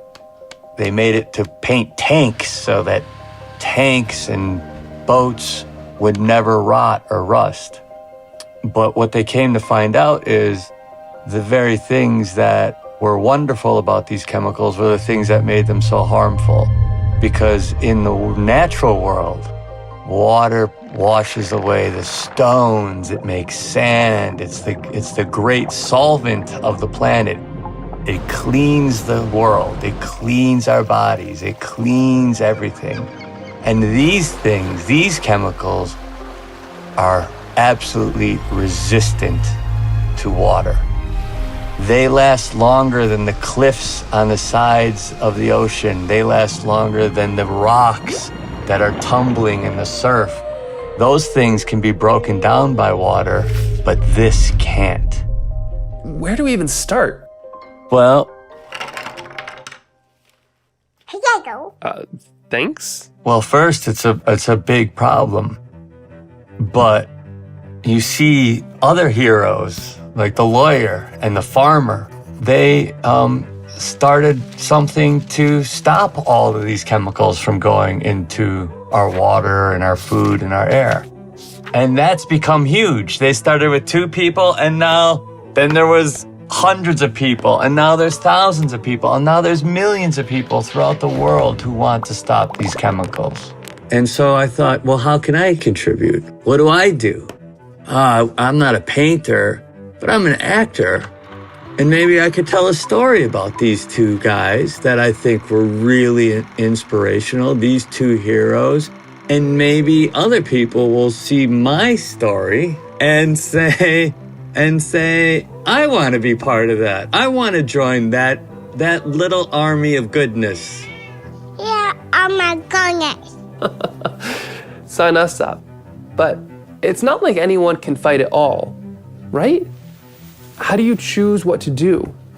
Life is full of big issues, and we're always, at some point or another, put in a position to have to maybe fight for the things that we care about. And part of that is first caring about something and loving something enough to fight for it.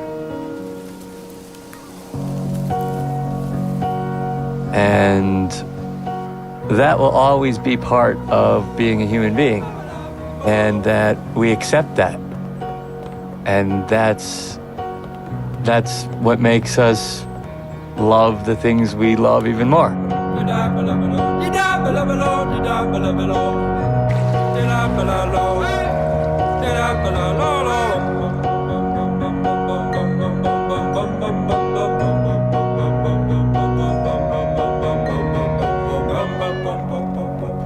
Okay, you ready to turn that last page? Yeah. Okay, here we go. And they each found their own little light. And together, they were so bright, they lit up the whole world. And the hood. Yeah, that's right. And that's something worth fighting for. Forever and ever and ever. Ewa. Yeah. Ewa. Again. And again, yep, and again and again and again and again. That's right.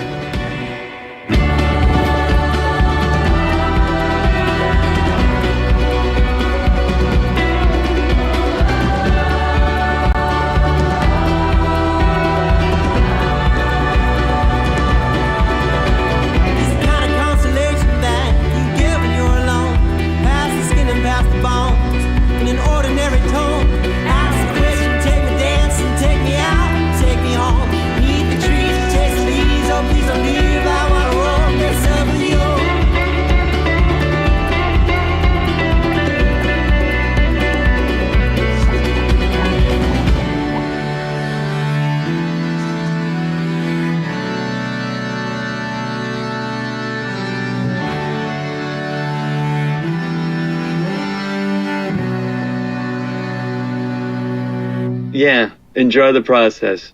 And how'd you get my number anyway? I painted. Makes sense.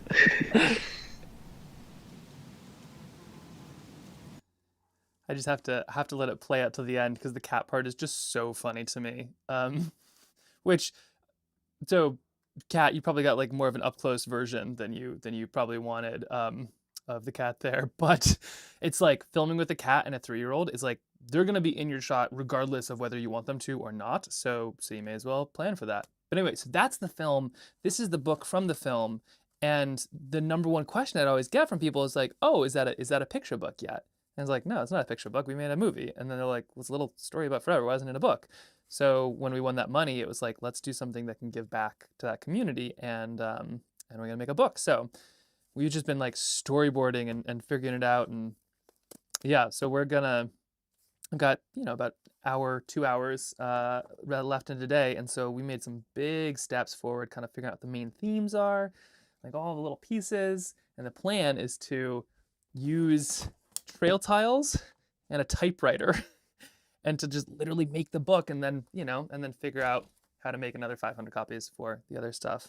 But that's cool that you thought about a book too. Your book would be amazing. I would buy that in a second, which from how long you said it would take to do your initial painting, sounds like, these things take a while. We're gonna try to do ours in 10 days, which when I say it out loud kind of scares me, so I'm not gonna say that out loud anymore. But right onto it. And thank you again for the raid, by the way. It is so kind of you. Okay, so here is here is the loose structure. So we have kind of like where we're gonna start, where it starts. I think what I need to do right now is just to storyboard everything. So I have a bunch of sticky notes right here. My plan is I'm going to do some broad sticky notes, followed by some unbroad sticky notes, and just based on like numbers here, looks like we'll do some broad ones in pink, and then we'll do kind of some medium ones in orange. So this is not a particularly draw-y stream. We've done a lot of paintings, but you're just getting like a direct view into the nitty-gritty of trying to live the dream and make a picture book. So we'll see how it all goes. I'm gonna start by grabbing one of these. This is the most useful like art things out there. Big board, highly advise. This is a great thing. You can get these at art stores or literally anywhere they sell a piece of something flat. Boom. Okay, and so, little candle right there. Also, any questions or anything? I'm kind of just jumping into it. Like I said, this is like day 1 of 10, and we're kind of on a speed run to trying to make a book. So we're gonna move pretty quick, but we're gonna see how it goes. But I can't wait to share more too. Also, I should say shamelessly, if you are interested in being a part or seeing anything, we have a really cool newsletter. It's just on the Trailbound Sketches website, or we'll usually post a link here.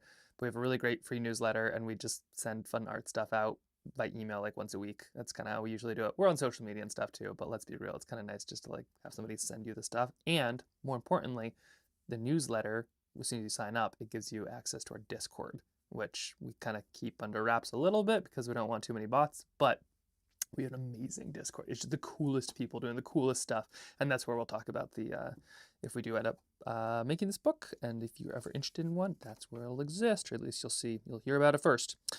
Okay, we have sticky notes. These are actually not very sticky, they're just notes, but we have notes. Can't wait to see the finished book. I need to leave a little lurk and do a post-stream stuff, but have a wonderful day. Also, can't wait to catch your next stream. Can't wait to see like how far things are going. You say it takes a long time, but also I feel like you're like the depth at which you work, it feels like you're moving a mile a minute. The hummingbirds that you were doing, unreal. So cool. All right, so we have our intro, and we're gonna use the but therefore method. So we're basically gonna have this story kind of unfold naturally, is sort of the idea. So we're gonna see kind of where it goes. And the idea of the but therefore is everything could be connected by a but or a therefore. So, I was eating my lunch, but the cat stole my sandwich. Therefore, I went after the cat to try to get my sandwich, but the cat ran into the couch.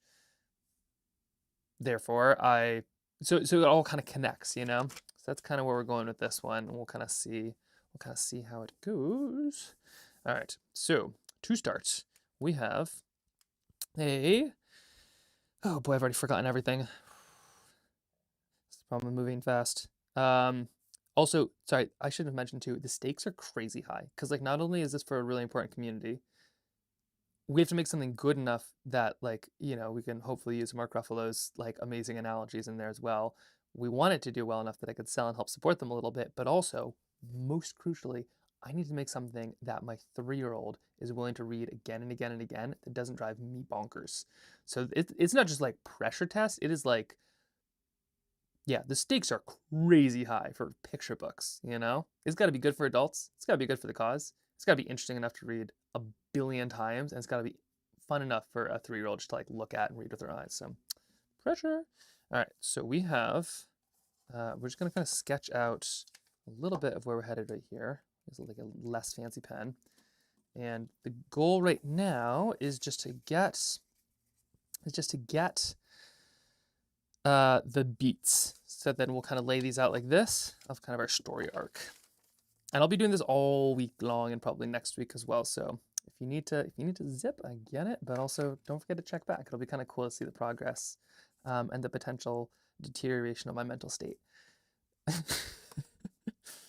Okay, so we need to start somewhere and then the book gets destroyed. So we could start at the end too. That's always kind of a fun way to do it. But I think we're just gonna go nice and broad. So, and I'm literally gonna sketch out a lot of this. This pen is dead. Round 2. We're gonna sketch out a lot of this. So hypothetically, we got like a pretty place and I don't know, making a book. It's meant to be wrong. Like this stuff doesn't need to be right first. And in fact, a lot of times doing the wrong thing shows you what the right thing was. So the biggest thing you can do is just don't do nothing, because if you do nothing, you're lost. But at least if you go the wrong direction, you might bump into a wall in the dark and you'll know where the wall is. So the wrong thing can often be the right thing. So we're talking about like maybe, making a book or something like this out in the nature with a child. But then, so we start and end here. This is kind of the start and end spot. But then the book somehow, I don't know how, falls down into a puddle, which is puddle. We're just figuring stuff out here.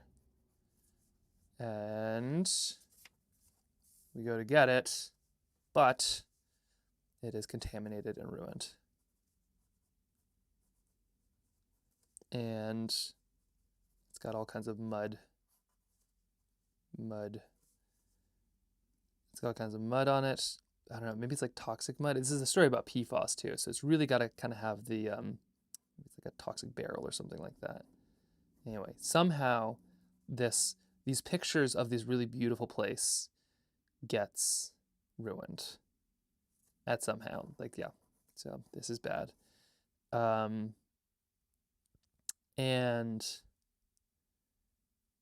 then, but let's say it gets ruined. Therefore, all the pages get torn out, ripped out, rip. This happened in the middle of the film. We're going to hit this right in the beginning of the book. So all the pages get ripped out. You can tell I am clearly a very good artist. Rip.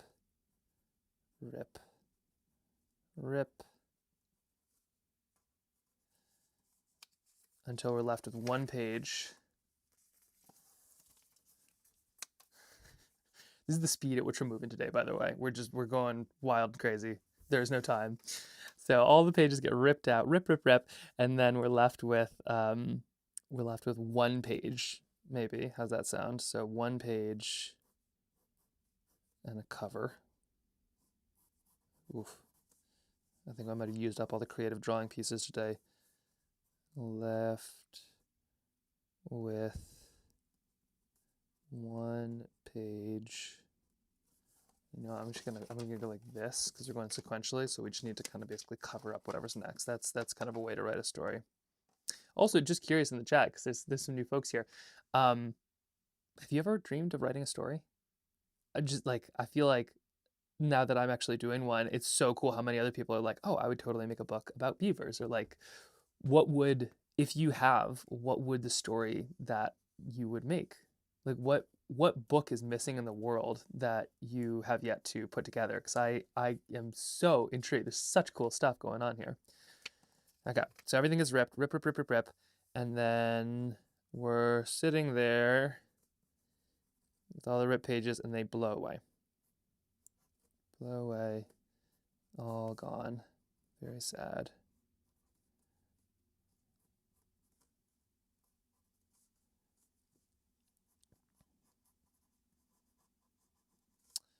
Yeah. Maybe they're ripped out of a sketchbook. Maybe, yeah, I don't know. They could just be paintings. Anyway, all of them are ruined. They all blow away. Very sad. And then, not and then, sorry. But therefore we go after them.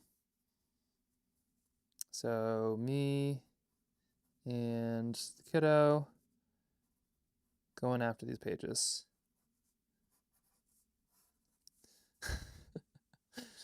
So we're heading after these pages. Going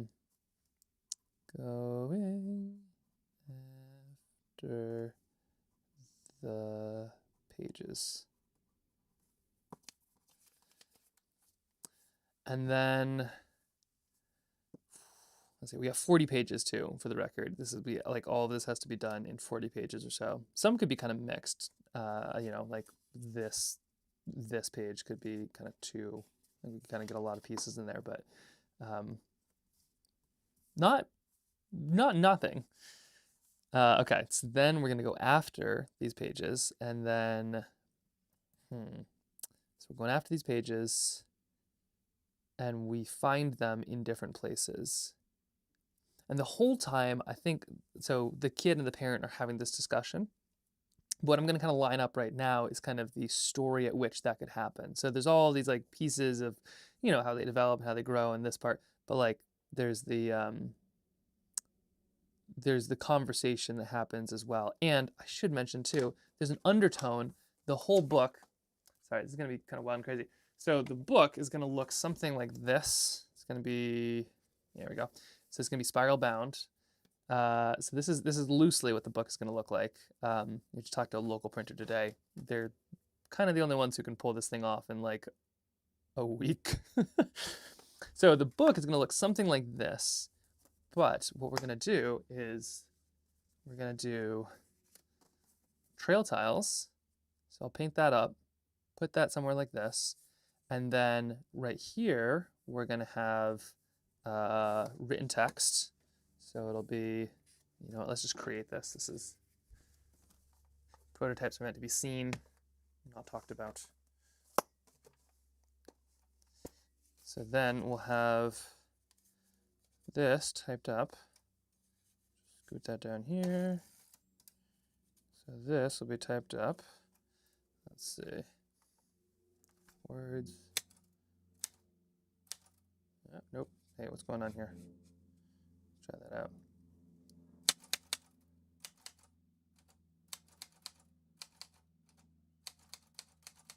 Just type in words here, literally.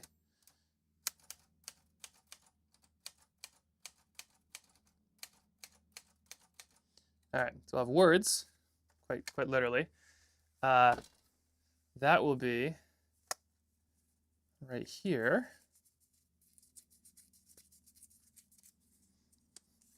Like what I love about just art is you can just do it, you know, like that's, yeah, sure, it takes time to like reproduce and like get big, but like this stuff is just so doable. Like that's what's so fun to me. So we'll have, and that should be 4x6, this is a 5x7, so lose an inch on either side, we'll have better margins. So we'll have this, we'll have the words, and then down below, down here, we're gonna have, if I can find it, well, don't see it, that's all right, we'll just draw one. So down here, we'll have like a little story as well. So, you know, maybe up here we're talking about something big and scary or something like that. And then down here, it's us like climbing up a big boulder to get up to a page, which is up here, you know, stuck in a branch or a tree. So you'll have the full color, then black and white down here will be the little sub picture. So kind of like Jan Brett, if you've ever if you've ever followed Jan Brett or like the really cool artists who just have such good stuff in the margins, which I love. They'll look kind of like this. So that's a little bit what we're looking for, is just something kind of like right in the middle that has all of that. But the book itself, we're talking a 4x6, so literally just a little pocket book that you can kind of just hold, like it's like Beatrix Potter, you know, the little tiny books. That's what we're looking for. And so we have all of this tossed in there. Now you want a typewriter? Yeah, it's phenomenal. My friend Aaron got me one. It's from the 1970s. I suppose she rescued me one.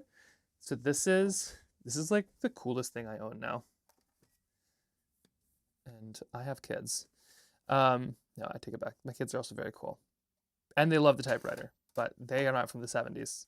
So it's a Singer, like the sewing machine, and it is just so, like, here's our notes from today. It's just, there's something about typewriter plus watercolor that is so just delightful. It's so good. And as a dyslexic, for me, I think I always put like higher weight on words that are typed and words that other people put down. So like everything for me is misspelled. And when I take notes, they always feel janky. Like my least favorite part about my sketchbook, let me go grab you one here.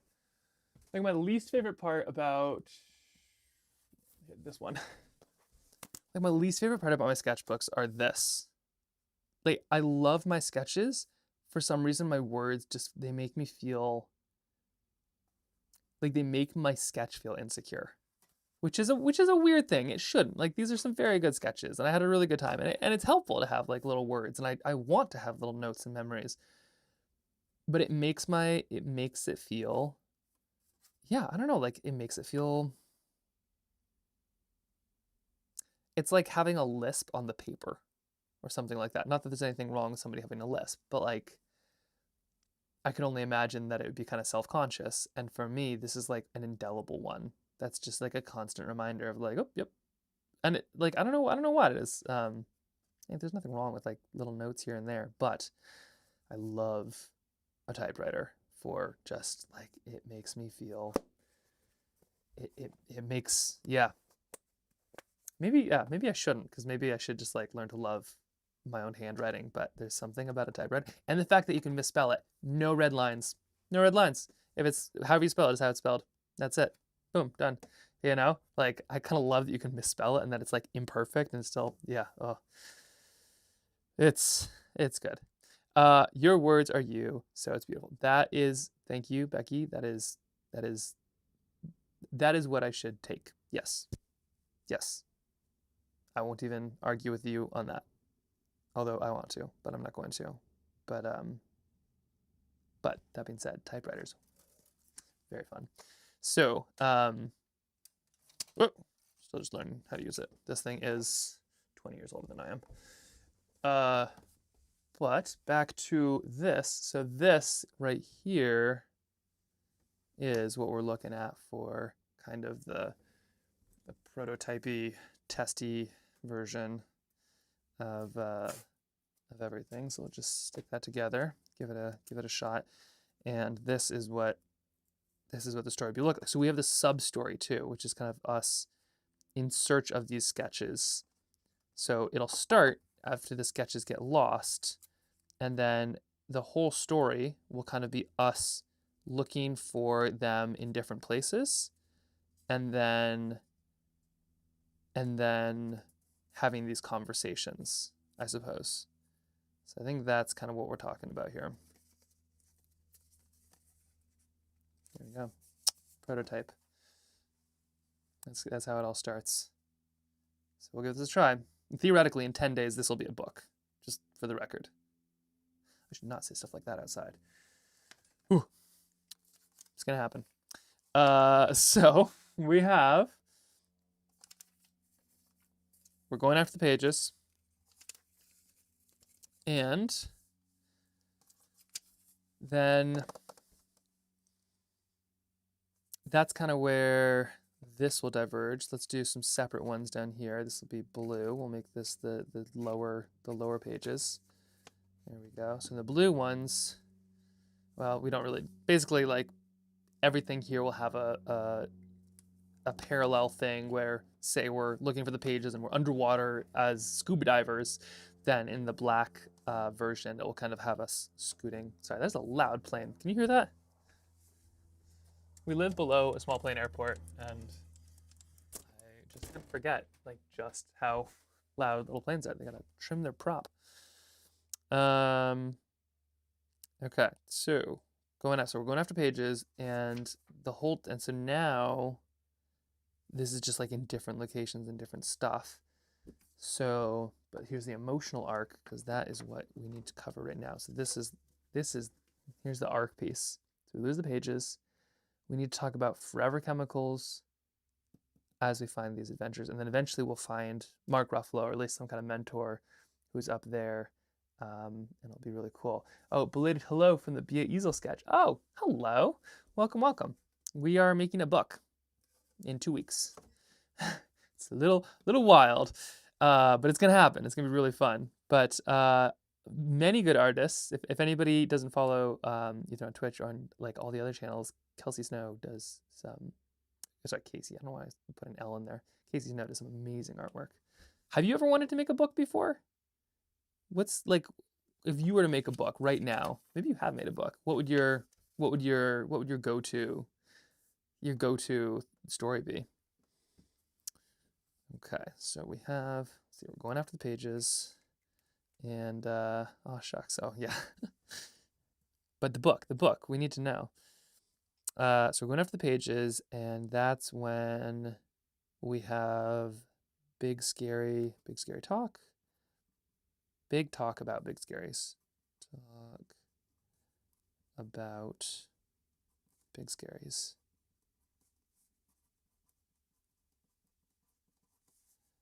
And we'll just put us like here while adventuring.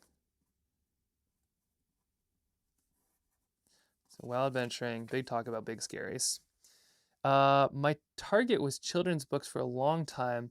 I do more personal illustration these days. Oh, super cool.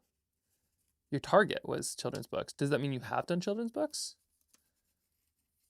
I have some books for dummies and things of my own on the back burner. Was interested in graphic novels for a bit. That's even more work. What about animals for me? Oh, interesting. The world needs more picture books. That's my take. Sign me up for a copy when you make your book. Okay, so we're talking about the big scaries. We'll flush all of this way out a bit more later too. So this is kind of the initial stop. So we're talking about the big scaries, and then let's see, we have to get to a point where we kind of fall apart. And this is, if you've ever followed, I've done a few children's books for authors who were self-published, but nothing by big publisher yet. That is key. You do enough fancy stuff. It is a matter of time. I mean, it's got to be. Okay, so here is, where am I going here?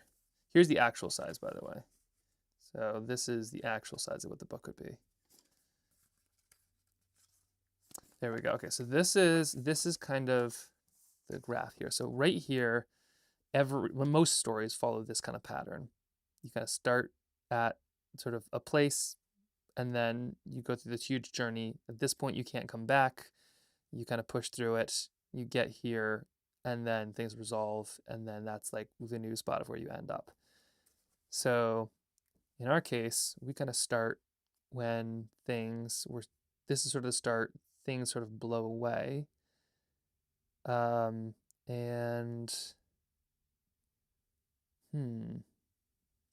I guess when do they get to the point where things have broken apart? Maybe that's the term. So at some point we get to something where there is no going back. And maybe that is, so we're talking about the big scaries, and we're still trying to get those things.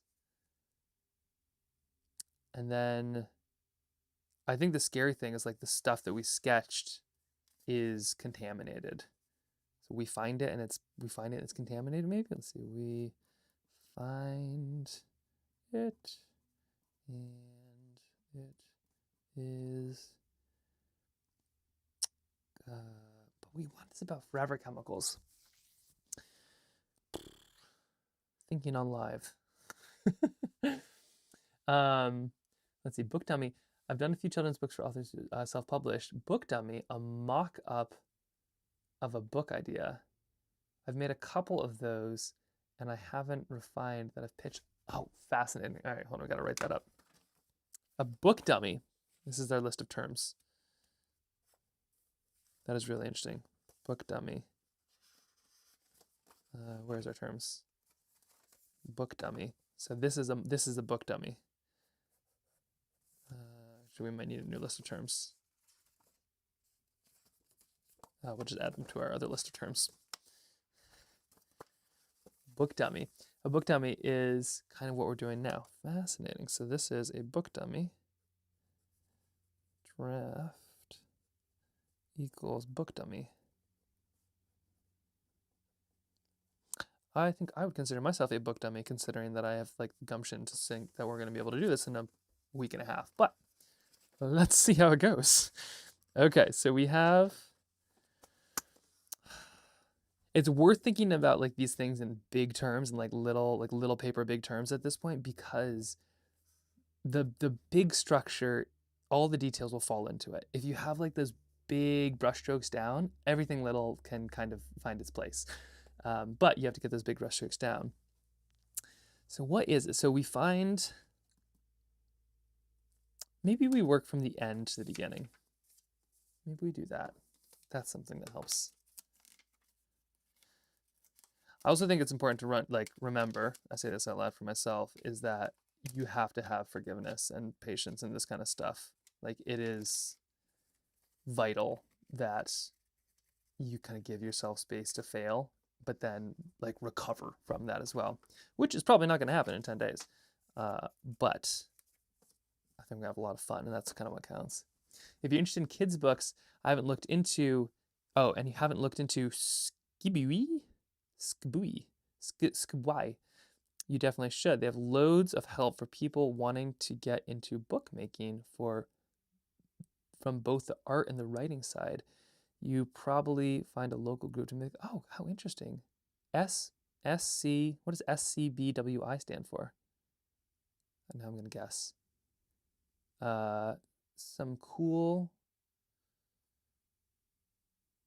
backwards intellectuals. Write that down. SKW SCBWI.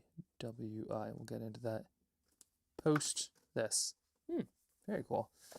Okay, so the messy middle is always the hard part.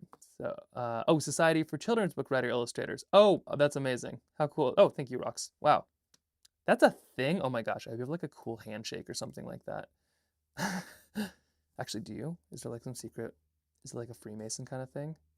Because children's book writers do determine what we like grow up and think. You know, if I was to put any power in anybody's hands, it really is the children's book writers. Like they like, yeah, like talk about putting messages in there, both parents and kids. Okay, so at the end, the book is going to come together as a giant picture. So it becomes a big earth, kind of like it does in the film. That's the idea. Like it's a bigger picture. So that's the ending-ish, and we realize that we're all part of the Little Army of Goodness. All part of Little Army. Little Alex Horn, Little Army of Goodness. Army of Goodness. So there's that. And you can kind of mirror your ending often with your beginning. So if that's the end, then what is the beginning to mirror it with? And maybe what I do is I use these to kind of show the intro versus the ending. That's maybe how we pull this off. So the beginning, if it's the opposite, things that we need to kind of get in touch with, Oh, it's a big international organization. They publish resources on how to pitch agents and publishers. Oh, amazing. Oh, that's great news. Okay, this is good. Yeah, the plan is basically make a test copy and then try to get it out into the world there. Okay, so it all comes together as one picture, the big picture, which means that earlier on, big picture, not big picture.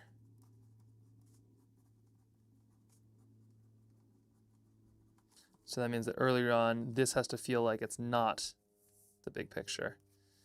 And then, oh yeah, one ruined part. One ruined part. Okay, here we go. Sorry, let me see if my brain can catch up to my mouth. So it's going to end with this, which means that we have to start with like what the issue is. So if it ends with one big picture, which is what all of this kind of becomes this big picture, then the problem is that in the beginning, we don't have the big picture. We want the big picture, and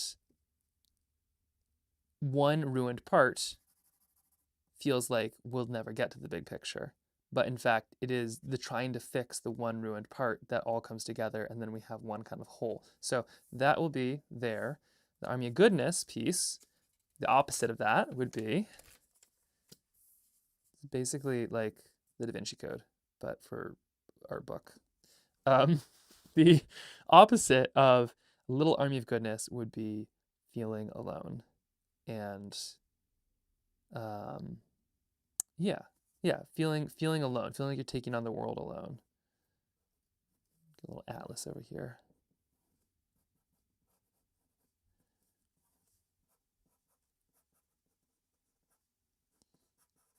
Now, how much of this do we actually need to put in a children's book? We'll see.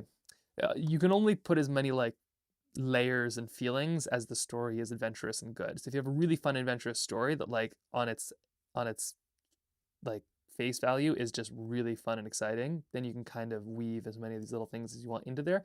If you don't, then don't try to stack them on. They're not going to work out well. So taking on world alone, taking on world alone. So that is going to be the opposite of all part of Little Army of Goodness. Okay, so this is the quagmire we get ourselves into. This is how we get ourselves out. Just thinking too, we also have words on how we do this. Repetition is amazing, especially in children's books. So we should probably figure out some way to get some good repetition in there too. Let's see, we're just going to add, let's see, A, B. I'm not sure if we're going to have it rhyme yet, but add repetition.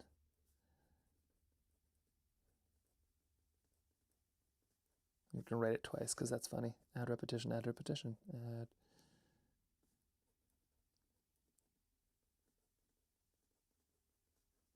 Okay, add repetition. Yeah, that could be kind of a fun thing too, whether it's like the kid and always asks the same question or something like that. I feel like children's books often have that really good thing. Although now I'm a little self-conscious because I didn't realize that I was with accredited members of the Society for Children's Book Writers and Illustrators, which is so cool. We're just going to kind of like throw ourselves at the wall. Or you throw spaghetti? No, we're going to be throwing ourselves at the wall. Leave the spaghetti alone. Let's give this a go. Okay, so that's kind of where we're going on these pieces. Oh man, I like feel myself tying my brain in knots already. So big picture, we have this. So that is here. And now, scoot that over there. Kind of ends right here. Little straight up forever, big picture.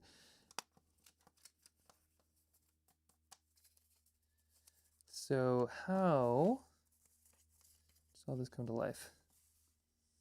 Oh no, I need to sneeze. But I'm not going to. This is the worst. Oh, you can't see the struggle going on inside my head. Have you ever had to like you almost sneeze? You almost have to sneeze and then it just kind of like sits there and then goes away. And then you're like left unsneezed. Terrible. there's always this story about Tantalus, like the word tantalizing comes from Tantalus, who is this person who like did some bad stuff in Greek mythology. And so he was like real hungry. So they have a river, but every time he tried to drink from the river, like the river would go down, and every time he tried to reach up and get the grapes would like pull up out of, so he couldn't quite get, so it's tantalizing. But really all the Greek gods should have done is just like, you are gonna have to sneeze, but you won't sneeze. That is your punishment. Yeah, almost sneezes. Entirely derailed. Entirely derailed. Okay, so we have some loose sides of things, where they go.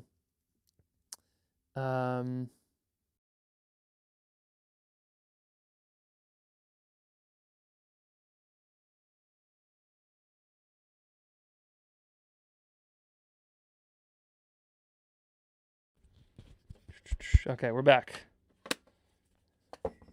Running out of everything. Okay, so maybe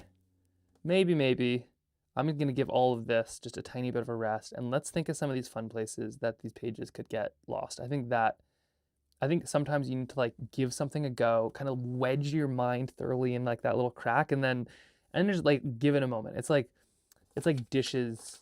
Sometimes you need to scrub and scrub and scrub and scrub, and sometimes you need to let this thing sit there for like an hour, and then you can get it off with no effort. So I think that's what we're gonna do right now. Just gonna give that a moment. Let's think of some of the places that'd be really, really fun to get some of these sketches lost. So ultimately, the story is us making these sketches, then they,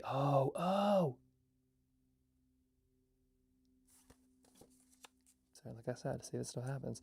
So, one second. So, book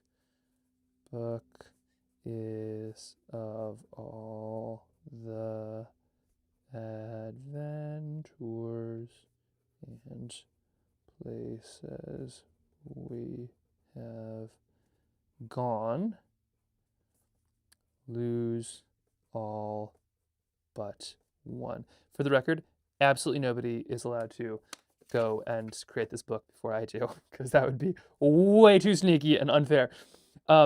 So it'll be like we make this book together, and it's all of the places and adventures that we've gone, and then it gets ruined and scattered all over the place. But in the process of getting all of these places back and all these pages back, we have even more adventures than we did. So it's like the real adventure is cleaning up the mess, not just reminiscing of when there was no mess, which is kind of like life anyway, right? Like a whole point of this is that it's not just like, oh, woe is us, things are poisoned now, which is bad. It is not like forever chemicals. If you saw the film, it's a real issue. But what's cool is we have this opportunity to do something, like we use our skills, right? Like and we even wrote that down here somewhere. But like we use our skills. Like I'm going to be able to do something with watercolor and art, and musicians are going to be able to do something, and engineers are going to be able to do something, and community leaders and moms and dads, and like we can all do something. It's pretty cool. So yeah, so we'll have more of an adventure, basically cleaning up the adventure. So that feels really exciting there. Now, where are the cool places that we're going to go kind of in and throughout all of these? Because these got to some interesting spots, but we didn't necessarily get to go to all of this. So maybe we start with these, and we see how many of these spots we can actually reach. Let's see. I pull frames and thoughts from the movie to take from your opening and ending. Ooh, I like that, Karen. Yeah, okay. I'll rewatch that again. I'm not going to subject you all to it again yet. Also, I need to figure out how to be able to talk and look at those things and stop them. I am not quite there with technology. By tomorrow I should be. Okay, so there's a couple examples. Let's see, one of those, that's a city. Redwoods are pretty cool. Birches, salmon. Butterflies, birds. Gotta get the birds. So we'll in the process of doing, oh wait, there's 2 pages of everything. In the process of doing this big story, we will go to all of these places. Whales, turtles. Okay, now what am I missing? Okay. Okay, so I see where this is going. I freak out about this stuff, and then we talk about all the places that PFAS is, which is everywhere. And so, okay. This is like the end of the day brain dumps. Have you ever had those where it's sort of like, yeah, I've got like an hour to go here, and the brain just runs with it, where it's kind of like, oh, you're almost done. Let me give you all of the ideas that have been brewing. Good luck. Keep up with them, and then we'll see. So okay, so some of the places that we can go. Let's grab pen, pencil. Grab pen. All right, so let's grab some of these. So yeah, it'll be kind of this journey through all of these spots. So for food, let's do like an orchard or something like that, right? So this will be, talk about food and things like this. Orchard. Oh, they're gonna use this actually. That's funny. I just sent the scan over to the Keen team because they're doing some really cool stuff on so sorry, where Keen comes in. Keen, they make boots and shoes. You probably know them. They went PFAS free. So like 6 years ago, they're like, this stuff is insane. We shouldn't have it in shoes. So they redid their whole supply chain and then helped others do it. But they support the PFAS coalition on the side as well because they're a good company doing good stuff. So I'm doing an impact report for them or helping illustrate, and I sent a bunch of stuff over, and one of the designers was like, "This picture is amazing." I was like, "Huh, I haven't seen that one for a while." It turns out this is one of the ones that I destroyed in the process of making it, but you got to sometimes destroy art to make art, I suppose. Okay, so we'll have like food. Let's see, food / growing. So maybe an orchard or something. We could have, so these are kind of the scenes that we'll be setting for as we go through everything. So maybe an orchard, apple orchard. Just put this here, apple orchard.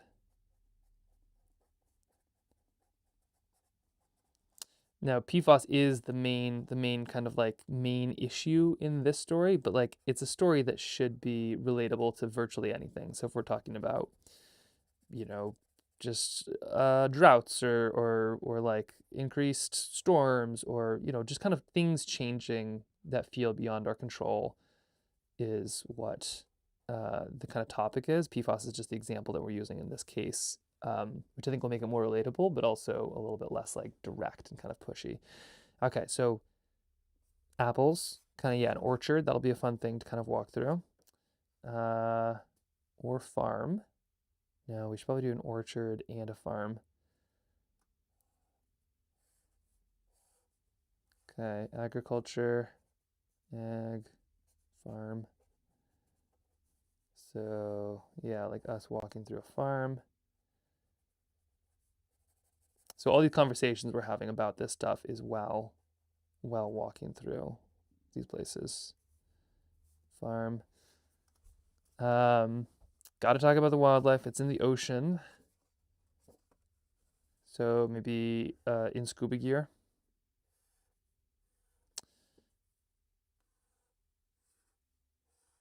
Bioaccumulation is real, and I think turtles get a pretty bad rap from a lot of things. In scuba gear, in ocean, turtles. So we'll be kind of swimming here. Blub, blub, blub. We're also going to bring the cat along, I think, on most of this is sort of the plan. So this, I don't know how to draw people. There we go. There we go. Turtles. So we'll have turtles. We'll follow. I do love that this is how like fancy art starts. Like this is, I would like you to appreciate right now. I did do both of these, but they are absolutely like one and the same. Yeah, so ocean with the turtles. Let's see. And then whales, bioaccumulation,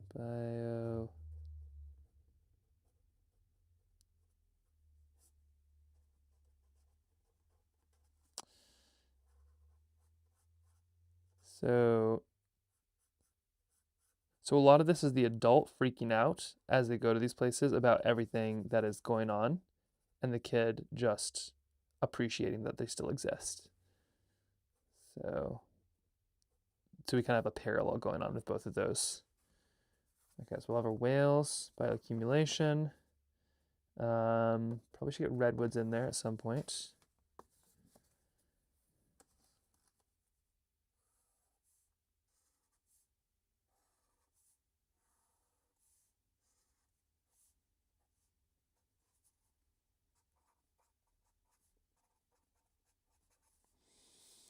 And yeah, I wonder how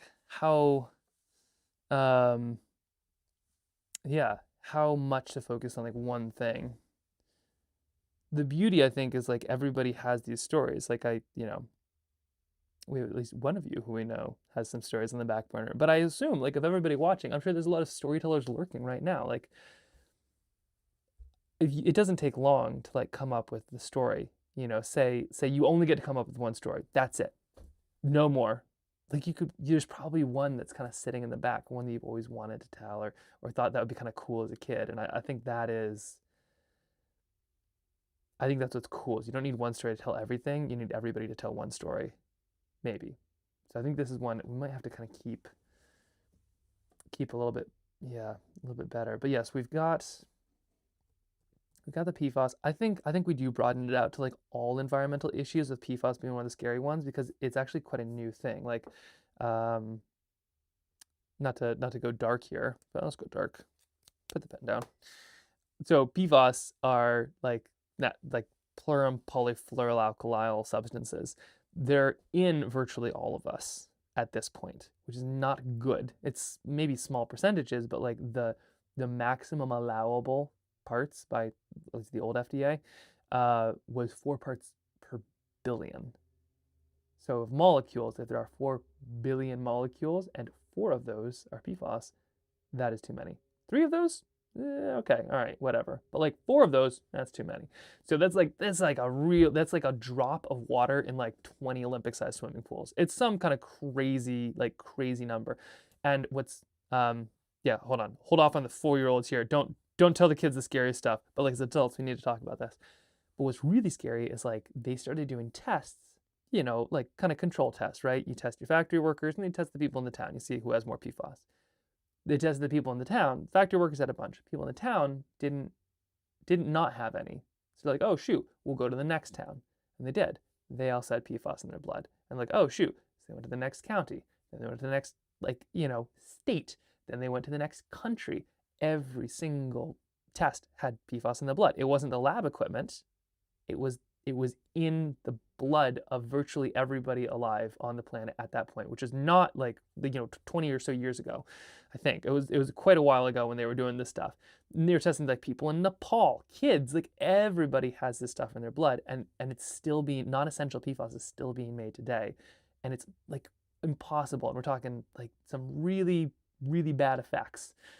From cancer to just the disruptors. Like this is not good stuff, and it is virtually indestructible and just getting everywhere. So it's some really, really scary stuff.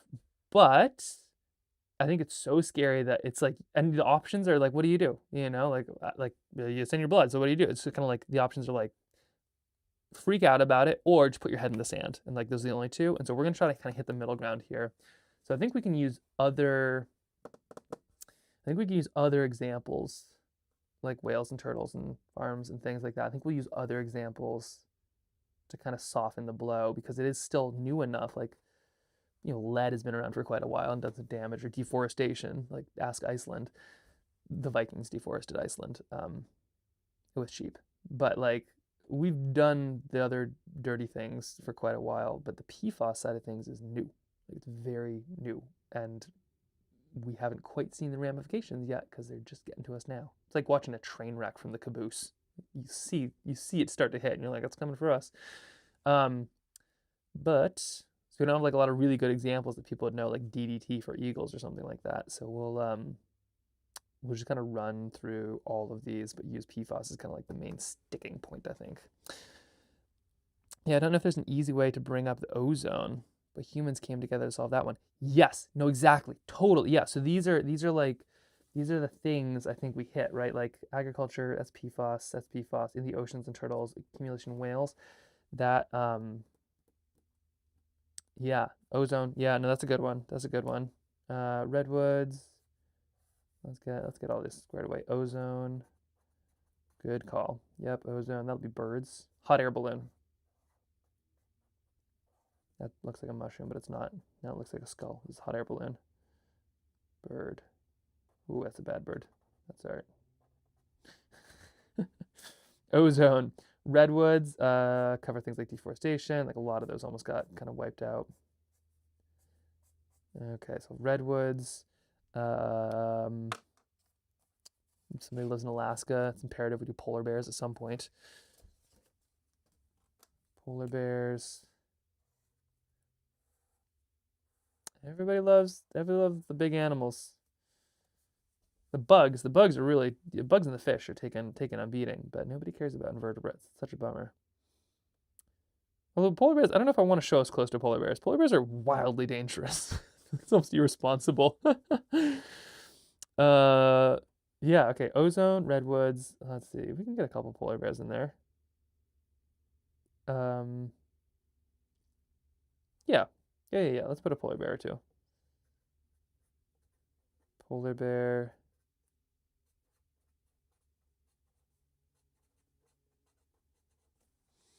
What are the kind of natural things? Do we have salmon? We can get a couple salmon.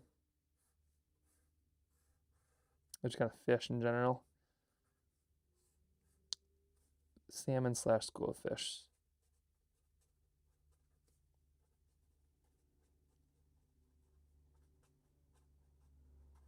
What are some other like success stories? Maybe eagle's nests?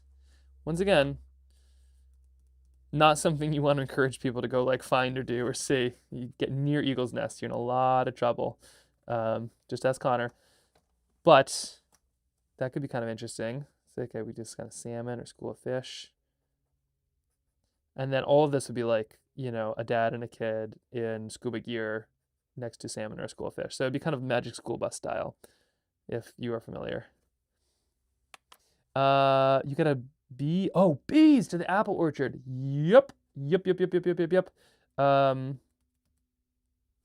Let's just do bees on their own too. Yeah, right, because colon collapse disorder. Bee gear. Because we can be wearing bee equipment and getting a page out of like a bee box or like a beehive or something like that. So all of this is going to be like us kind of trying to get these pages back, but then in the process of doing so, like talking about this. A woolly bear hunt. Are we talking like the caterpillars? Woolly bears are phenomenal. Okay, I did the same storyboard style through the Great Woolly Bear Hunt. Like it. Oh wait, hold on. Did you write the Great Woolly Bear Hunt? Hold on. Is this a book that you made? I did the same storyboard style I thought of the Great Woolly Bear Hunt. Like it? I love the name. Like they're also the woolly bears are the best of caterpillars. Okay, we have this. Eagles. That's kind of an example. Eagles with eggs. Yeah, let's do maybe an eagle. Maybe. Because they have the eagle and egg. Eagle plus egg. And then the thought too with a lot of this is like, we'll show, don't tell. So for instance, like the adults might know eagles with like DDT, which is like a chemical that kind of got in there. And, you know, if you're of an age, you remember like how bad it was and the DDT side of things, like potentially wiped out eagles and, you know, because they were breaking their eggs and that kind of stuff. But we fixed it. We did something about it. And I think like the hope is that we could do something similar with PFAS when we realize just how bad it is. The hope is that it doesn't get so bad that we can't do something about it. So yeah, the eagle and the egg. What are the kind of like big environmental success stories that we've done where it's like felt unfixable? I don't want to necessarily talk about wildfires or things like that. Mostly environmental, mostly about animals. Bees is a great idea. That is such a Great call. That is a great call. What else? What else? Penguins? Penguins are pretty cool. Just add them in there just for something.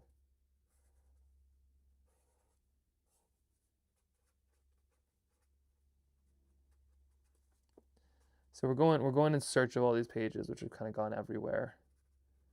And oh, hold on. The whales could be a boat, like this, like a little boat that we're in. That would be a fun one. Yeah. So we go in search of all these things. We end up having a crazy adventure in order to find them, and then we do find them, and then the last page is blank, and then we do like a self-portrait of the last page. Sort of what I was thinking there. So like last page, last page, blank, but used for self-portrait.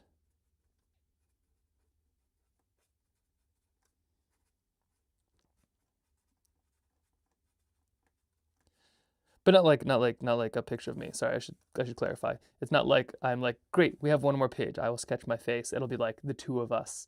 So, you know, it's like the parent and the kid are on the search, and then they find all of these things, and like together they make a big picture, and then they sketch themselves in, and that's the last piece of like the last piece of the puzzle of this part is them right there. That makes sense. Let's see. Not sure if it's artsy, but the removal of leaded gasoline and yeah, and solar energy and things at the desk. Yeah. No, that's a really good point. Right. Okay. Right. Yeah. Smog. Smog is a thing. Smog is definitely a thing. So city for sure. So let's put a cityscape.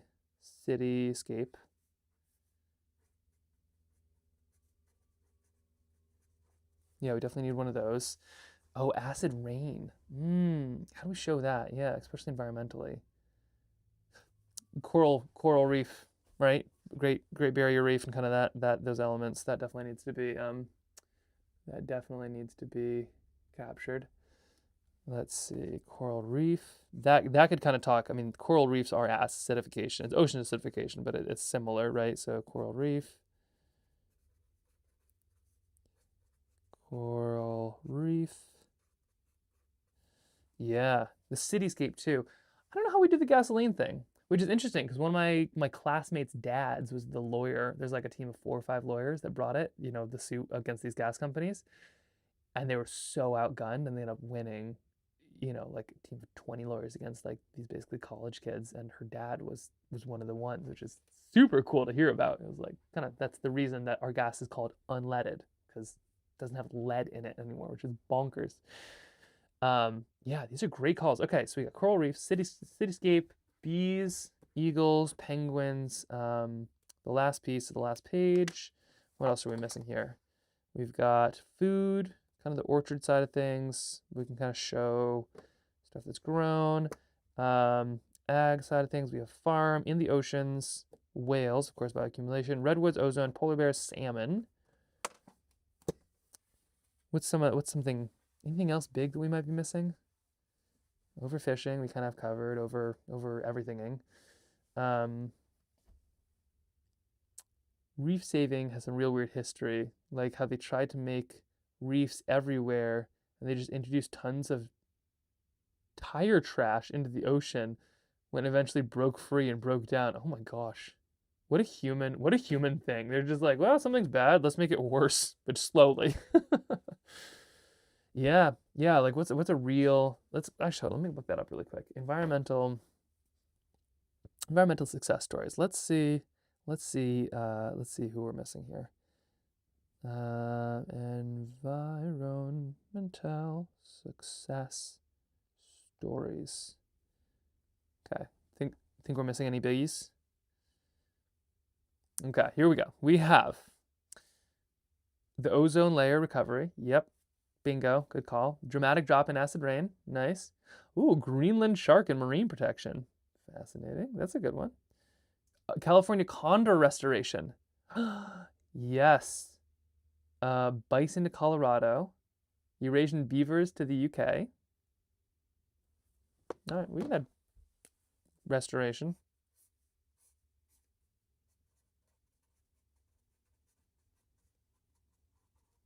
Condors. Beaver. Bison. With all of these too, it's like I do wonder how much credit we get to take, considering that like humans are the reason that this went. Oh, Yellowstone wolves. Yeah. That's true. Wolves. Those are all good ones. Yeah, these are great. And then this kind of serves two roles because it is both like the exposition as we walk through, you know, the stressful, like as we're kind of walking through that stressful path, talking about those things, these don't even need to be explained. We don't need to be like, oh yes, and here we are finding this page with penguins because penguins are, you know, potentially endangered as things shift. It's like it's kind of known, but then we're talking about the big scaries, so it kind of holds that weight and it's fun and interesting. Okay, let's see. Solar energy boom. Yep. Renewable investment, clean air success. Yep, that's talking cities and smog. Let's see. River restoration.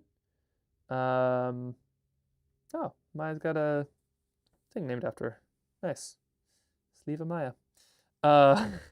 Let's see. Nature Conservancy, Youth Hawaii, and coral reefs. All right. So apparently, according to Google, that is all the environmental success stories that exist. I feel like there's probably a few that I'm missing, but should we do Jane Goodall with the gorillas? What do you think about that? Potentially be one. Jane Goodall, gorillas. Jane. Question mark. Yeah. Okay. Cool.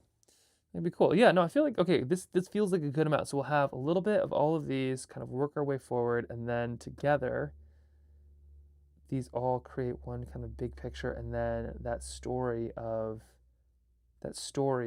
like that last page then comes together, and that's what we have. This feels very cool. I feel very excited about this.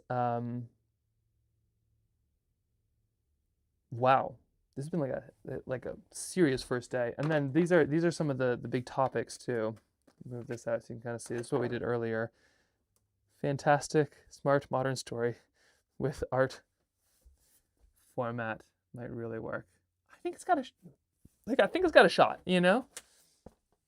It's also, and I find this to be like some of the best things, is creating the story that I need to hear. Like obviously I want this to be readable for the kiddo, but like I feel like I need this story right now. And those are always the best things to do. It's like raising your hand in class, you know, for a question. People might think you're stupid, but chances are they're all thinking the same thing, and you're the only one brave enough to do it. But also, at least you get the answer to your question, even if nobody else cares. Like you know yourself, and that's sort of the same deal. Like I need to read this story, but in this case, we just got to make it first. Okay, so these are a couple of like the things that we hit up this morning as far as like the loose ideas. So some of the big ones are the little army of goodness, very blurry army of goodness. So little army of goodness, ripped pages out of the sketchbook. There we go. That's a big one that kind of needs to happen. The light in the darkness, that is like, I think that is one of the coolest things. And this is where maybe we're going through a forest too. So I feel like there's a lot of elements that we can kind of hide within there as well.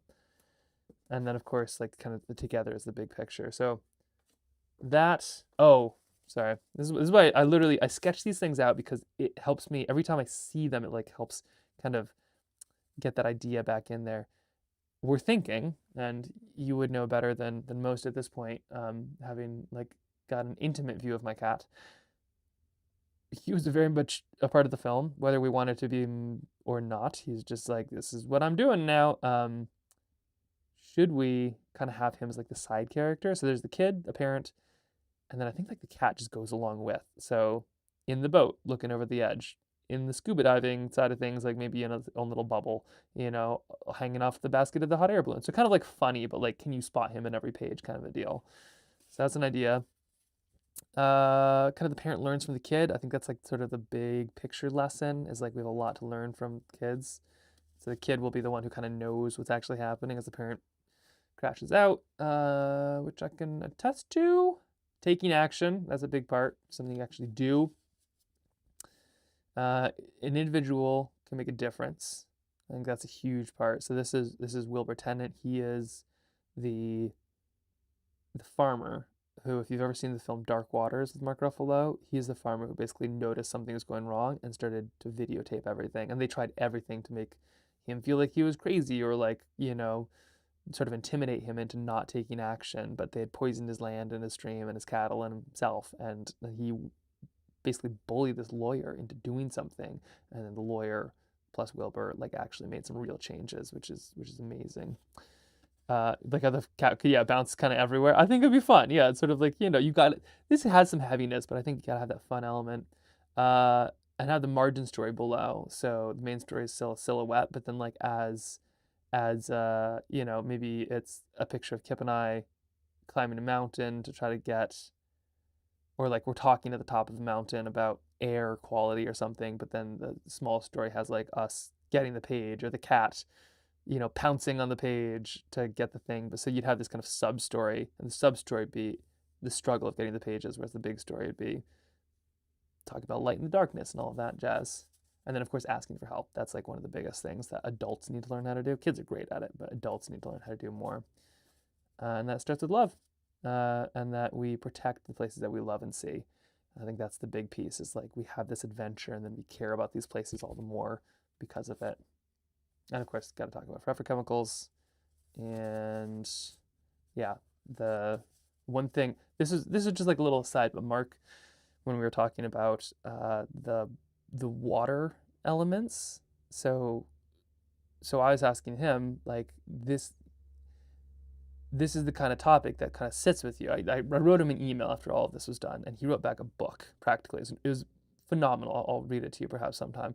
But like, he was talking about how like these issues stay with, like, you can't, just like a forever come, like these issues are going to be part of you, these communities, you are with them for life, like like anything they need, I'm here for it. Like this book is to support them. It's it's not to make a book, like it's going to be fun to make a book, but this book is for this community. And I was asking him, like, what is the big thing that actually gets people to care and know? And he talks about this stuff a lot after doing Dark Waters and all the rest. And he said it's the water, that it always comes back to the water. Everything, like this stuff, PFAS was invented to be waterproof. It's spread through water. It's fixed with water. It's all in the water, which I think is fascinating. But anyway, those are the big beats. And now we're just going to come up with a story that kind of connects all of those, and